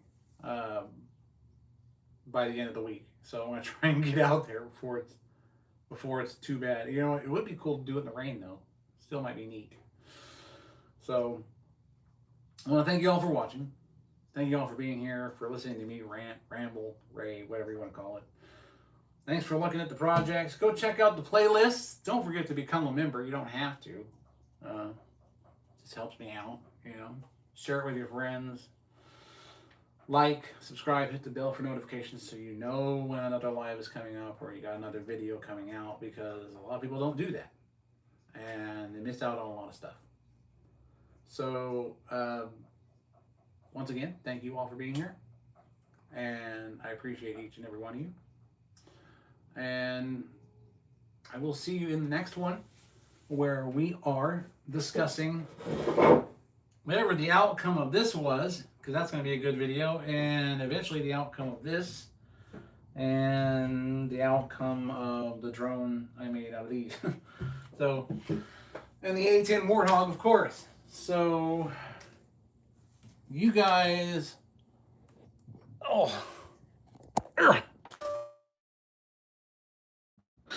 you all have a wonderful evening. I appreciate each and every one of you. Yeah, I made another big missile. That one's going to be fun too. Thank you for watching. I appreciate each one of you. You are the reason why I do what I do. And I will see you next time, and I will see you in the next video when we launch those rockets. So you all have a wonderful day, and be safe out there, and I love you all, and I'll see you next time. Good night.